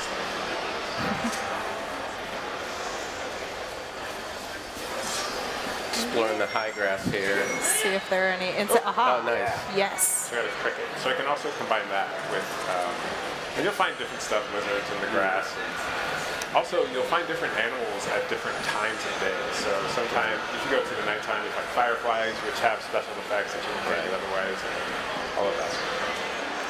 So, let's take my torch, walk over to this fire, light it, like this. And let's get to cooking. So, I'm going for an inventory. I have 3 steaks. The first steak, I'm just going to eat. I'm not going to eat it. But if I were to eat it, it's going to give me 1 heart. Right. What I can do is I can uphold it, and there are multiple ways to prepare food. So here I have a campfire, and I have a cooking pot. So what I can do is I can either hold a torch to this, drop it straight on the fire. It's going to turn the steak, cook it, and it's going to become a seared steak. Okay. So that's going to give me a heart and a half. But I could take that same ingredient, a raw steak, and cook it straight in the Cooking is so much easier in this game than in real life. He makes it look so easy. It is. Steaks here. So that's going to be 2 hearts. So that's double the amount of health. Right. And obviously you're not always going to have access to a cooking pot. Right. You'll generally always have access to fire when you're or at least you want to try to. Right. Yeah. So I can actually hold up to 5 items, and the different recipes in this game are crazy. How in depth it goes. You can combine, multiple elements to get a different dish. Right now I'm gonna mix the steak with, let's say, 3 hearty truffles. So I have them all in my hand here. I drop them at the top. One thing I really enjoy about my own gameplay that I've had is you can combine a lot of elements that in the real world would make sense, and then they turn into amazing recipes. Right. So you can apply real world logic to it. It's really cool. So I just made a meal. I'm also going to mix this, let's do this. So I'm actually going to stop that. I'm going to take this goblin horn and mix it with this. Let's go with the cricket. Yum. So I take that. Yum, yum. Real world cooking. Yeah, real world, exactly. There we go. And that's giving me energizing elixir, so I can drink that to restore. Like if I was climbing and about to run out of stamina, I'm able to drink that and restore some stamina to make it that extra. In the moment. Yeah, it's super helpful. There's all sorts of these elixirs and meals you can make that will, power up your attack power, make you run faster, stealth, give you an extra part of your stamina wheel. That sort of thing. I should actually the stealth one would be nice. You want to get some stealthy? Stealth ingredients? I don't know if I have any stealth ingredients, but I did cook this hearty meat and mushrooms. Yes. So it's going to fully recover my hearts and then add 3 additional hearts that are temporary. So those last until they're taken away by obviously a monster or a So making dishes like that are really useful for super strong enemies that you'll inevitably encounter. Right.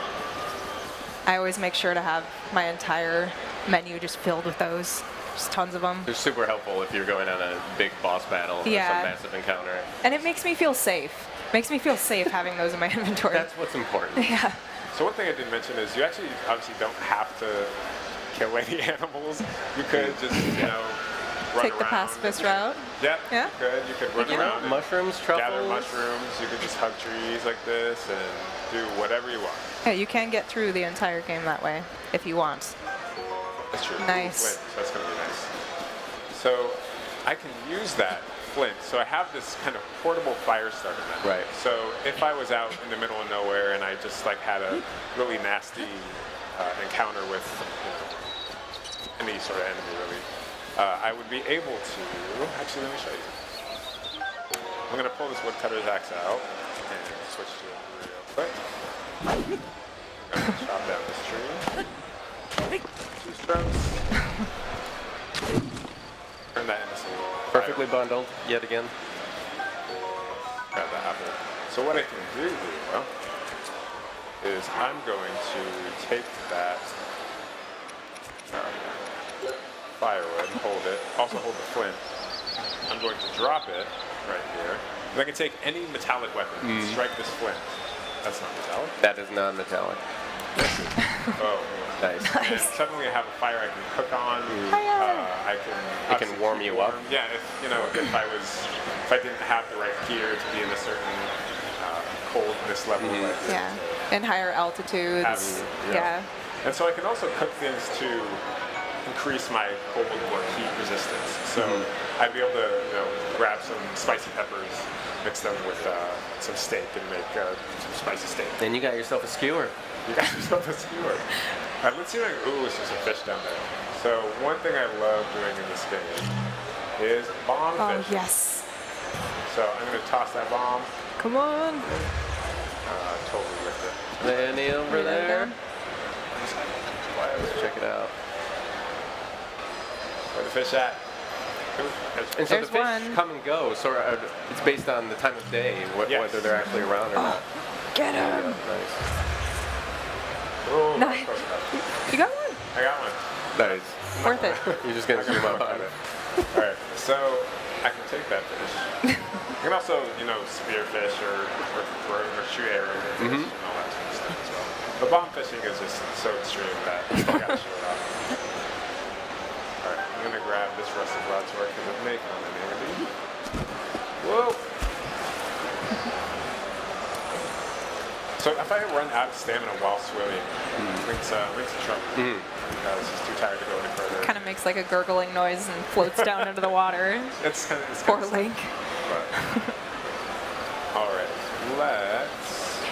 You really have to plan out when you're trying to climb something or swim somewhere. You have to really think about it and look at your stamina gauge before you do it, because Otherwise, you will really end up in a bad situation. Yeah. Paragliding down here. Back Some into of the these boards forest. will actually charge you. Oh man, that one's not having it. He heard what you did to his buddy Gary, the boar. Come back here. Run, little boar, run! Kendra's cheering for the boar. You're not gonna really. Why are you coming back? Oh, You fool! just want to hit with a sword. This is, of course, the ancient art of sword throwing hunting. That's You've won this time before, but I'll be back. didn't make it through the ages. And if you were to land that, it would have dealt more damage than just shooting the arrow. So the Yeah. hightail lizard, the hightail lizard, if I were to use that to prepare an elixir, that's going to give me an increased speed boost for swimming, running, climbing, all of that, which is really good. So you can do hightail lizard and then like mushrooms. Do you know what that gives you? Have you done that? I don't know. I don't think I've done that yet. Oh, honey. The general In real assistance. see how much. Oh, they're not still chasing you. I'm actually Nice. going to find that over. Let's see if we can show that off.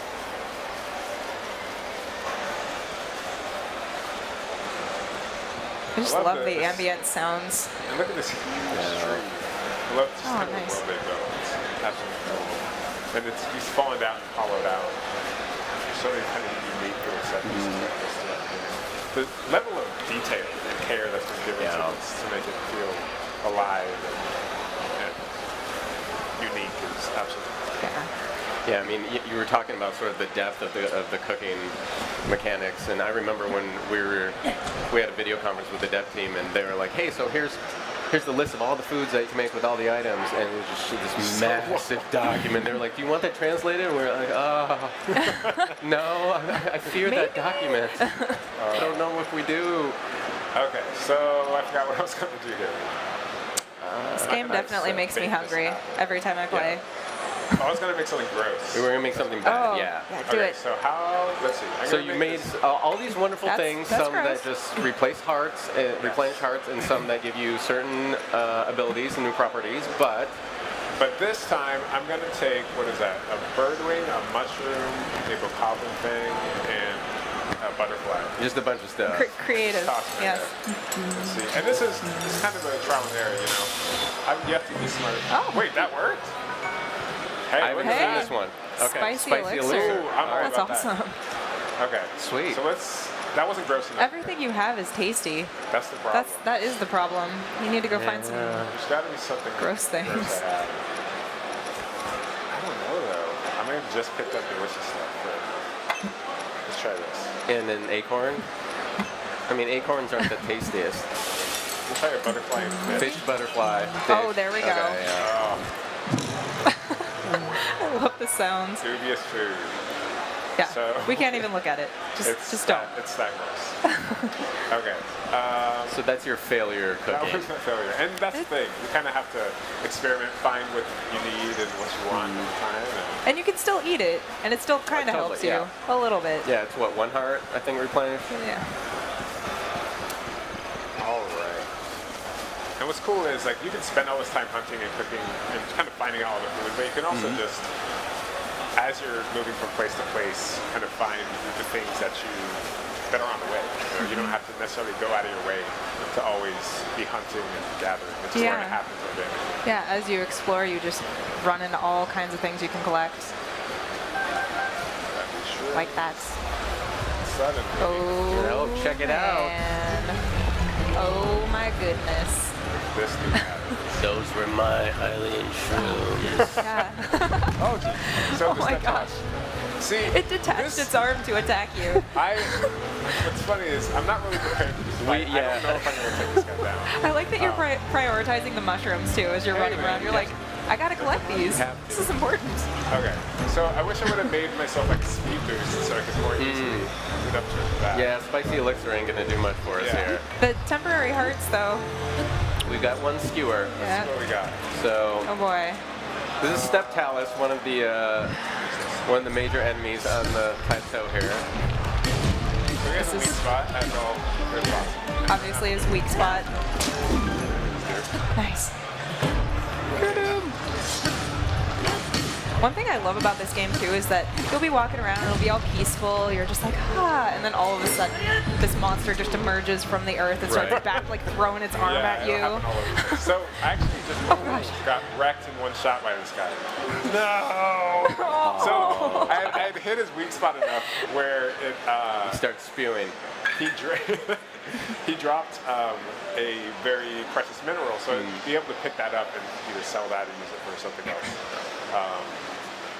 But so he's big and bad. He's big and bad. We were So- unprepared. Right. So I didn't have very strong weapons, and also I have obviously started gear. But as you progress in the game, you're going to get gear with way higher defense Right. stats and all that. And that's what's so cool about this game is it throws a lot of those Zelda conventions out the window while keeping the core parts. But having stats to gear is just such like a breath of fresh air. And I wouldn't necessarily say you were unprepared. You just wanted the challenge. You wanted to do it in a challenging way. Yeah. In Right? a challenging, Exactly. ill-prepared way. Yes. But so there are multiple. But you can do it anyway. Yeah, I mean, that's you the really thing. can. Right. Yeah, I mean, there are multiple ways to do it. Some people like that challenge of the gameplay. For me, the more satisfying thing is seeing something that I know I'm not prepared for, and then gearing up, coming back later, and being just like this ultra powerful. Like, you used to scare me, but now I'm just gonna destroy it. The all-powerful Link. But kind of what you were touching on earlier, it's like you can go in there with super weak gear, and if you got like food or properties or an elixir that gave you speed boost, like suddenly you're much more agile and nimble when you're fighting that huge beast, and so that gives you like a whole nother area, sort of a leg up when you can still use Boko clubs and bokoblin arms or whatever it is. Totally. As long as you're really patient. No, I just ran that. So it's definitely worth taking the time to cook. Oh gosh. So, yeah, I love that in the physics engine, just seeing Link crumple. Link's ragdoll. Ragdoll. I feel like Link is hungry. He's very hungry. He's so hungry right now. Ooh, little amber. Nice. Hello, Amber. Okay, so I need to eat. Did I eat? Ooh, this is a perfect time. So this is going to Feed fill poor me up. Link. Oh, and then nice. give me those There we go. So I should actually pop that before we're going after the Step Palace. Yeah, that's all right. That's all right. Okay. Let's see what else we got. Because now this takes you out of one-shot territory, perhaps. Right. Oh, wanted that. And you'll find different things all over this place. So you'll pick up rocks. I mean, not always. Ooh, frog. Ooh. Frog. No, Get it, frog. get it. Oh, I picked it up again. Get it. Where'd you go? Oh, I missed it vanished. So that hotfoot frog, Dang it. they are fast frogs, are, if I was to use that in an elixir, that's going to give me a speed boost as well. And all these animals just all over the place. See if I can set the trap for this guy. We've talked about it before this morning, but it really is, when you start talking about the cooking and gathering mechanics here, it really gets you thinking about how many different ways you can manipulate the environment and use these resources that are there to your advantage in so many different ways. It's such an awesome new addition to the Zelda universe. really I love it. So I think the sun's waking up. We might start. Froggies? No? Frog. No froggies? Ooh, I can see. Burning. That was not going to happen. Let's see what we got. Get the fire going. It's nighttime. Fancy. Just gonna throw this in the grass. Forest fire, good. Smokey may not be very happy with that. Why not? So at nighttime, because it's a 24-day night cycle, actually at nighttime the temperature does drop. So depending on where you are, it may put you over that threshold where you're gonna start taking damage, and that's where you would need something. I combined all those ingredients, and now I have the spicy elixir. I drink this. It's going to give me cold resistance for 9 minutes and 50 seconds. That's going to... Which is a very substantial amount of time in the game, yeah. Forever in Zelda time. That's going to allow me to climb to the top of the peak I wouldn't be able to get to otherwise. And you can kind of sequence it. I mean, the game's so open. You can honestly do things in almost whatever order. Well, I'm on. That boar is still angry about his buddy Gary. Yeah. He's still angry. It's like, that's the guy again. There he is. All right, let's see if any night insects come out. Jeez, man. I need some of that. What I should have done is cooked a stealthy next to it. I think I can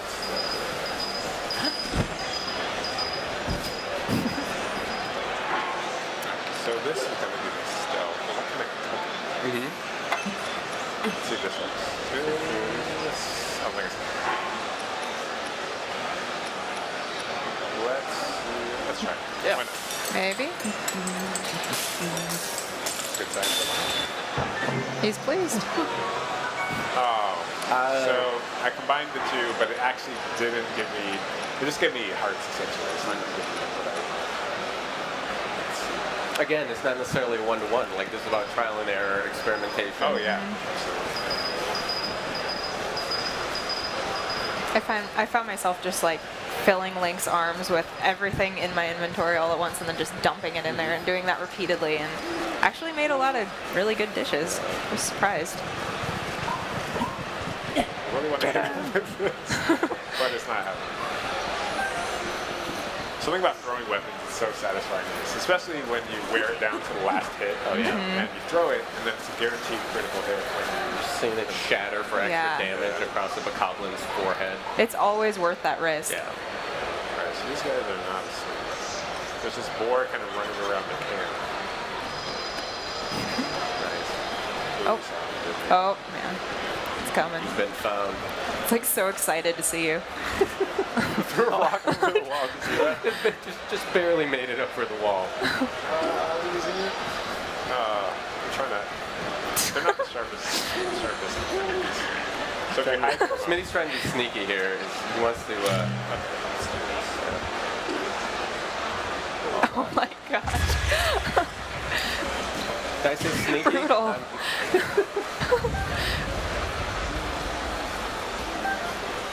Nice. Ooh, so now these Bokoblins here are actually chasing this boar. So I like to go into sniper mode, stand really far back, and just they don't even know where it's coming from. Yeah, see, I love this. They're going after they're going after that boar now. They're living their own Bokoblin lives. They're like, hungry trying too, to yeah. get them, like, They're just doing their own thing. I really feel for the boars. Oh my gosh. Are they Let's taking hear all it of for us the celebrating? You see that? Yeah. Nice. Oh no, that's mine, man. Uh-oh. Ah, yes. Yeah.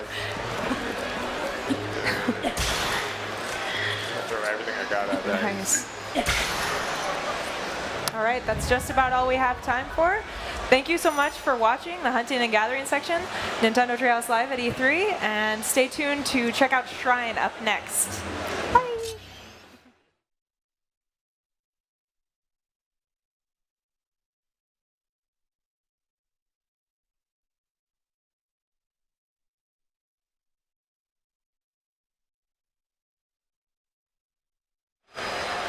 Hi everybody, welcome back to Treehouse Live. I'm here with Audrey and Kendra, and we're going to show some more shrines action, so take it away. Yeah, we're going to take a look at the 4th shrine. As we mentioned, you can actually do the shrines in any order, but I'm going to call this shrine 4 because why not? But first, I'm going to pick some peppers. This isn't random, I swear. These peppers have a purpose. Now, A very specific purpose. yes, the next shrine is in this icy area, and when I go in here, you'll see that Link looks a little uncomfortable. It's pretty adorable. He's kind of cold, chilly. so Poor baby. we're not. Oh, and if I hurt stay them. in here, this cold will actually sap Link's health. So we better get out of here and actually prepare. So we're gonna go over to these dear Bokoblins and borrow their little fire there. Yeah. But first, we'll give it back when I'll we're ask nicely. Can I please? Please. No, fine. You get to die then. This was their choice. I tried to be really nice about it. I don't think they're going to give it up without a fight here. Oh my gosh. Little shield. Trying so hard. Oh, I'm going to steal that shield so hard in a second. You just wait. Oh! Yeah, now you're Nice. dead, and as promised, I'm stealing all of your things. They don't need it anymore. I don't even need them, I'm just gonna take them. But they can have their fire back now. That's true. So. Except they're not around anymore. Yeah, well, I'm gonna make use of their fire. We're not gonna let that go to waste. So, first I'm gonna steal more things from them. Take that yummy steak. Just everything. It's all mine. And then I am actually gonna switch to this torch, which I picked up. And I'm gonna, okay. Thankfully I didn't have a wooden shield or that would have been pretty bad. But I'm gonna light this on fire so that I can actually cook up some pepper dishes. And that'll help me out in the cold area. First I'm just gonna make one with a whole bunch of peppers. There are all Super kinds spicy. of different options, but the more peppers I put in, the more cold resistance I'm actually gonna have. And so this one's actually gonna give me quite a sizable amount of cold resistance because it's all peppers. 10 full minutes. That's pretty good. Yeah, that's But awesome. We can also try 2 peppers and 2 mushrooms and a steak. Sure. Why not? Let's see what happens. I love hearing him hum while he's cooking. Right? So pleased. See, and now that Ah. gave us 5.5 minutes because we didn't have quite as many peppers, but that's probably enough. So let's head back to this cold area now that we have some yummy provisions. And oh my gosh, I'm so sorry guys. I almost made a grave error. This was my bad. I don't know why Link has a shirt on right now. Yeah. It's not okay. It's really not not, okay, but no. we fixed the situation. We did. Everything will be okay now. Everything's under control. This whole segment just got a lot more interesting. It did. His wrestling name is Highly in Heat. Little known fact. So, now that we have that under control, I'm actually going to, I dropped some flint and some firewood, and now I'm going to strike it with my metal sword. Boom. And I started a fire. As long as I'm near this fire, I'm going to be warm. It's not very practical because, as you can see, the farther away I get from it, the colder Link gets. So that's not going to help me in the long run, but... And surely it has nothing to do with the fact that he's not wearing a shirt anymore. I don't just want to see hot Link by a hot fire. That's not what's going on here. No, but certainly not. It's going to give me some time to refuel, and I'm going to light this handy torch and be on my shirtless way. So as long as I'm holding the torch, again, it'll help keep Link warm. But this isn't very practical as well because this is my weapon. I can't really use it as a weapon while I'm using it as a torch. Yeah, it's not going to work so well. And whenever I try and climb, you kind of need 2 hands to climb. So I'm going to have to put the torch away eventually, but it's going to buy me some time. I'm not going to have to use my pepper dishes quite so soon. So it's one of very many ways to help keep Link warm in this environment. As we've mentioned, this game, there are just so many options for doing everything. You can find which one works best for you, try and invent new ways, and just go nuts. Which one do I want to do? I'm going to eat the spicy pepper steak. Sounds good. Yes, and as you can see, the gauge on the bottom right shows Link's internal body temperature. I just ate the pepper dish, and so my tolerance for cold just greatly increased. Oh, I still have my torch equipped. Hi. That's probably That's not a good great weapon. So I'm going to switch to something that is actually weapon-like. Oh, hi. No, just let me. Okay. We're gonna be okay, guys. Yes, Nice. flurry rush. Nice. That's what you get for being all innocent near me. I love seeing that in action. I don't know. He was shooting you with some arrows That's earlier. true. He started it. Oh, you or did it was not. that guy. It You was did that guy. not. You saw what happened to your brothers. Same thing's gonna happen to you, buddy. Here we go. All right, so I just made some new friends, and now I'm gonna take their treasure. I It's got also some arrows. interesting to point out that there's also various ways of opening a treasure box. You don't have to open it from the front. You can open it from the side, from the back, and it's just so interesting to see the different detail of Link opening the Maybe treasure even, box. Yeah, maybe even light it on fire. Yeah. And I may or may not have made chests be on fire before. It may have happened. Maybe. Can't confirm or deny this. Or maybe even opening up a treasure box pantless. See how that It's works true. out. I play how I want, you know? It's my prerogative. Uh-oh. Oh, I think I broke. Okay, let's eat some steak because I'm hungry. I'm hungry now. and Good time to take a snack. But hey, the bokoblins are gone. Oh, and I got a fire club. Literally That's pretty backfired cool. on them. I think I blew up the treasure chest that was here. Oops. Oh. Well, oh no, there it is. Wow, it flew. The cool. Yeah, I just beat it up with a fire stick. That's Because how why I not? roll. That's how I roll. Yeah. The cool thing is that, as you might expect, wooden things do catch fire. So if I had had a wooden shield, it would have caught fire during all of my shenanigans. But luckily, I have a nice, sturdy metal one here, so I don't have to worry about it so much. So, one thing that you were touching on earlier, the way that multiple people can play the game and find different ways to do things. I've actually really enjoyed that just in my own gameplay, getting up to this peak the first time, seeing how I did it, and then chatting with other people in the treehouse about how they did it. For me, I just ate a lot of spicy dishes, but obviously they're, oh no. Oh no, this guy's scary. Oh, really scary. This guy's really powerful, so Yes. we're cool. We're gonna let him be. I've got to go up this mountain. We're and going to see a show dude. him mercy. We're going to show him some mercy. Yeah. Yeah, mercy. I don't think he's I going to like let you that. go. You just stole his treasure. I'm pretty sure he's merciful. peeved. Oh, I'm so Oh, yeah. merciful.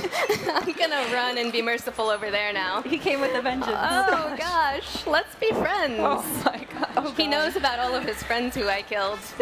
Sorry about that. Just I run really away. am. Run away really quick. I've got to go. I want to see a man about a shirt. Don't look back. Just keep going. Nope, never look back. All right, I think we're safe now. We're about as safe as we're gonna get. Okay, I see my destination, and I am no longer filled with fear, so that's good. We're gonna keep going. I love the detail how Link's skin is kind of reddish from the cold. Oh, no, and we've got to see Not because he's shirtless shirtless or Link. anything, but, no, you know, okay, that's I'm all sure I it wanted has to nothing show. to do with that. I had nothing new to add. All right, so we're gonna climb this peak, and we're gonna, unfortunately, maybe get a shirt for Link. Oh, we'll see what boy. happens. All right, and I've still got a couple of minutes left on my pepper dish, so I really want to keep an eye on that clock up there, because if it runs out, as we saw earlier, my health is going to start going down, and it's a pretty long way back to the warm area of the Great Plateau, so I don't want that to happen. But you could potentially eat more pepper dishes to increase the time, I so it'll just could. keep adding on. I'm living on the edge, though. All right, I made it to the top, and I found this old man who agrees. Breathtaking. He's super impressed about me making it up here without a shirt. I don't want to brag, but he thinks I'm pretty cool about it. So, but despite me being so cool like that, he's gonna give me this quilted shirt.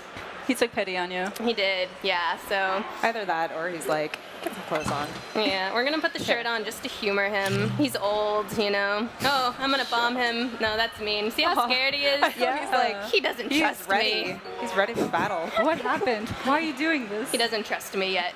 He will in time. Oh my gosh, that view. So now we're up here, and I'm gonna use this great viewpoint to kind of scope out. Boom. Oh, there's a shrine. There's that shrine, and I'm going to leave a pin there so that I can easily find it, because as we've seen, I tend to just go nuts here and go crazy. So thanks for the shirt, dude. I'll totally keep wearing it this whole time. Not. There we go. Now we're back, but I better eat some pepper dish because I'm running low on time. 10 minutes, I think that's probably enough. I think we can do this. So I'm gonna head to that shrine now that I'm done messing around. The cool thing is that you can actually get that cold resistance tunic before you even climb the mountain, but I like doing things as challenging and stupidly as possible, so I decided to instead do it this way. Well, and you can. That's the cool thing about the game. I mean, you can do it in whatever way you see fit. You know, try it out, see if it works. Yep. See if it doesn't. See if you get attacked by terrifying bokoblins. Yes, that's the one that happened this time. It did. Oh, I should actually be careful when I'm running on cliff sides, because if you fall too far, you will die. That's what happens. Little kids, if you're listening at home, if you jump off a cliff, you may die. Fun So fact. don't do it. Don't try it. Just don't do it. Why would you do that? But I'm just barreling along, la la la. So we're finally almost in the relative safely of the 4th shrine. And you can see the sun's kind of setting. So pretty. I know one of the first things I did when I got into the game was I found a nearby peak. I climbed it. I spent like maybe 10 minutes climbing up it, and then I just sat up there and watched the sunset. Oh. Yeah. And I mean, and it's, you can just do that. You can do that if you want. You can take peaceful routes and explore, and it's amazing. The ambience in this game is incredible. And that's the thing, is this world is so alive. I mean, it's just, you really feel like you're a part of this living, breathing environment that's really wild and full of all these things to do and all these things to kill. It's wonderful. All these camps filled with Pokemon that you can just take on. Did my club break? My club broke. I think it did. Oh, it's okay.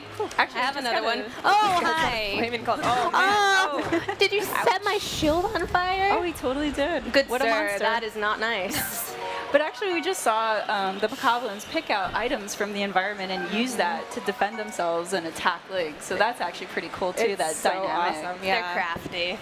Yeah, they'll even if they have nothing around, they will dig up from the earth pebbles and just start throwing pebbles at Link. They're just like, whatever, this is what I got, I'm going. Which is pretty amusing in itself. It's like, oh, nice try, buddy. I'm gonna point out right there. There's a Oh, treasure that's chest. cute. And now we're gonna stab you. Yeah, there's a treasure chest in the middle of the lake there. I can't get to it right now because that water's really cold. But wait, we'll get that treasure chest. But for now, let's see what's going on inside this shrine. We made it. Use your multi-pass. Yes. Straight shot in. Even as you can see his icy breath. It's pretty Poor chilly. Link. But the level of detail just blows my mind. It's just It like really does. breath and shivering, and his skin's red. Mm-hmm. But we wouldn't have so known pretty. about his red skin if he'd had a stupid shirt on. Yeah, exactly. We needed to show We the did. world Yeah. what happens when he's not wearing a shirt in the cold True. environment. It's important. It's very manly. Very majestic. Yes.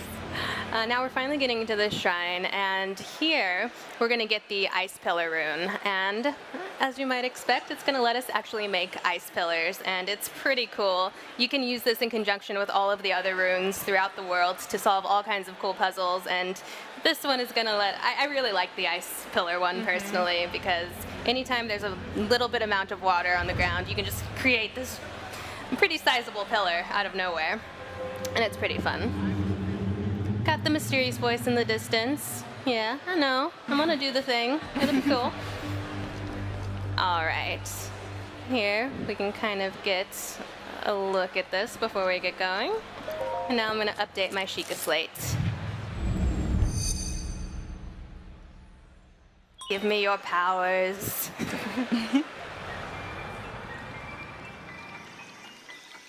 Bloop. That's very All right, we got our bloop power. We did. Our bloop rune. And Extra granted bloopy. Yes. a new ability. And now we got Cryonis. Nice. And as I mentioned, this is going to let us make ice pillars. And luckily, there's a little bit of water right there, so we're going to get to test this out right away. How so very convenient. Very convenient. It's very thoughtful. All right, so I couldn't climb up there. As we mentioned, these shrine walls are very smooth, very slick, so Link can't climb them. But with that ice pillar, I'm actually able to create something that I can climb up. Now, I have this gate here is in the way. Oh well, sorry, can't save Hyrule. It's over. Nope. No, hero time. Where are you going? Instead, we're gonna use that to lift up the gates. Oh, hi. Oh, little buddy. Hi, you. So, you're scary. Oh, you're really scary. No, I was going to use that to block him, but instead I've kind of empowered him. So, I don't know. you know what? We're cool. I feel like it doesn't have as good of a shot up at the top of that. Oh, never no, mind. I'm No, he gonna- does. Oh, Never mind. I ate most of my food, too. Okay, this is going to be a battle of wills then. Let it be. Oh my gosh. You got this. Watcha! Oh, This is not how I wanted this to go, for the record. Maybe if you. But we're gonna make it work. Nice. Oh, Yeah. well done. Got it. That's what you get. I showed him who's boss. Yeah, you did. I really did. That was a lot more challenging than I expected it to turn out. Yeah, I like to use that pillar as kind of a barrier to block his attacks so that I can be sneaky about how I kill him, but it didn't work out so well that time. Well, unfortunately. No, you just wanted the challenge, right? Treasure chest. Oh. Oh, hey. Can't leave that behind. This might just work. Almost. That's okay. We'll make a new one. That was almost really beautiful. Almost. Okay, but this treasure chest, I'm gonna make it right in front of it, actually.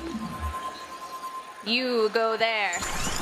And as everyone can see, you can have a few of them at a time. You can have a few at a time. You can't have infinite ice pillars, but you can have a few at a time, which is really handy. And you can break them if you make them one in the wrong place. Like I could have actually broken the one beneath that guy, but I think I went about it the much better way, much smarter way. So we're gonna climb up here.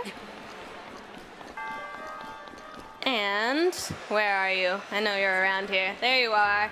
You're just waiting for me to come and steal more from you. Your link senses are tingling. They it's are. like, where are you? Maybe it's just the cold. I went out. I went out of this shrine. So we finally made it to the monk at the end. And we're going to get another spirit orb from him. Poor guy has been just hanging out for such a long time, waiting so patiently. He's more than happy to gift you whatever he has for you. He does look very happy right now. Zen, yeah. I think he's impressed with my ice shenanigans. Oh, I'm sure. I'm pretty sure. I'm sure. Or he just wants to blitz out of here. Yeah. So I'm going to skip this because we're running low on time and I actually really want to get that chest out there. So you're very wise, but give me the spirit orb. I want to go get that treasure chest before we're out of time. Just go. Gimme. Thank you so much for the rune. All right. The excitement is mounting. It is. We're going to get that treasure chest. We are. that I don't know what's inside. We are. I believe. And that's the great thing about this game, and it's something that is true of Zelda games, is that when you see something that you can't quite get to yet, or a treasure chest that you can't figure out yet, eventually you will be able to do it. If your will is strong enough, if you're courageous enough, you'll be able to get there. And say we'd gotten to this shrine and we weren't able to solve the puzzle inside. Once you go inside of a shrine, you actually activate a warp spot there. So we could have just gone back later. Oh, hello, old man. Oh, man. I love his sounds. Hi. Okay, so usually you want to listen to what this old man says, but I have some treasure to get, so I'm just going to click past it. Seriously reminds me of the owl from the previous Zelda games, where it's like, wait, I got some sage advice to give you. You got to stay here. Very much so. He and Kapora Gabora like to talk. They do. I definitely have noticed it's taken the elements from older iterations of Zelda, all the best parts of the things that I really personally love, and put them into this new incredible adventure, you know, like the original Zelda, you go out and you just kind of start exploring, and you have that same experience with this game, and just very nostalgic for me. Absolutely. All right. Where was it? We can do it. I need to get that treasure chest. There it is. We've got this. I believe in you. Almost. I believe. Oh, my gosh. Oh, I saw you, got buddy. it. You can't trick me. Link. Oh. Come on, buddy. Stay strong. Almost there. And we got it. Yes. Yes. Mission accomplished. Woo. But I think we're actually out of time We now. are. Thank you so much, everybody, for tuning in. Next up is Mr. Onuma, and he's actually going to explore outside of the plateau, so stick around.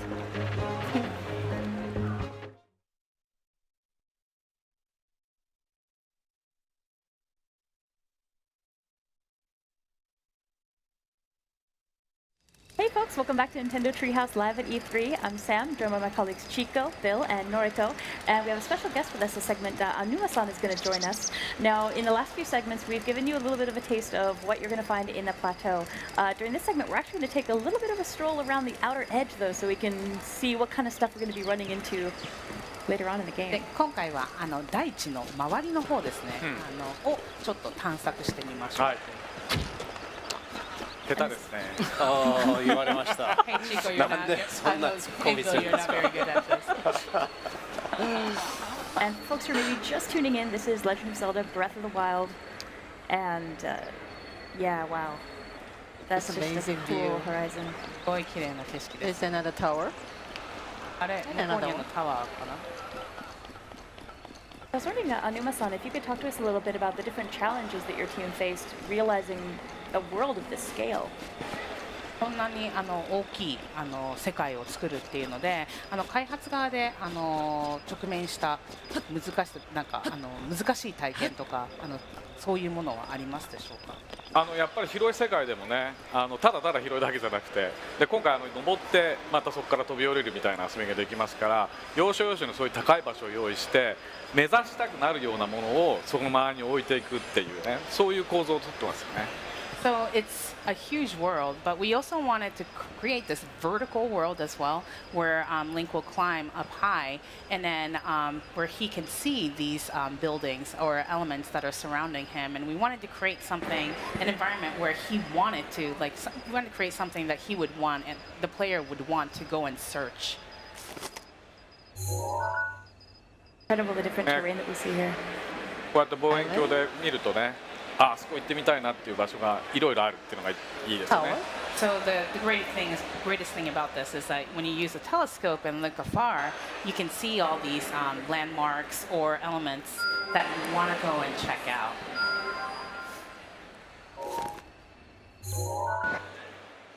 今ビルはマーキングをしましたけど、こんな遠いところですね。So Bill just dropped a pin, but as you can see, it's really far from where you're standing. There's still more things to do behind that red pin too. That's how big that world is. 後ろにも結構まだまだマップの領域がありますね。Yeah, that's right, Chico. There's a lot more you can do. I think really, I mean, even within the plateau, it's like less than 2% of what people are going to experience in this game, which is kind of hard to wrap your brain around, but it's... で今回E3 版では実際にプレイヤーが体験できるその製品版の 2% ぐらいの領域しか行けないという。そうですね。Yeah, that's right. I'm seeing a rather large lake over here out in the sun. 随分大きい湖が右手に見えてきましたけども。There's some, and we've also obviously seen a volcano off in the distance. で、はるか向こうには火山も見えてます。And this time we see the Twin Peaks that were in the original NES artwork as well. で、オリジナルのバージョンにもあった二つ山も背景に見えます。広い世界を作るにあたってはね、やっぱり過去からいろんな世界をハイラルっていうのは何度も僕らクリエイトしてきてるんですけど、その中の要素をやっぱりまた反映してね、広い世界を作ってるんですね。So when we created this huge world, we made sure that we added these elements from the old Hyrule world, and then made sure to put them in. It's interesting seeing here on this edge of the plateau that we're exploring, there's some really interesting structural elements that are there, these ruins that kind of make up the outer edge of the plateau. この大地の橋の部分にはなんか遺跡っぽい感じのこういう構造物があります。それがすごく興味深いですね。冒頭のシーンでもね、誰も寄りつけないような場所っていうふうに言ってるんですけど。逃げて。Bill, run, Bill. Run. でちょっと今ガーディアンっていうやつと戦いになっちゃった。So sorry, I started talking about the. I started to answer your question, but Bill just got into a Guardian battle. ガーディアンとの戦いが出るけど、僕もなんか気持ちがドキドキしちゃうんで。So whenever I see anybody battling Guardians, I kind of get really excited and nervous too. この場所はね、その聖域なんですね。人が近づけないってことは、魔物も近づけない、そういう聖域だったはずなんですけどね。So this area is supposed to be a sacred area where people can't easily come, nor any type of monsters. でもいますよね。そう、今やそういうのがいるっていうことは、じゃあどういうことなんだってことですよ。すみませんね。And then, but now they actually do exist. So the story is what's going on here. And obviously, we see the castle off in the distance, and down below we can see some more ruins. You see these flags blowing in the wind. 下の方には遺跡だったり、ああいう旗が見えます。However, one of the things that you're not seeing here in the E3 version are any towns or any other characters, and there's a very specific reason for that. It's because we very specifically here at E3 don't want to go into story details and character details that might spoil the game for people. So rather than showing that off, we're focusing here on the E3 version. But I do want to reassure everyone that there are towns in the game. Once you get out into the world, you will encounter other people, and you can look forward to finding out more about their stories and the role that they play in this adventure. 今回 E3 版ではネタバレ防止のためにキャラクターだったり村だったりっていうものを入れることはなるべく控えるようにしたので、このような感じになりましたけども、ファンの皆様にはぜひお伝えしたいのがキャラクターだったり村っていうものはこの世界にも存在するということをぜひ。ね、そこはゼルダなんで。Of course, this is Zelda. What's interesting, actually, thinking about the conversation we had with Miyamoto-san a little earlier about how it was a very conscious decision with the original Legend of Zelda game to hold off on revealing much about the story and just dropping into the experience. But it does make it a little challenging when you're talking about this game, because as much as it'd be great to talk about the story, it's really one that's best experienced organically when you just go through it and then get those little bits and pieces for yourself. So if we tell you everything, it kind of takes away from the joy of experiencing it. ゲームの良さは自分でちょっとずつプレイして自然にだんだん自分のペースでストーリーというものをどんどん把握していく見つけていくっていうことがすごく楽しいゲームなので、私たちの方でこういうふうにやってストーリーとかネタバレをしてしまうとユーザーさんの方もちゃんとした体験ができないので、これはとても大切なことなんです。今回ね、特に徐々にこの世界が一体どういうものなのか、例えばリンクが今なぜここにいるのかとかそういうことが徐々に分かってくるようになってるんで、それも言っちゃったらね全然面白くないですから。So it won't be fun if I told you why Link is here or why the story is the way it is, because the players are going to find it a little by little as they play. So I really want to not spoil your fun. I want to make sure that I don't spoil your fun. Yeah, I'm hoping folks will trust us when we just say it's cool. Just wait and see. It's really cool. But for now, we'll just stick to what we're able to show. I like this structure. I don't know what this is. Used to be a gate, maybe? I wonder, Aonuma-san, if we could talk a little bit more about the challenges as far as approaching difficulty in a game like this. When you have a non-linear progression, you can't control where people are going to go or what they're going to do here. プレイヤーの方々がプレイしているときにここに行けっていうようなコントロールができない、このようなオープンエアの自由な選択肢がたくさんある世界っていうのを作る際にどのようなことを注意されて作られるんでしょうか。僕自身がね昔ゼルダを作ってた時っていうのはその世界で迷わないようにこっちに行ってあっちに行ってっていうのを全部入れてったそういう構造にしてったんですね。So when I created Zelda games in the past, I made sure that I put a thing here or a thing there so people won't get lost. ただこのゲームをある程度作ってきた過程の中で自分で遊んでみるとちょっとその世界で迷ったりしても自分がそっちに行って迷ってるんだから嫌じゃないんですよ。So when I started developing this game and then I started playing it myself, I realized that whenever I get lost, it's actually not a bad experience because I'm the one that decided to go that way and then get lost. So it's just it worked out very well. 決められた道にしかなくてそこがなかなか見つからないっていうのはもうすごく嫌な感じなんですけど自分で自由に行ってもしかしたらこっちかもしれないっていうその探索みたいなものが延々続いていくんですね、そっちの方が。それが面白いと思いました。So when there's a set path and the players can't find that path, it gets really frustrating. But when it's an open air, when there's a world like this, a huge world where players can pick and choose where they want to go, it's really not a bad experience, and then it actually adds another layer of fun.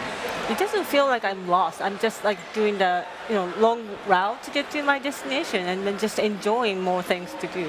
なんか迷うっていうよりも目的地にちょっと遠回りしたっていうような感じがあって、全然ネガティブな気はしません。そうですよね。逆になんか近道しちゃったぞって時もあったりとかするんで、すごく自分でこう決めるってことはすごく重要なポイントだなと思います。And then, on the other hand, sometimes you will find a shortcut, and then so it's really important that the players are able to find their own path and then choose their own path.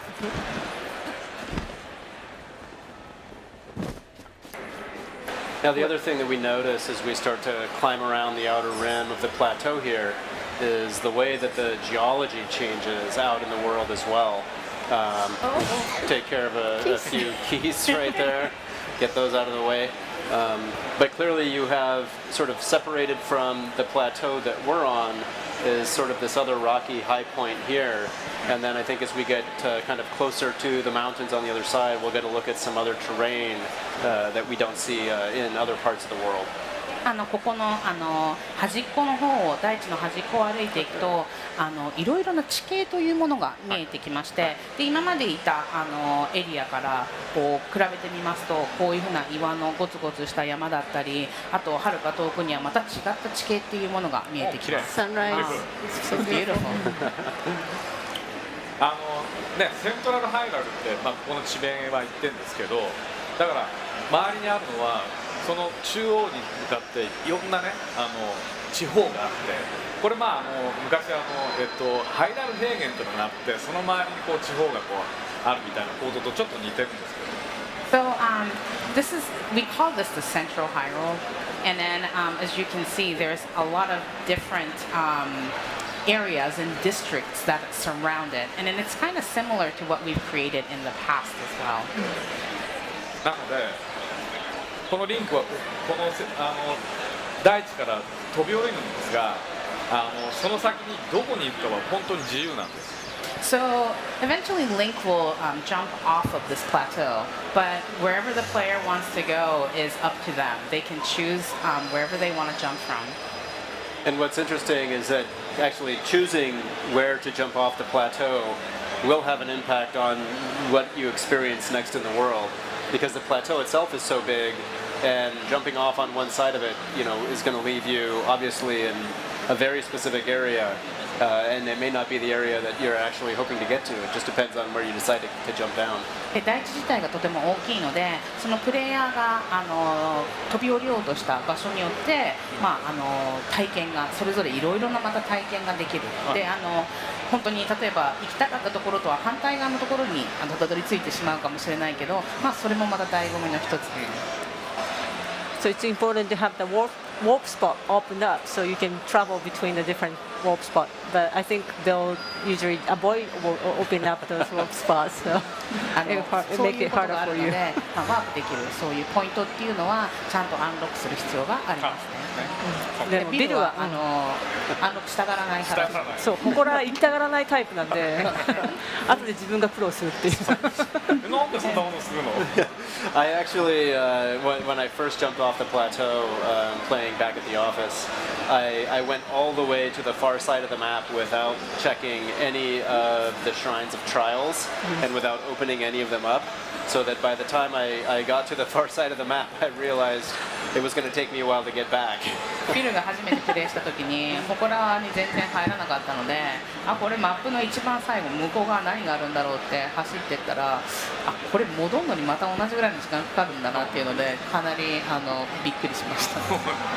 100人いれば100通りのプレイの仕方があるという、ビルのやり方は普通のやり方じゃない。As I said before, I'm a little reckless. So there's 100 ways for 100 players to play, and there's I won't choose that way. There's a way for Bill to play this game. And that's just been very interesting at the office, watching other members of your dev team play this game and seeing all the different approaches that they have personally as they try out the game and try out different areas. Sorry, could you repeat that again? Oh, sure, sorry. I was just saying that it's got to be pretty educational to watch how different members of the dev team play this game as they're playing at the office as well, with how many different approaches there are. で開発チームの中で皆さんがいろいろなプレーの仕方っていうのをしてると思うんですけれどもそういうのを見るのでもこういう風なプレーの仕方があるんだなっていうような毎回学ぶっていうようなことはありますか？そうなんですよ。僕にね、すべてのね、その隠してある操作とか教えてくれないんですよ。例えば敵と戦う時も、多分ね、もうちょっとなんか技があるんですよね。だけど僕全部多分知らないですね。So they actually hide these like hidden controls for me, and then so when I'm fighting an enemy, I know that there is a control that would be able to defeat these enemies really easily, but for some reason they hide it from me. They just don't tell him. 影でちょっとクスクス笑ってる感じですか？そうです。Yeah, exactly. So now we're getting into an area where I like to step out, take a look around. This is sort of the part of the game that reminds me a bit of Utah. ここはビルのお気に入りの場所でここからいろいろ景色を見るのが好きなんだけどもその理由の一つとしてはユタ州っぽい。Did you see what it was? What that thing was at the bottom? Oh yeah, it looks like a little shrine down there. 祠っぽいですね。祠っぽいね。Yep, that's right. I can only imagine how many things are hidden in the cliffs as well. Every time you look at a new vista, you're just like, oh, there's stuff to find. 周りを見ると峠とか岬なんかを見るとあそこにも隠れてるんじゃないかっていうような気がしてたまらないんですよね。Nice. Nice. Anuma-san, could you tell us a little bit more about I guess the challenges involved for the dev team with creating the AI for this game, because we've got so many interesting interactions with how the monsters and the different animals in the environment interact with the weather and the time of day and everything else that's going on, even if Link's not really doing anything to them. 今回そのモンスターの動きだったり天気だったりすごくいろんなAI の部分での開発っていうのが何やってる興味深いものになっていると思うんですけれども、そこら辺の開発フェアみたいなと教えていただけないでしょうか。そうですね。このモリブリンっていうのはいつもここ最近のゼルダのタイトルの中で必ず雑魚敵って言いますけど出てくる敵で、まずこの敵から設計に入ってくるんですね。この敵で何がどこまでできるだろうかってでやりすぎてもちょっとあれだし、でもちょっと人間味のあるようなことをやってるみたいな、そういうモンスターにするとちょっとこういたずらっぽくやってみようかみたいな気持ちを生まれたりするので、ただただ怖いだけじゃなくてちょっと面白いっていうものになるっていうね。So these bokoblins you see here are what's considered to be maybe more the weaker enemies in this game, but it's really fun to add a little bit of like personality to them, make them a little bit mischievous, give them a little personality. So when you're interacting with them, it adds another layer to the whole experience. They scratch their butt, then they scratch their armpit, and then they eat something. It's just, I don't know what they're eating. 脇の下に手突っ込んでなんかちょっと食べる仕草っていうのがあるんですけど、あれは一体何なんですか？僕もすごくわからない。I actually don't know that either. Oh, I think we caught it at the office. Nick was talking about. He's like, "Do you know what the bokoblins do?" Oh my gosh! 結構オフィス内でもボコブリンの変な仕草っていうのが話題になってます。性格出てますよね。なんかどうなんですか。So this was 猿とかこういろいろ動きをよく見たりとかしたんじゃないですかね。So maybe they referenced it from other animals and kind of observed it, and then try to add that element in. So that was over there was a little tree fort that we just explored and defeated. It's actually a fairly small one, but when you get off of the plateau, you start to come across bigger tree forts with more enemies and certainly more challenging enemies. And those tree forts tend to be places where you're going to find more powerful weapons, some better treasures and things like that. And so there's really a lot that's waiting off of the plateau for you. And I'm going to eat some food here I don't think you have so that we can continue to explore the outer rim before we get a look at a few other things, which we're going to show in video form in a little bit. 大地を降りていくと、いろいろともっと強い敵だったりとか、いろいろなまた違ったものを発見できたり、そういうものに遭遇していく。So I was curious when Miyamoto-san stopped by earlier, we were talking about his childhood love of hiking and how that really fed into the original Legend of Zelda and the work he's done here. Is that a hobby that you guys share? Have you been doing some hiking yourself to get ready for this game? 先ほど宮本さんがいらっしゃった時にハイキングをされているっていう話になって、そのハイキングをすることがいろいろな作られたゲーム、初代のゼルダなんかにも影響を与えているっていうようなお話を伺ったんですけども、青沼さんご自身はそのようなことをされてハイキングとか行かれたりするんですか？一緒に行ったりするんですか？あんまりボスとねハイキングしてる社員っていないんじゃないですか。I don't think there's too many people that go on hiking trips with their bosses. 僕はねハイキング田舎が長野県っていう山がたくさんある、逆に海ないんですけど、なのでちっちゃい頃からよく山には登りました。I'm from an area called Nagano Prefecture, and then Nagano actually is not surrounded by any water, and there's a lot of mountains. So growing up, I climbed a lot of mountains. This actually looks kind of like Yarigatake in Nagano. It kind of looks like Yarigatake Mountain here. でもね、僕ね実はそんな田舎が大嫌いで都会に行きたかった。And I actually hated that countryside growing up, so I really wanted to go into the city. だから大自然とか言ってんだけど、意外ともっと都会の方がいいのにとか思いながらやってるかも。でもこれを見たら長野に帰りたいと思うでしょ？ちょっとね。So I created this world, a big, huge nature and the wilderness, but I'm kind of thinking in the back of my head, like I've always been a kind of a city-loving boy. Well, this is a good way to explore and never leave the comfort of home. 僕がちっちゃい頃このリングみたいにどこでも登れる力があったら多分大好きだと思う。And then if I had the power, like Link here, to be able to climb anywhere that I wanted, then I probably would have loved nature more. 今からでも遅くない。頑張りましょう。What do you think, Bill? Where are we going to head?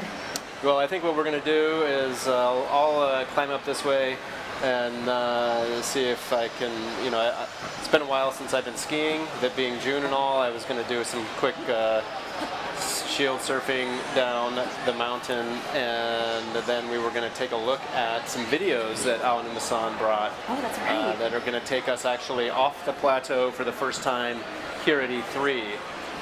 Is that correct, Aonuma-san? でまずはビルの方でシールドサーフをして、でその後に青沼さんが今回持ってきていただいた映像の方をご紹介いただけるということで、この映像にはこの大地を飛び降りた後、何があるのかっていうものが紹介されているとのことですが。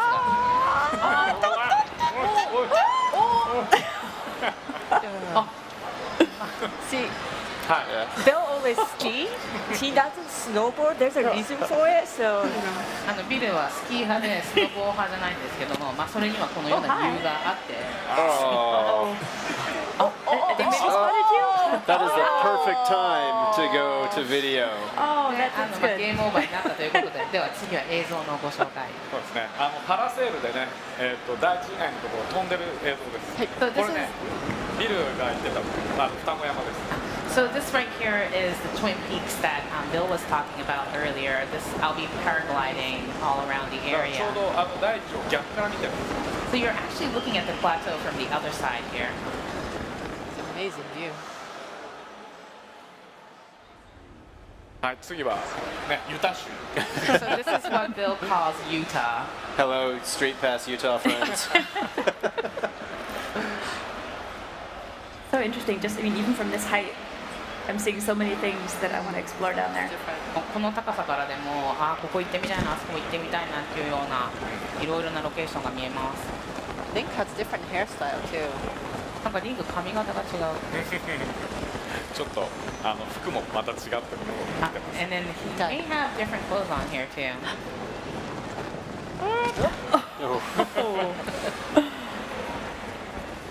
このね、本当にダイビングする感じがね、結構気持ちいいんですよ。 So this, what you see like a little diving sequence is actually really fun to do. で、ほら今 BGM がってきたでしょ。気持ちがガッとくるね。 And it says you heard that little song there. You know, like how you really, it really touches your emotions. It's open air music. It's very nice. はい。で、雪山ですね、これはね。すごい吹雪。 This right here is this very snowy mountain. The music is different too. また音楽はここでも違いますね。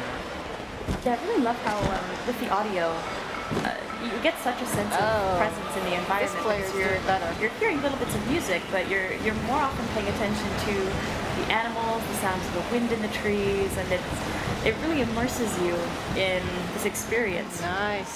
自然のその環境音、いろいろな動物の足音だったり、風の音だったり、そういうものが本当にゲームプレイにさらなるまた新たな一面というか、新たな要素を追加してくるので、すごいその点が面白いです。はい。そしたら最後もう一つ取っときの。Yes. So I have another treat for you guys. 今そこに出てますけど、ガーディアンね。さっきも言ったこいつと戦うとシーンに入るともうドキドキする。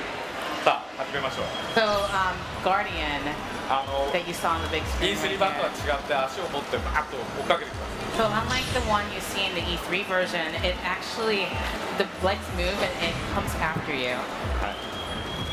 あれに複数追いかけられると怖いんですよね。 Whoever did this is a very good shot. It's amazing. これを今打ってる人かなり上手なプレー。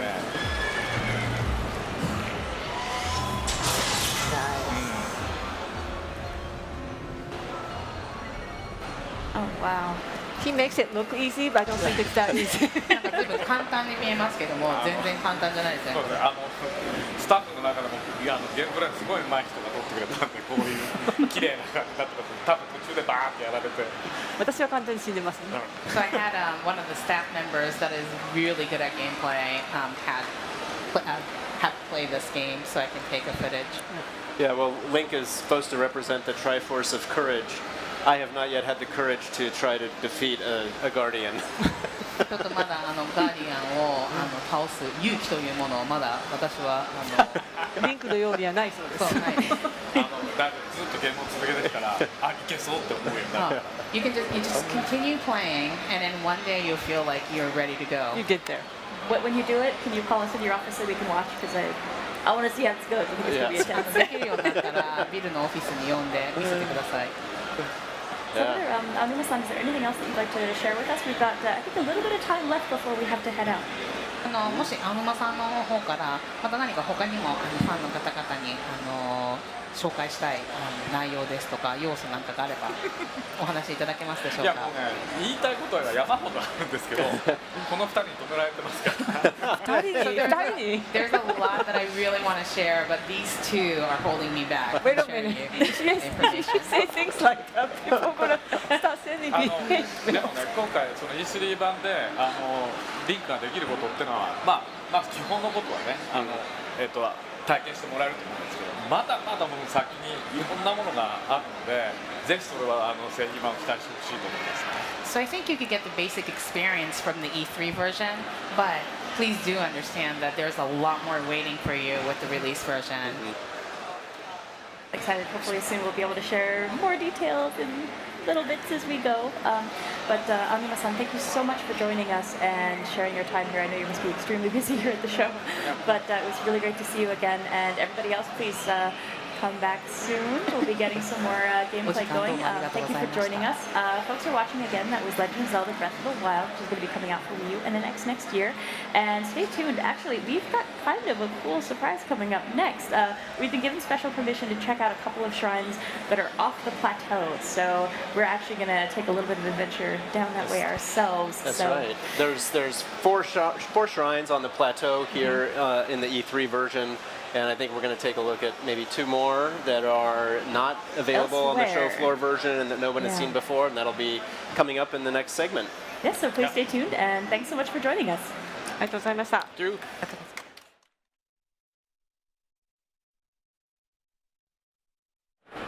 Hey guys, welcome back to Treehouse Live. We're here for some more Chico wrecking havoc and mayhem in Hyrule. I mean, shrines. We're gonna see some more shrines. To Chico. I am not destroying anything this time. So you say.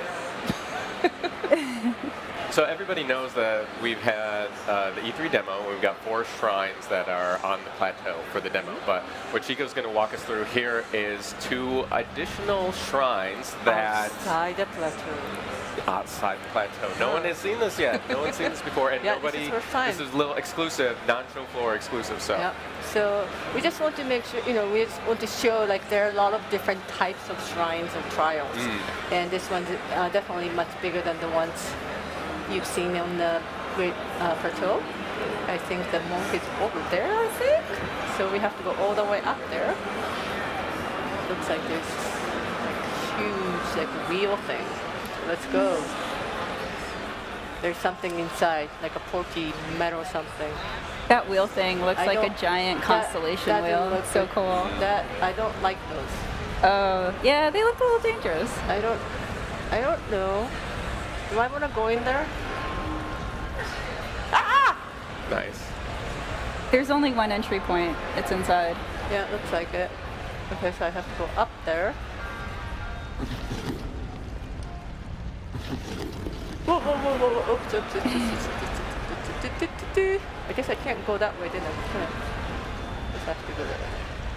So this puzzle is really unique. It looks like a giant clockwork mechanism, and it looks like I can't go up. Chico may need to use a variety of different abilities and powers through the Sheikah Slate. Do you think I can build this thing? Oh, yeah. But they're metally, so... I don't know if I like these guys. They're gonna Spiky mean bad. Yeah. They're gonna come attacking me later. You know what? You know what I'm gonna do? If I see something I don't like, or maybe not that one. Explode? She was about to wreak havoc. You know what? If I don't like it, I just remove it. Okay. Seems about right. Bye-bye. You go over there. Just to make my life safe. I'm sure Ed would like to just have those things inside and then solve that thing in the right way. No, there's no right way, right? Yeah, this there's is no my wrong right way. Okay. But this Don't is great. judge me. This is indicative of the many different styles and types of environmental puzzles that this game is filled with. See, this guy can definitely damage me if I keep it. Oops. Even though he's a little baby spiky ball. Yeah, I love babies. Just not this particular not baby. this one. See? He's trying. He's trying to come. Oh, he is? Oh, wait. Oh! Haha. Nice. I fooled him. Pull out the stasis So room here. looks like I have to do that. Oh, nice. So yeah, looks like I can use that. So I have to go to the other side, wait for the right platform to come. I'm just gonna walk here. Wait for it. Ha! Nice. Ah! Oh, close. Nice catch. Uh-oh. Should I do it one more time? Yeah. Oh, no, I can just go. Oh! Chico.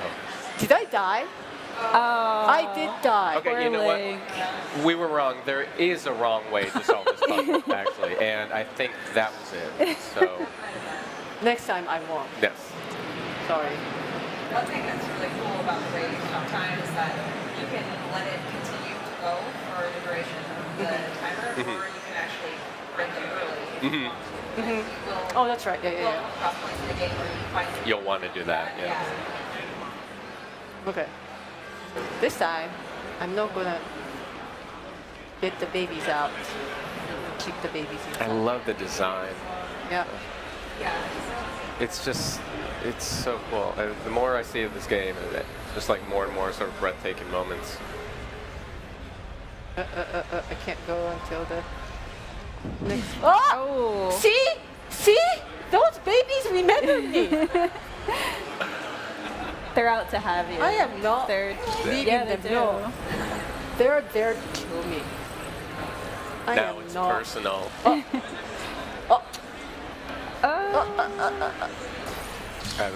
There you go. Okay.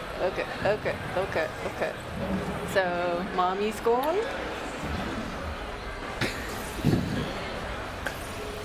Just so you guys know, I do have kids of my own, so I do have babies. These are not real babies, so don't hate me for doing this. This is not a portrayal of your family life at home. I love my family. Not an indication of anything at home. Not this one. Prepare, try to go a little quick. Now you guys don't want to see me fall As and the die angle again. changes, so- able to get up there, nice. Really? Really? You'll always have it. I'm Third time's the so charm. sorry, guys. No worries. This is we want to take our time. We I want to explore. just We want can't to see. believe I did that. Well, and it also shows Twice people how in a row. challenging it is. You know? It's true because Chico's only logged in like 130 hours of the game. I did not. And Not that far yet. But it's really cool to see because in the previous shrines that we played, we only used one single ability in order to solve the puzzle. But here, we've got two that we need to work in tangent, and we have to time them in order to solve it. I'm sure it will have perfects. For them go. playing this one too. there you go. Nice. You think we can do this? Good thing you got the crouch in. You got this. I see the highly. Okay, I'm not gonna fall. Right. Nice. Almost there. Going for a ride. Nice. Nice. All right. Good job. Yeah, thank you. One person was clapping for you, Chico. So there's also trader test over there. So but I would love to go, but I'm kind of nervous now, so I'm just not gonna go. Okay. Just we have one more. There will be more. There will be more where that came from. Nice. So That was a risky way of doing Nice. that, but you Nice. could Well have done. stopped the stairs, so then you could have just easily Yeah. climbed through it. okay, so got there. Another very patient Good man work. waiting for you. This one has his a little The towel veil. in front of his face. We can't see how happy he is this time. After I get his, or I can actually go back. Try to get the train chest, I think. Did I prove it? I don't know. Maybe he's gonna make me go through this one more time. I don't think he's convinced. I'm not the hero yet. Oh. I love it.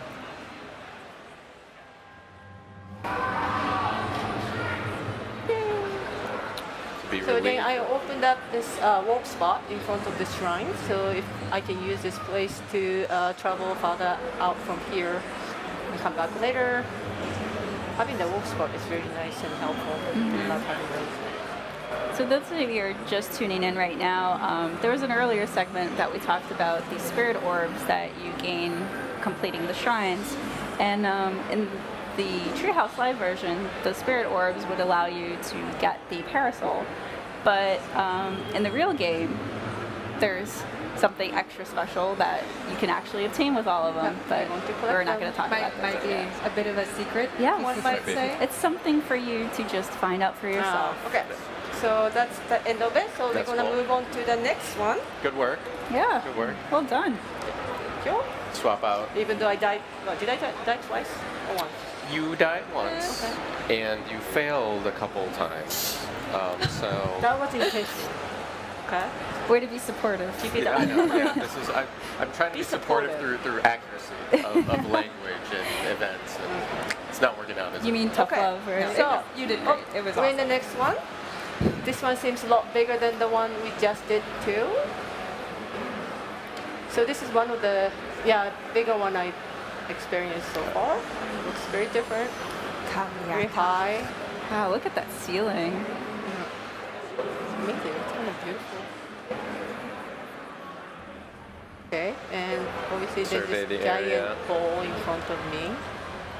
We also talked earlier about, for people who didn't catch it, but inside the shrines, you aren't actually able to climb the walls. They're very smooth. So obviously you have to find your way through by solving the puzzles. That's right. And it looks like in this one we have a variety of different puzzles to solve, so it'll be really interesting to see how Chico manages to get through So them. there's I love a this one. giant stone or rock ball. Oh, this There's is a really door. good feeling. I like this one too.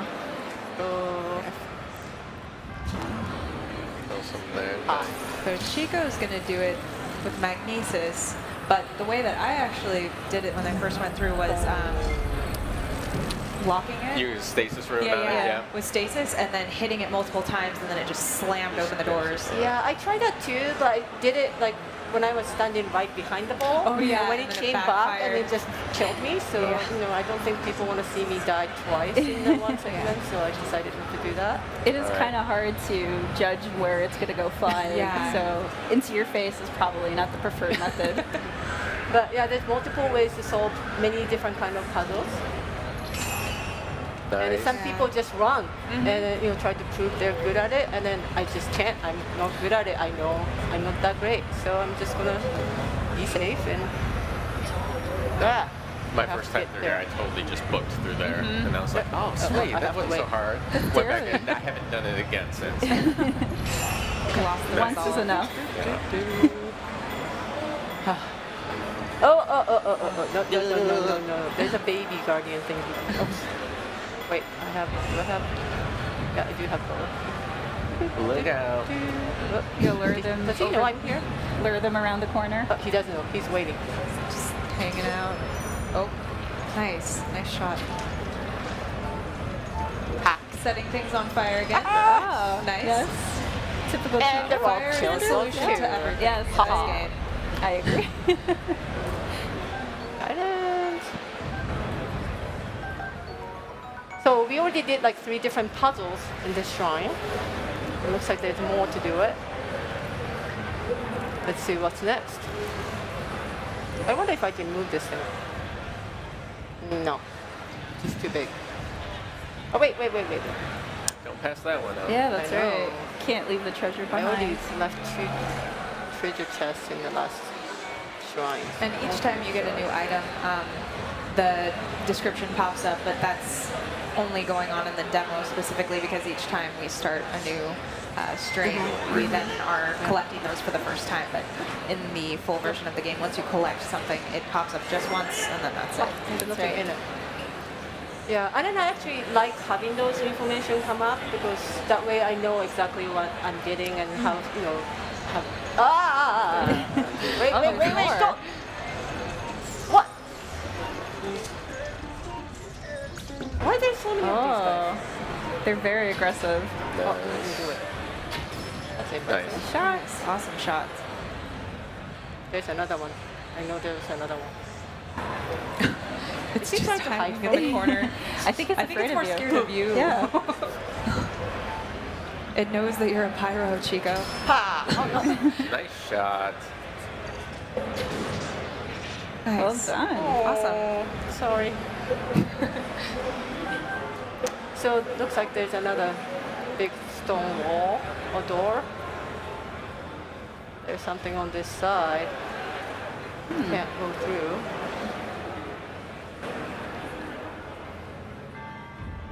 Right there.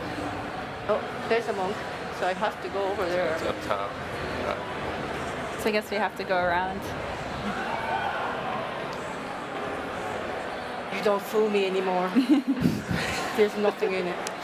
Oh. This looks really suspicious. It does. Do you think There there's you a go. secret door underneath? Down. Oh! I knew it. I knew it. These tricky guys. Look. Giant hammer. This Looky is pretty here. cool. Puzzle. I do like this one a lot. So this is another puzzle. This is kind of unique because it uses different kind of physics and a different feature of the game.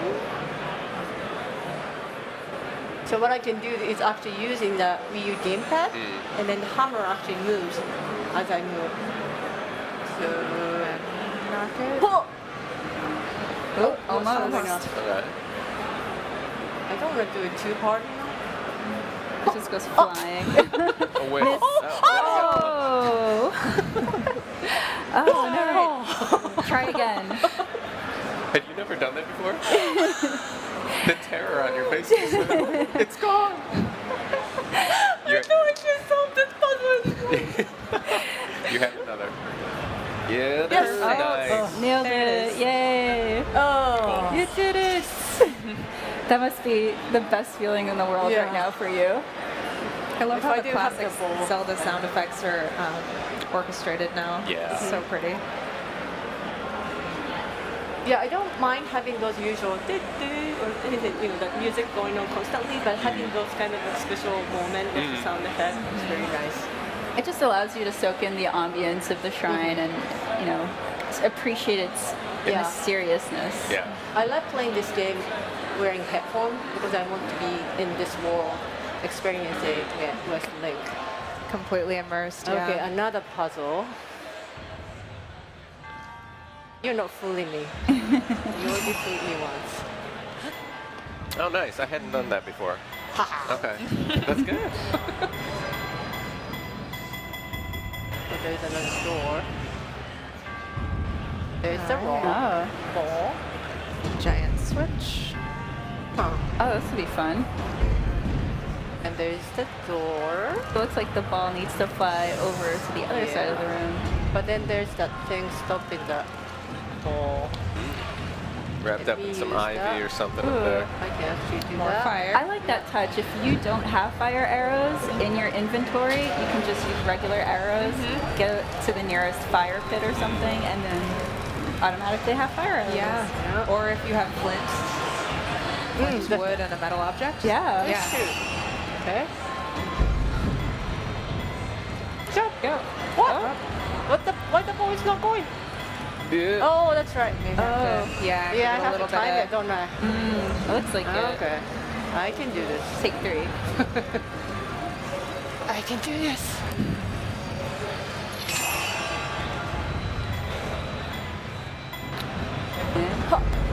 Yeah. Yeah. Nice.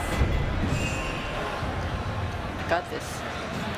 How many puzzles did we do? Did you guys count? 3? There's a lot of That was more than already. 3. About 3 or 4. Yeah. Somewhere around there. Oh. So it does open the door. It's like, it looks like it's like a train or something on the rail. So this one, I think Chico is going to use the ability of what Kendra was talking about in the beginning of this trial. There was multiple ways of solving it, and so, yeah. Oh, stasis? Yes. Yeah. Oh, I almost killed myself, but... So bomb is not the right way. It's not working. Coming back. So yeah, I'm gonna do the stasis. I should have listened to Tindra. Lock it, then wail on it. Go to town. That's why I'm building up the energy. So when it's released. Wow. You can even see that red arrow giving feedback that it's reached its max. And you can also direct the arrow, so the way that you're facing when you hit the object Right. is the way that it will take off. You can direct where all that, That stored up is energy cool. goes, which direction it takes off in. Okay. And it also deals damage to your weapons, so you gotta make sure you have plenty of weapons on hand at all times. Okay, so the monk is up there, but there's also treasure chest. Whoa. Okay, let me go get the treasure chest first.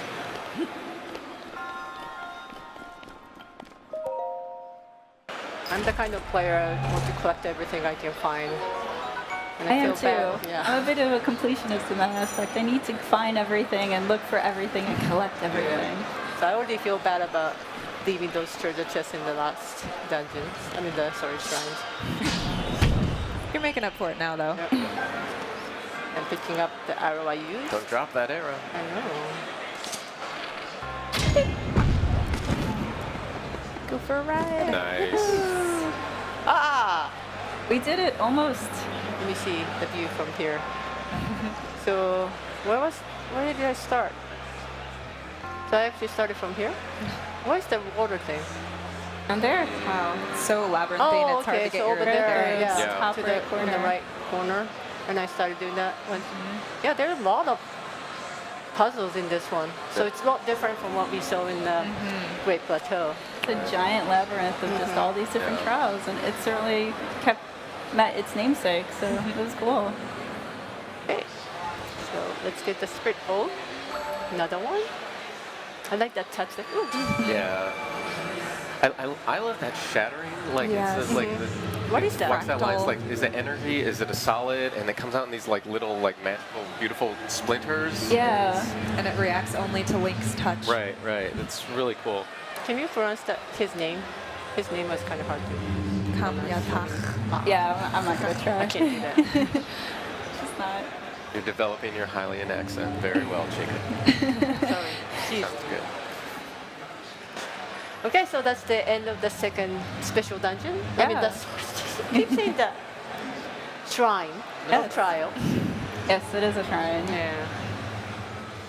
And we got the final orb, and that is actually the end of Treehouse Live for today. This is Today, the end that's of our day last one. one. Yes, this is Sally. It went by so fast. I know, it did. It's kind of weird. that it's over. Well, we'd like to thank Reggie for opening up the segment today. We'd also like to thank Mr. Onuma and Mr. Miyamoto for coming by and talking about their favorite moments, all these really cool development things about the game.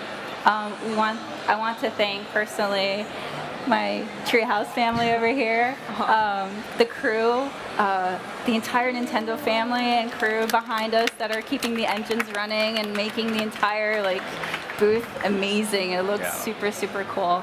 And especially want to thank the audience and you viewers at home, because honestly, if it wasn't for you and your support, we wouldn't be doing this. And we love sharing you our passion and the games, and they're so cool, and we love geeking out with you. So thank you so much.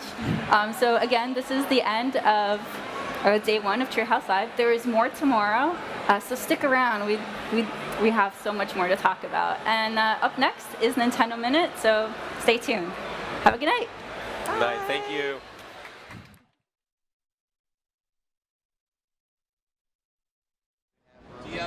Check, check. Yeah. Checking, testing, 1, 2, 3. This. Hi guys, welcome to Nintendo Minute Live at E3. I'm Krista. And I'm Kit. And we do a Nintendo show weekly on the YouTube channel called Nintendo Minute. And we're really excited to be here live today to talk about E3. And just an important disclaimer, Nintendo Minute is never a minute, otherwise we'd be just about done by now. So. I know, right? Just thought we should say. Yes, just right at the front, let's get it out of the way. But we've been at E3 all day today, and a lot's happened. I feel like I should ask you the official question of E3, which is, how's your show going? Yeah. Really good. Yeah. So what's been going on?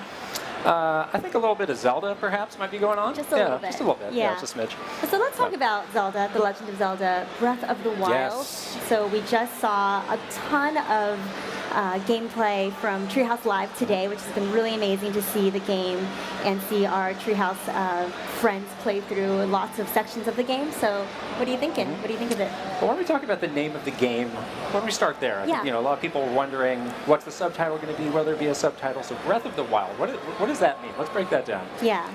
Well, I mean, the game name is such a great description of the game itself. This big open air world that you're in, and how the world is really alive around you. Just it's perfectly fit with the subtitle of the game. I like how they're calling it Breath of the Wild, which implies that this world is untamed and there's Right. an element of danger, and that Link is really out there just trying to survive and get by. Yeah. Yeah. And the really cool thing about the world is that, because it's untamed and it's wild, there's things that can help you, things that can hurt you. Link is really kind of using all of the elements of this natural world to his advantage, and then of course trying to survive the different things that could possibly hurt him as well. What do you think the Breath of the Wild smells like? That's a question I've asked myself. In our booth, they have some good nature smells. Yeah. Don't you think? I'm going to say that the Breath of the Wild is the opposite of that. Something funky, a little funky. I don't agree at all. We disagree. I think it smells like pine trees. Guess what? And Won't nature. be the last time today. Yeah. Moving on. So something else that was introduced earlier on Treehouse Live is this concept of open air adventure. Yes. And we don't need to make this the art history minute, but really interesting sort of the origins of that and how that's rooted in some very classic art styles. Yeah, and I've been practicing my French to pronounce these correctly. Please say it. There is gouache. Gouache? Gouache. Yes, very Can good. you pronounce it? I really can't, so I'm sure if anybody's a French speaker, You got this from here. they'll Yeah. correct me immediately. And then I can't even do the second one. Please do. I can't. You do it. En plein air? That's very no, good. I don't speak French, so guess very what? good. That's terrible. So what those phrases mean is that, it's this idea of painting something in nature in that moment, or capturing the moment. So those elements are really reflected in the art style of the game, which is really, really interesting. And something I like about that is it implies that, just a largeness of the world and sort of feeling in a big space. And I think that's reflected when you play the game. You can really see, it seems like no matter where you're standing, you're seeing very far into the distance. And you're just getting a sense of, wow, that's a long way if I wanted to get over there. Yes. And, I'm a big fan of vistas myself. you are. Some people may know Love those this. vistas. I might be an expert on vistas, perhaps. Or I'm not. going to say right now that this game might be the new Vista King on the block. That's right. A+ vistas. I mean, Yeah. literally everywhere you go, you can climb up to high places and you can vista away That's right. anytime. So, all right. So now that we've kind of talked a little bit generally about the game, you had a great sort of section that you wanted to go into. Thank you. Which is called what? Yes. Goosebump moments, or perhaps chicken flesh moments, depending I don't on like your I really don't location, like your dialect, whatever you have. the you. description I don't of care for that term chicken myself, flesh. but I just thought I had to Very put it out there. yucky. Yeah, I think after we sort of talked after our first experiences with the game, it's like, wow, there's some times we got some goosebumps going here. Yeah. Yes. Emotional Right. moments. So let's take a look at. I'm going to go first. Please take do. a look at Yes, my we got a first couple we want to share. goosebump moment, which is Link waking up. He is coming out of the Shrine of Resurrection, and he's seeing, sort of going into this new world for the very first time. And Yeah, this is very early in the game. Right. One of the first things you do. Right, exactly. And I love this part of the game in particular because you're in a very dark place. You're in this very dark shrine. You're kind of in this very mysterious place. There's not really an explanation of why you're there. And then, you see this light. You hear a mysterious voice. Our light. And, Link had been asleep. You learned that Link had been asleep for 100 years. So Yeah. this is kind of a great metaphorical moment, I'd say, of coming out of the darkness of the sleep and coming back into the light of Right. the world. Yeah, exactly. Right. Mhm. And then so Link, of course, goes towards the light, and then the world just sort of opens up in front of you, and it's amazing. I see this player's chosen to go with the fully clothed Link. Not your choice. We've seen all sorts of varieties of that on the stream today. I know you favor pants but no shirt, or is it shirt and no You pants? gotta mix it up a little bit. Yeah, keep people guessing. Well, you're ruining the moment. Speaking of first of vistas, all. look at that. Look at this. This moment is so spectacular with the music, and then you see the name of the game finally, of course. And something that I'm wondering about is, so Link's been asleep for 100 years. What is going through his mind as he sees this right now? Obviously, the world's probably changed in Yes. 100 years, I'm guessing. Yeah. So that's something that Probably a little I'm confused, asking like what is myself, happening? Yeah. Yeah, What happened exactly. here? So you're next. Yes. What is your first goosebump moment? Well, mine really had to do with just my experience in the environment. There are a lot of cues that they've built in, both visual and audio, that really make it feel like the natural world, like you're just going out for a walk in nature. So that goes, the way that the grass sways and blows different directions with the wind. I really love how the shadows of the clouds can be seen. You see sort of wisps of fog off in the distance, and that changes all the time. You've got dynamic weather. I love the dynamic weather and then so much. I need to give a shout out to the sound design team for this game because it's just layer upon layer upon layer of sound. And it's really a different approach to the sound too. It's not like this orchestral score that you're kind of driven towards the whole time. It's a sound that's really mixed in with the sounds of nature itself. It's very ambient. Another great thing you can do in the environment is climb.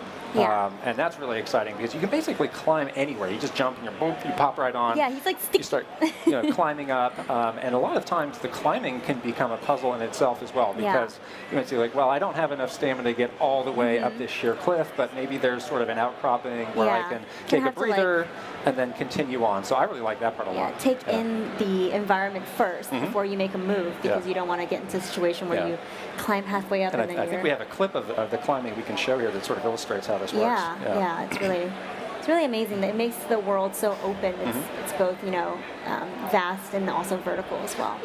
Link must have some good grip strength going. He's been doing some of those exercises, Yeah, totally. Maybe we don't have the clip. Maybe we don't have the clip. Well, look it up. He climbs. I mean, the last time we were on the stream, it ended up with me holding an amiibo and staring into the camera for about 15 Mississippi. There's nothing to hold today. I'm well prepared for this today. You can maybe climb over this wall or something. I don't know.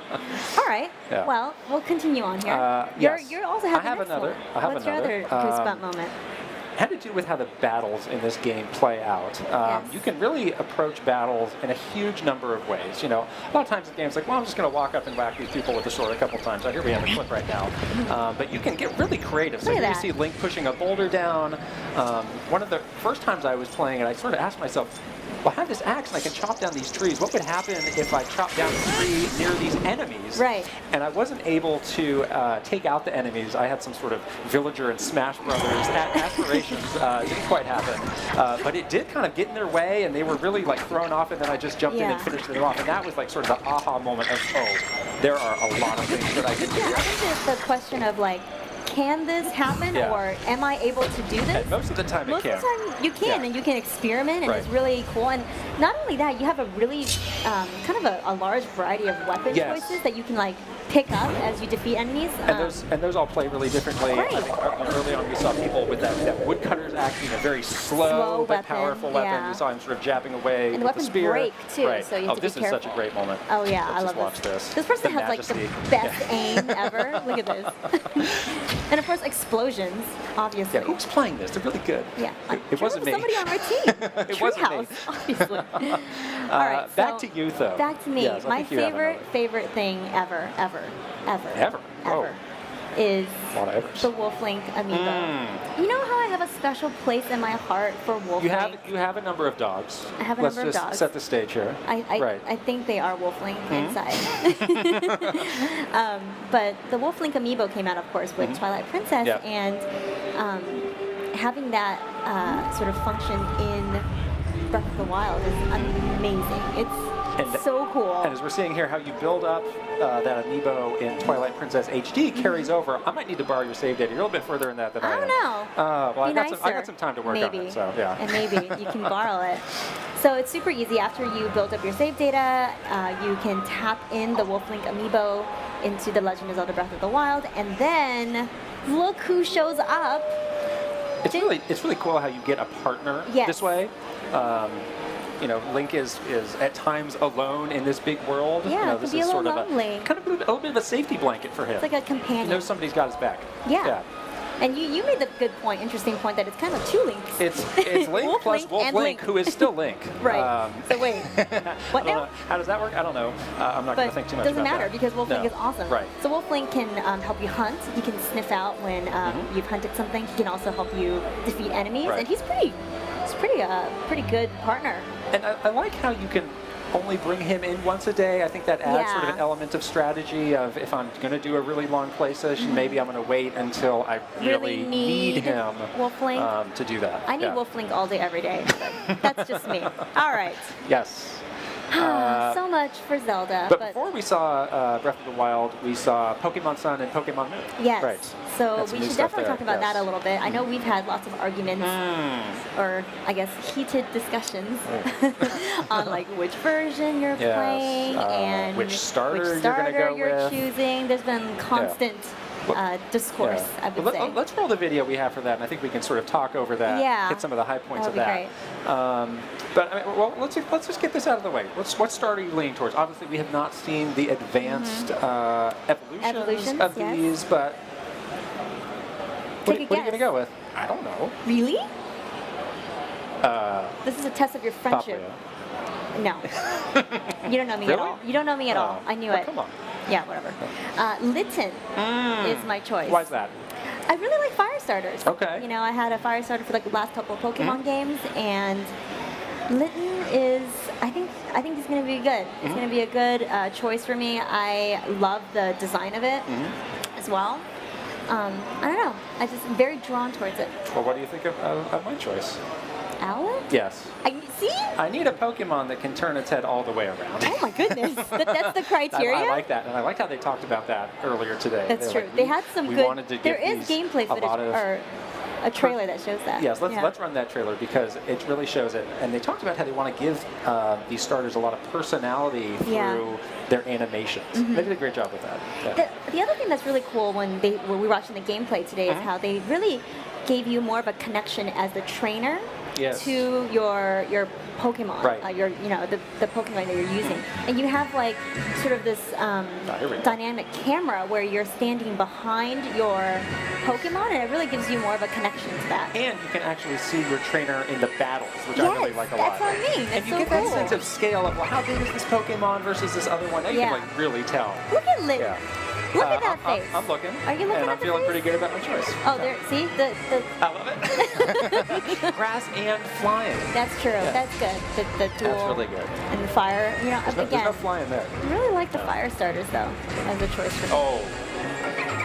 I will say, when your Pokemon and my Pokemon match up, you will have the advantage. That's Fire. true. That's true. Yeah. That's true. Very true. So I guess this also brings us to a second decision that we struggled over. I remember some arguments over this as well, but which version are you going to pick? I spent many sleepless nights debating this, but you go first. Pokemon Moon. Yes, I had a feeling you were leaning that way. I interviewed your family, your closest friends, and I'm going the other way. I'm going with Pokemon Sun because we need that contrast. We need to share these experiences. Yes, exactly. So that actually worked out because we could have battled it out for the same version, but no. They're also saying here the Alola region, which I like quite a bit. I'm always down for some island adventures, but I think this is a really different type of setting than you typically see in Pokemon games. That's pretty exciting. Yeah, really cool. So excited. So November 18th, get ready. And then we also saw the new multiplayer mode, Battle Royale. Yes, that one is very interesting. It's like a 4-player free-for-all. Yeah, very interesting take on multiplayer. Right.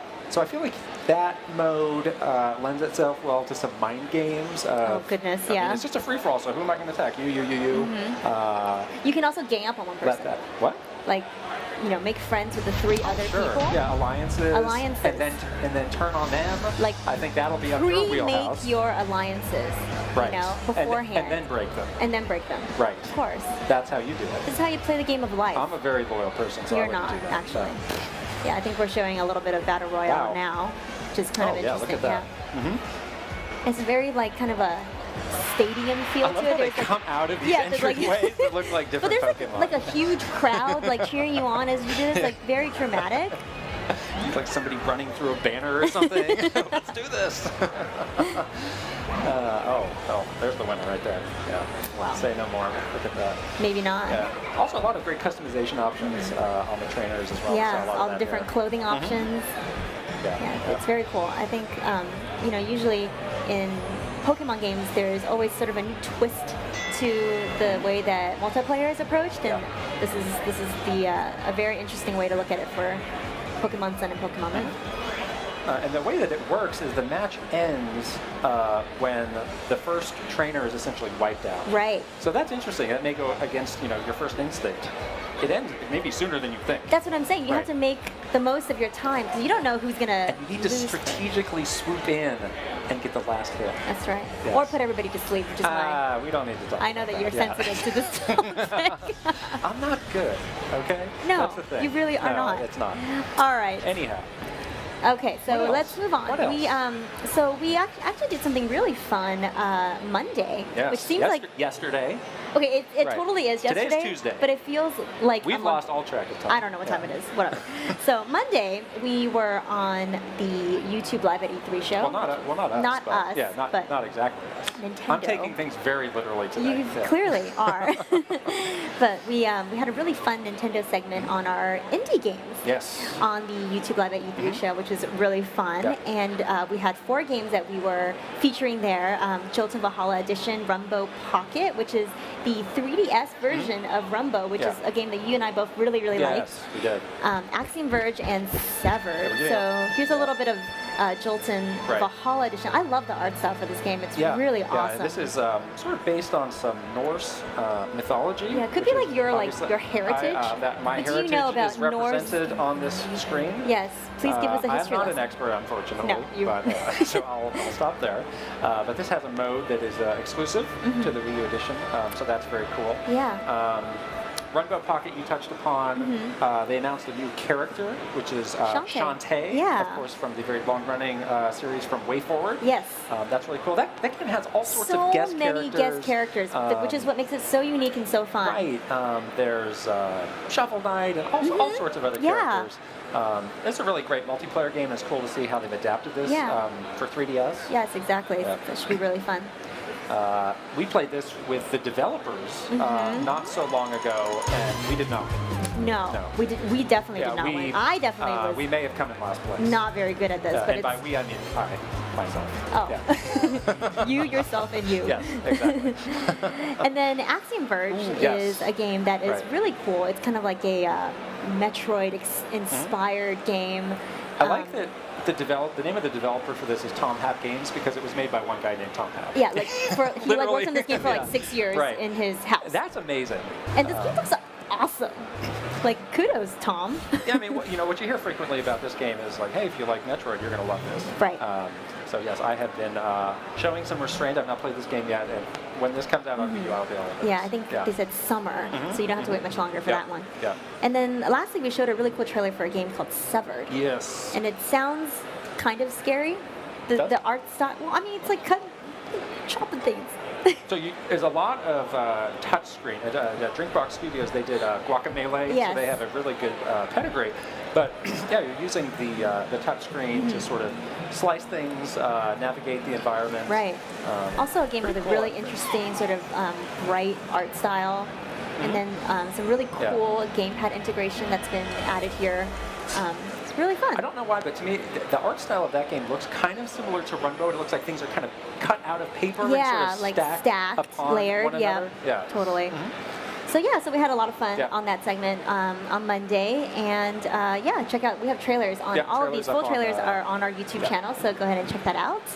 And then, last but not least, one last thing before we move on to something a little bit different.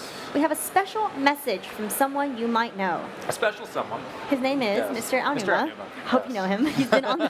He was here. He was here many segments ago. But we asked him and said, we're going to be on this stream. Is there anything special you would like to share with the viewers? So he said, yes, I would. And he drew and wrote a lovely note for us.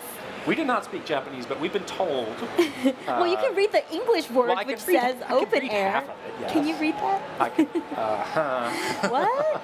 Yes. And then the Japanese, we've been told, says, we hope you enjoyed the open air adventure. Right. And I like his Triforce. Yes. That's good. The Triforce is like shiny. And then, of course, he signed it as well. Right. I'm keeping this forever, by the way. So we're going to try and get a special message from somebody else tomorrow. Yes. Let's hope it works out. Wait and see. We want that. All right. So that is sort of a look back. A look back at the day. A very exciting and really fun day. We hope you guys had fun watching all the Treehouse Live segments. We are actually going to be talking to someone else really special. Someone. Yeah, yes. one of our His dear name is friends. Gerard, otherwise known as the Completionist. The Completionist. He's a man with a large beard. He's a man with a large beard and a penchant for completing games, which I'm going to be super interested to see how he's going to try to complete The Legend of Zelda Breath of the Wild. He might, I don't know, Gerard. You might need some long days. So we're actually not going to do this here. We're going to go into the booth and we're going to meet up with him. We're going to go for a little walk. So we're going to go away for a minute and then we'll be back with him. Yes. So stick around and we'll be back with Gerard.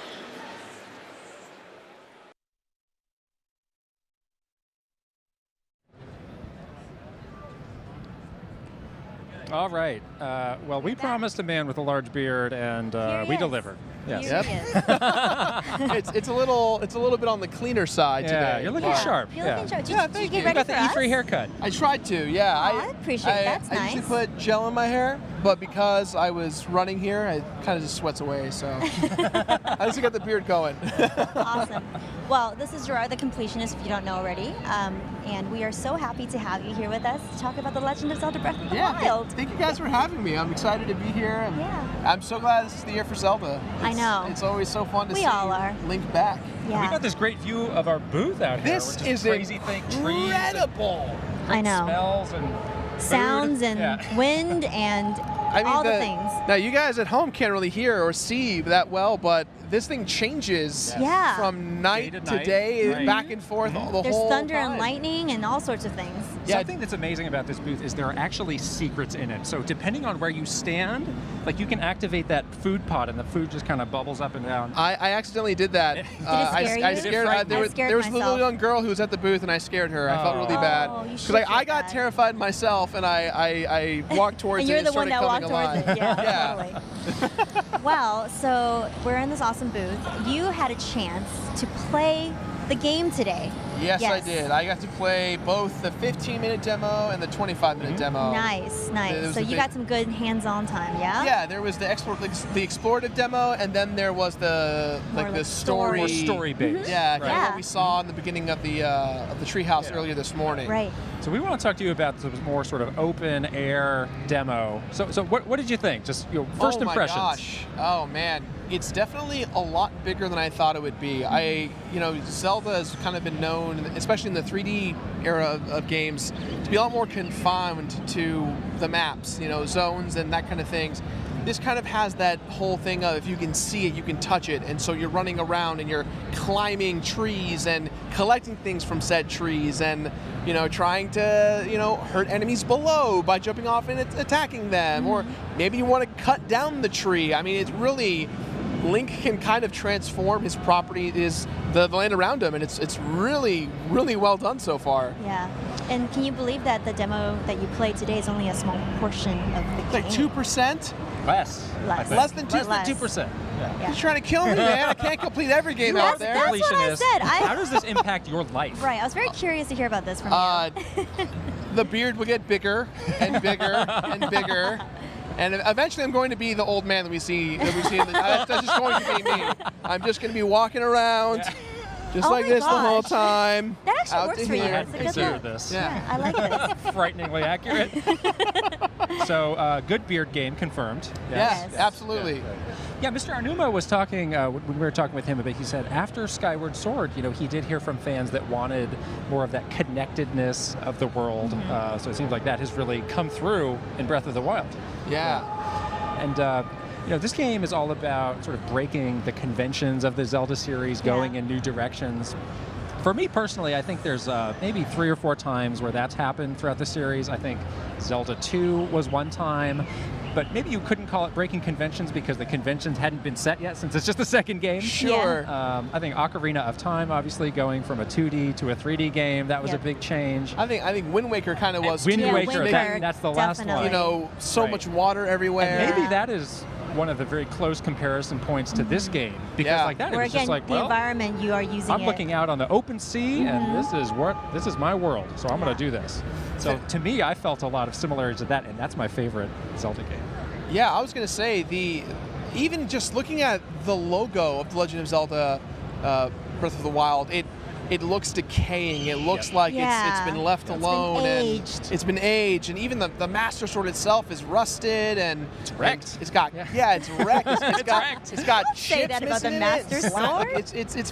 It's interesting. It's new. Did you get trolled by that sword on the island in that sort in of the lake. pool of water? And you think, oh, that's a Master Sword. That's I'm getting this Master Sword. Isn't it a special And then place? It kind of it's like, this is just some junk. It's like rusty sword. It literally is called like rusty sword. You're Right. like, oh. Especially with. Did you guys get a chance to play with the Magnesis? Yes. Oh my gosh. How powerful did you feel like flinging around those? I was like a kid in a playpen. I was like, ooh, blocks, and just started making ladders and platforms. Yeah. And I was amazed at how well it all just kind of flows. Right. Yeah, that's another thing. Like with a game that is so open and has so much freedom, it's really great how the puzzle elements, you're kind of using the world around you to solve those as well. You know, like you were saying, should I cut down this tree? Like, should I, climb this tree? There's so many different ways to go about solving something, which is really interesting.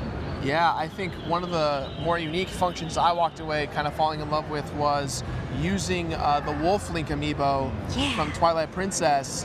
It suddenly you have a companion. It's kind of weird because the companion is Wolf Link. Is also Link. It's also Link. So it's We were just Link, talking about Link that. plus Yeah. like Wolf Wolf Link in the same screen walking around, but he does some work. He does not mess around. Enemies like that. Wolf Link protects Link like his best friend. It's crazy, and it's just I don't know. There's just you have this open sense of anything goes, and I had that kind of revelation when I took us the sledge axe and started cutting down trees. I think once I started to realize I could do that, I was like the world is my oyster, and I think that's something that I kept kind of falling back to when I kept playing the demo. Did you shield surf? I'm just going right to it. No, I did not. No, I didn't get a chance no to. No shredding? No. Oh. No. I did do a lot of free jumping though. Yeah. I climbed, what was it, the relic shrines? I was climbing those things. Oh, yeah. Like I was a parkour runner just the whole time, climbing up and to the right and regaining my stamina and just kind of seeing how far I can jump. Yep. And Did you get yourself in any tight spots where you're like, oh, I'm just going to run out of stamina and take a dive? Oh yeah, It's scary. I think when I first unlocked the shrine, I was trying to figure out the best way of flying down, and I didn't have the leaf glider parachute, so I was like, oh, I'll just try jumping down. Oh. And I definitely overshot, and I fell all the way down. The last second, I tried doing the trick of pulling out the sword to kind of stop my Good momentum. idea. That didn't work. Didn't I still work. died. Yeah. I definitely got game over right there. The old man is kind of setting you down a path of, hey, do this thing, now do this other thing, and maybe one more thing before I give you this other cool thing. I need to have it. I'm going on a quest. Give me the tools. I will say the conversations with the old man have been really funny. Yeah. Because all of them are like, one answer is, this is the absolute true answer that the Legend of Time would say. And the other one is like, no thank you, bye. Like just flat out, complete opposite monotone. Do you know who this voice is? No. That's what I'm saying. Like, those are pretty much my two options for any social interaction. Yeah. Bye is always an option. Bye. Go away. Say nothing and say bye. Say nothing and leave. All right, so I'm going to put you on the spot. What is your favorite thing? I know it's hard to choose. Out of this, out of what I've played so far? Yes. I think it's just the fact that if I can see it, I can touch it. If I can touch it, I can climb it. I think those two elements of, that's a huge cliff over there. I'm going to run up to it. I can't climb it. Link can now jumps on it, and now I can kind of climb. And I get to see how far I get before I run out of stamina, or even if I eat something to maintain the stamina. Oh, yeah. I was really surprised the first time I played of just like, you can literally climb almost anything. It's not just a small number of things in the world. Yeah, it was very interesting. To it. Yeah. And you talked about a little bit. We haven't even touched on like the eating and the gathering and the crafting and all that stuff. I mean, There's is just so much to do. Well, why don't we play this game? We have it here. We could Yeah, play. let's I think do we it. should. All right. Sure. Let's We'll grab walk this over here. here really quick. All right. Who would like to do the honors? You should play. Can I? I think you should. You should play. All right. I don't know if I should have. We'll help you out here. Okay, Yeah. great.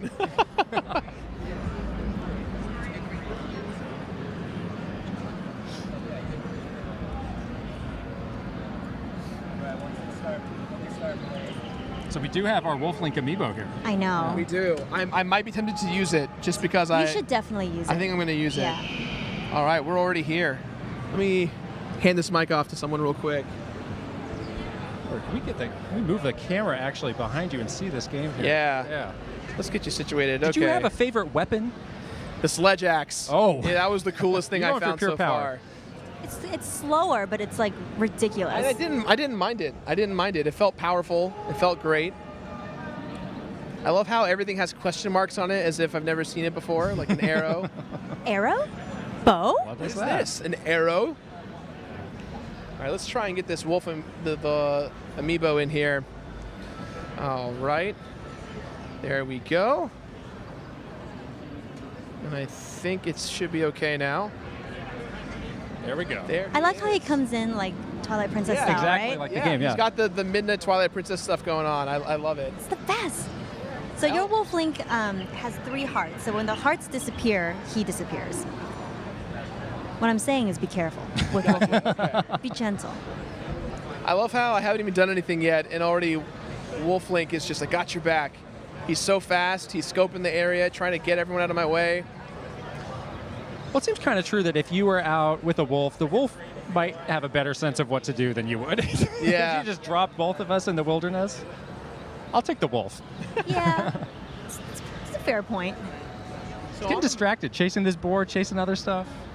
I think the mini map is the biggest indication as to what there is to do. I mean, they obviously don't have things like the Hylian Shroom on the map, but you can kind of see that we've got a camp up ahead. We're gonna definitely try and cause some havoc right Let's now. have ourselves an encounter here. Yeah. Yeah, you got Wolf Link too, so you're good. Just gonna kind of shoot you right in the face there. There we go. Oh. See, he does not mess around. I love the fact that we can actually just use their weapons against them. Now I can just bludgeon. Yeah. I can now go use their own. And see, meanwhile, we have Wolf Link. This one, speaking of being distracted, Goblin's just chasing this board. There we go. Let's see if we can. Oh! From the back, my goodness. So now we have the Bokta Shield. We can switch to that. That's the thing too, is that you can switch to anything you collect, which is very cool. That's the thing. The weapons, they're not permanent. They break. They get damaged. You run out of arrows. So you're gonna have to like pick those things up, manage your resources. Yeah. Uh-oh. Badly damaged. Yeah, what you could do when things are damaged is throw them, because you get sort of a bonus attack strike when you throw your weapon. How do I throw it? And that way you can just be done with it. How do I throw it so the folks at home can see? Oh, is it? Is it R? Okay. Just I'm not going to hit not at him. Wolf Link. No, definitely not going to hit him. I want to try and get one of these boars. Just kind pretty of fast. Well, I broke it. Maybe work on that arm strength a little bit. Yeah. I like how when it breaks, no matter what it is, it's like it looks like shards. Yeah, like shatters. Oh, You're not gonna go up and get your hot treasure. Reward? Oh, absolutely. Yeah, we definitely got to get the chest now that we've cleared the area.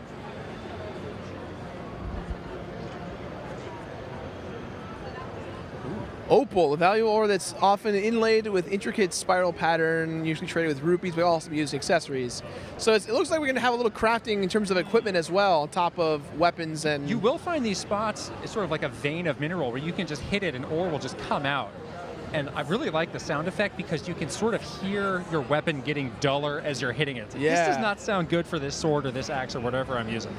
So I want to show you guys what I did earlier, and I have to admit, it wasn't very productive, but it was really cool. I definitely didn't do it right. Are you going to do the Bill Trinan chain reaction of explosions?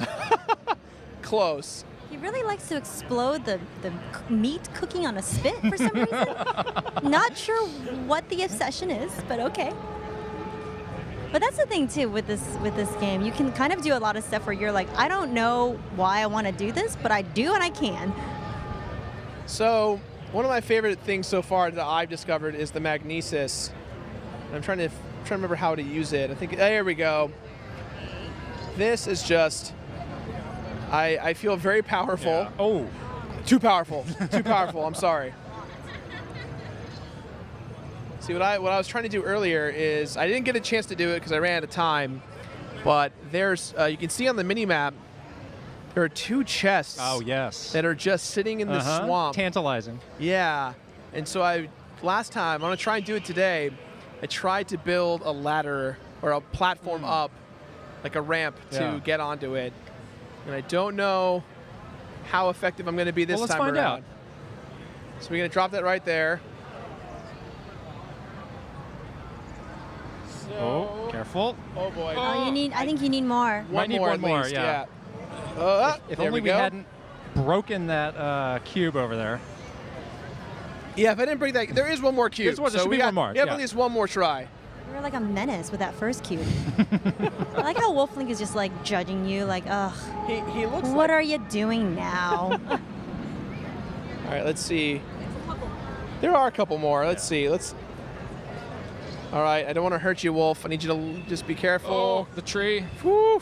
I'm going to hit Oh, something. boy. It's like backing up a car almost. Beep, beep, beep. Oh, no, is the rock gone? Oh. Oh, no, it's gone because I looked away. Into the sludge. The sludge. That's the took thing it. is that's just not any water. You can't really swim through that water. Yeah, it's That's really like murky. dirty, and Well, you know what? I have gunky to at water. least try for the folks Oh. at home. Let's see Maybe if I can climb try to do this. off of a high spot. Oh, and it goes. Save it. I can still save it. I got it, you guys. It's fine. I totally It's a got little it. dirty. All right. Oh. It's very fragile. That was great. It shatters. does its thing and shatters. So you guys have been asking me what my favorite thing is. What's your guys' favorite thing?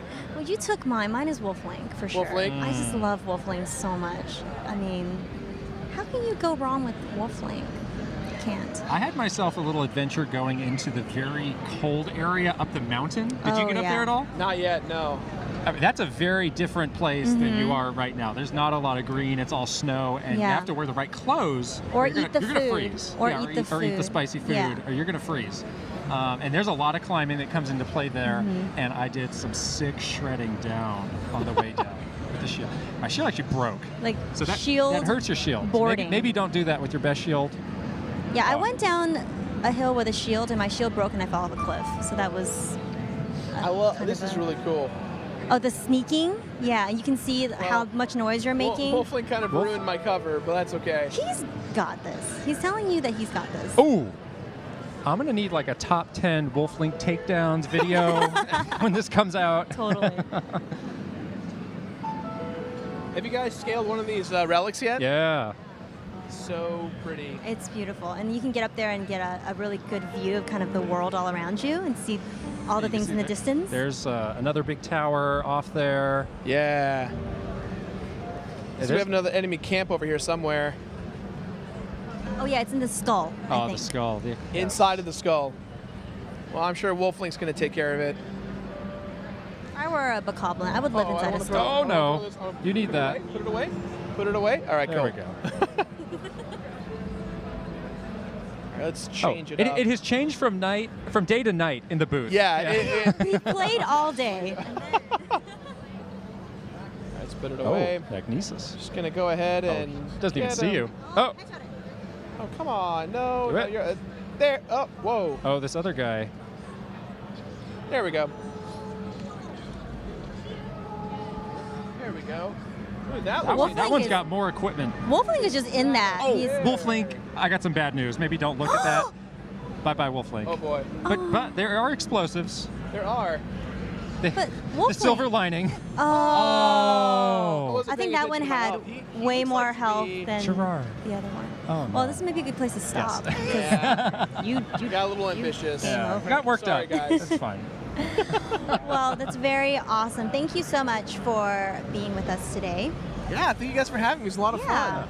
I'm so excited. I think everyone at home is really excited. This is definitely the most different Zelda I think we've seen in years.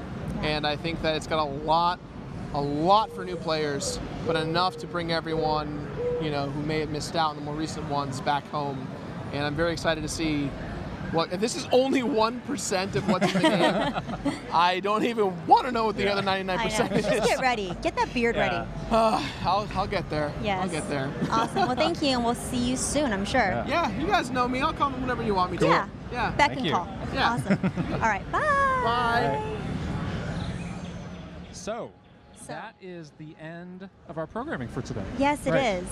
But we'll be back tomorrow. But there's more tomorrow, There's yes. more tomorrow. Tomorrow's another brand new, beautiful day. Right. So- Treehouse Live starts tomorrow at 10 a.m. Yes. They're going to start with Pokemon Go Q&A with a bunch of the developers. Yeah, so that should be really, really fun. And we will be back later in the afternoon. yeah. All right, we'll see you then. Talk to you guys later. Bye-bye. Bye.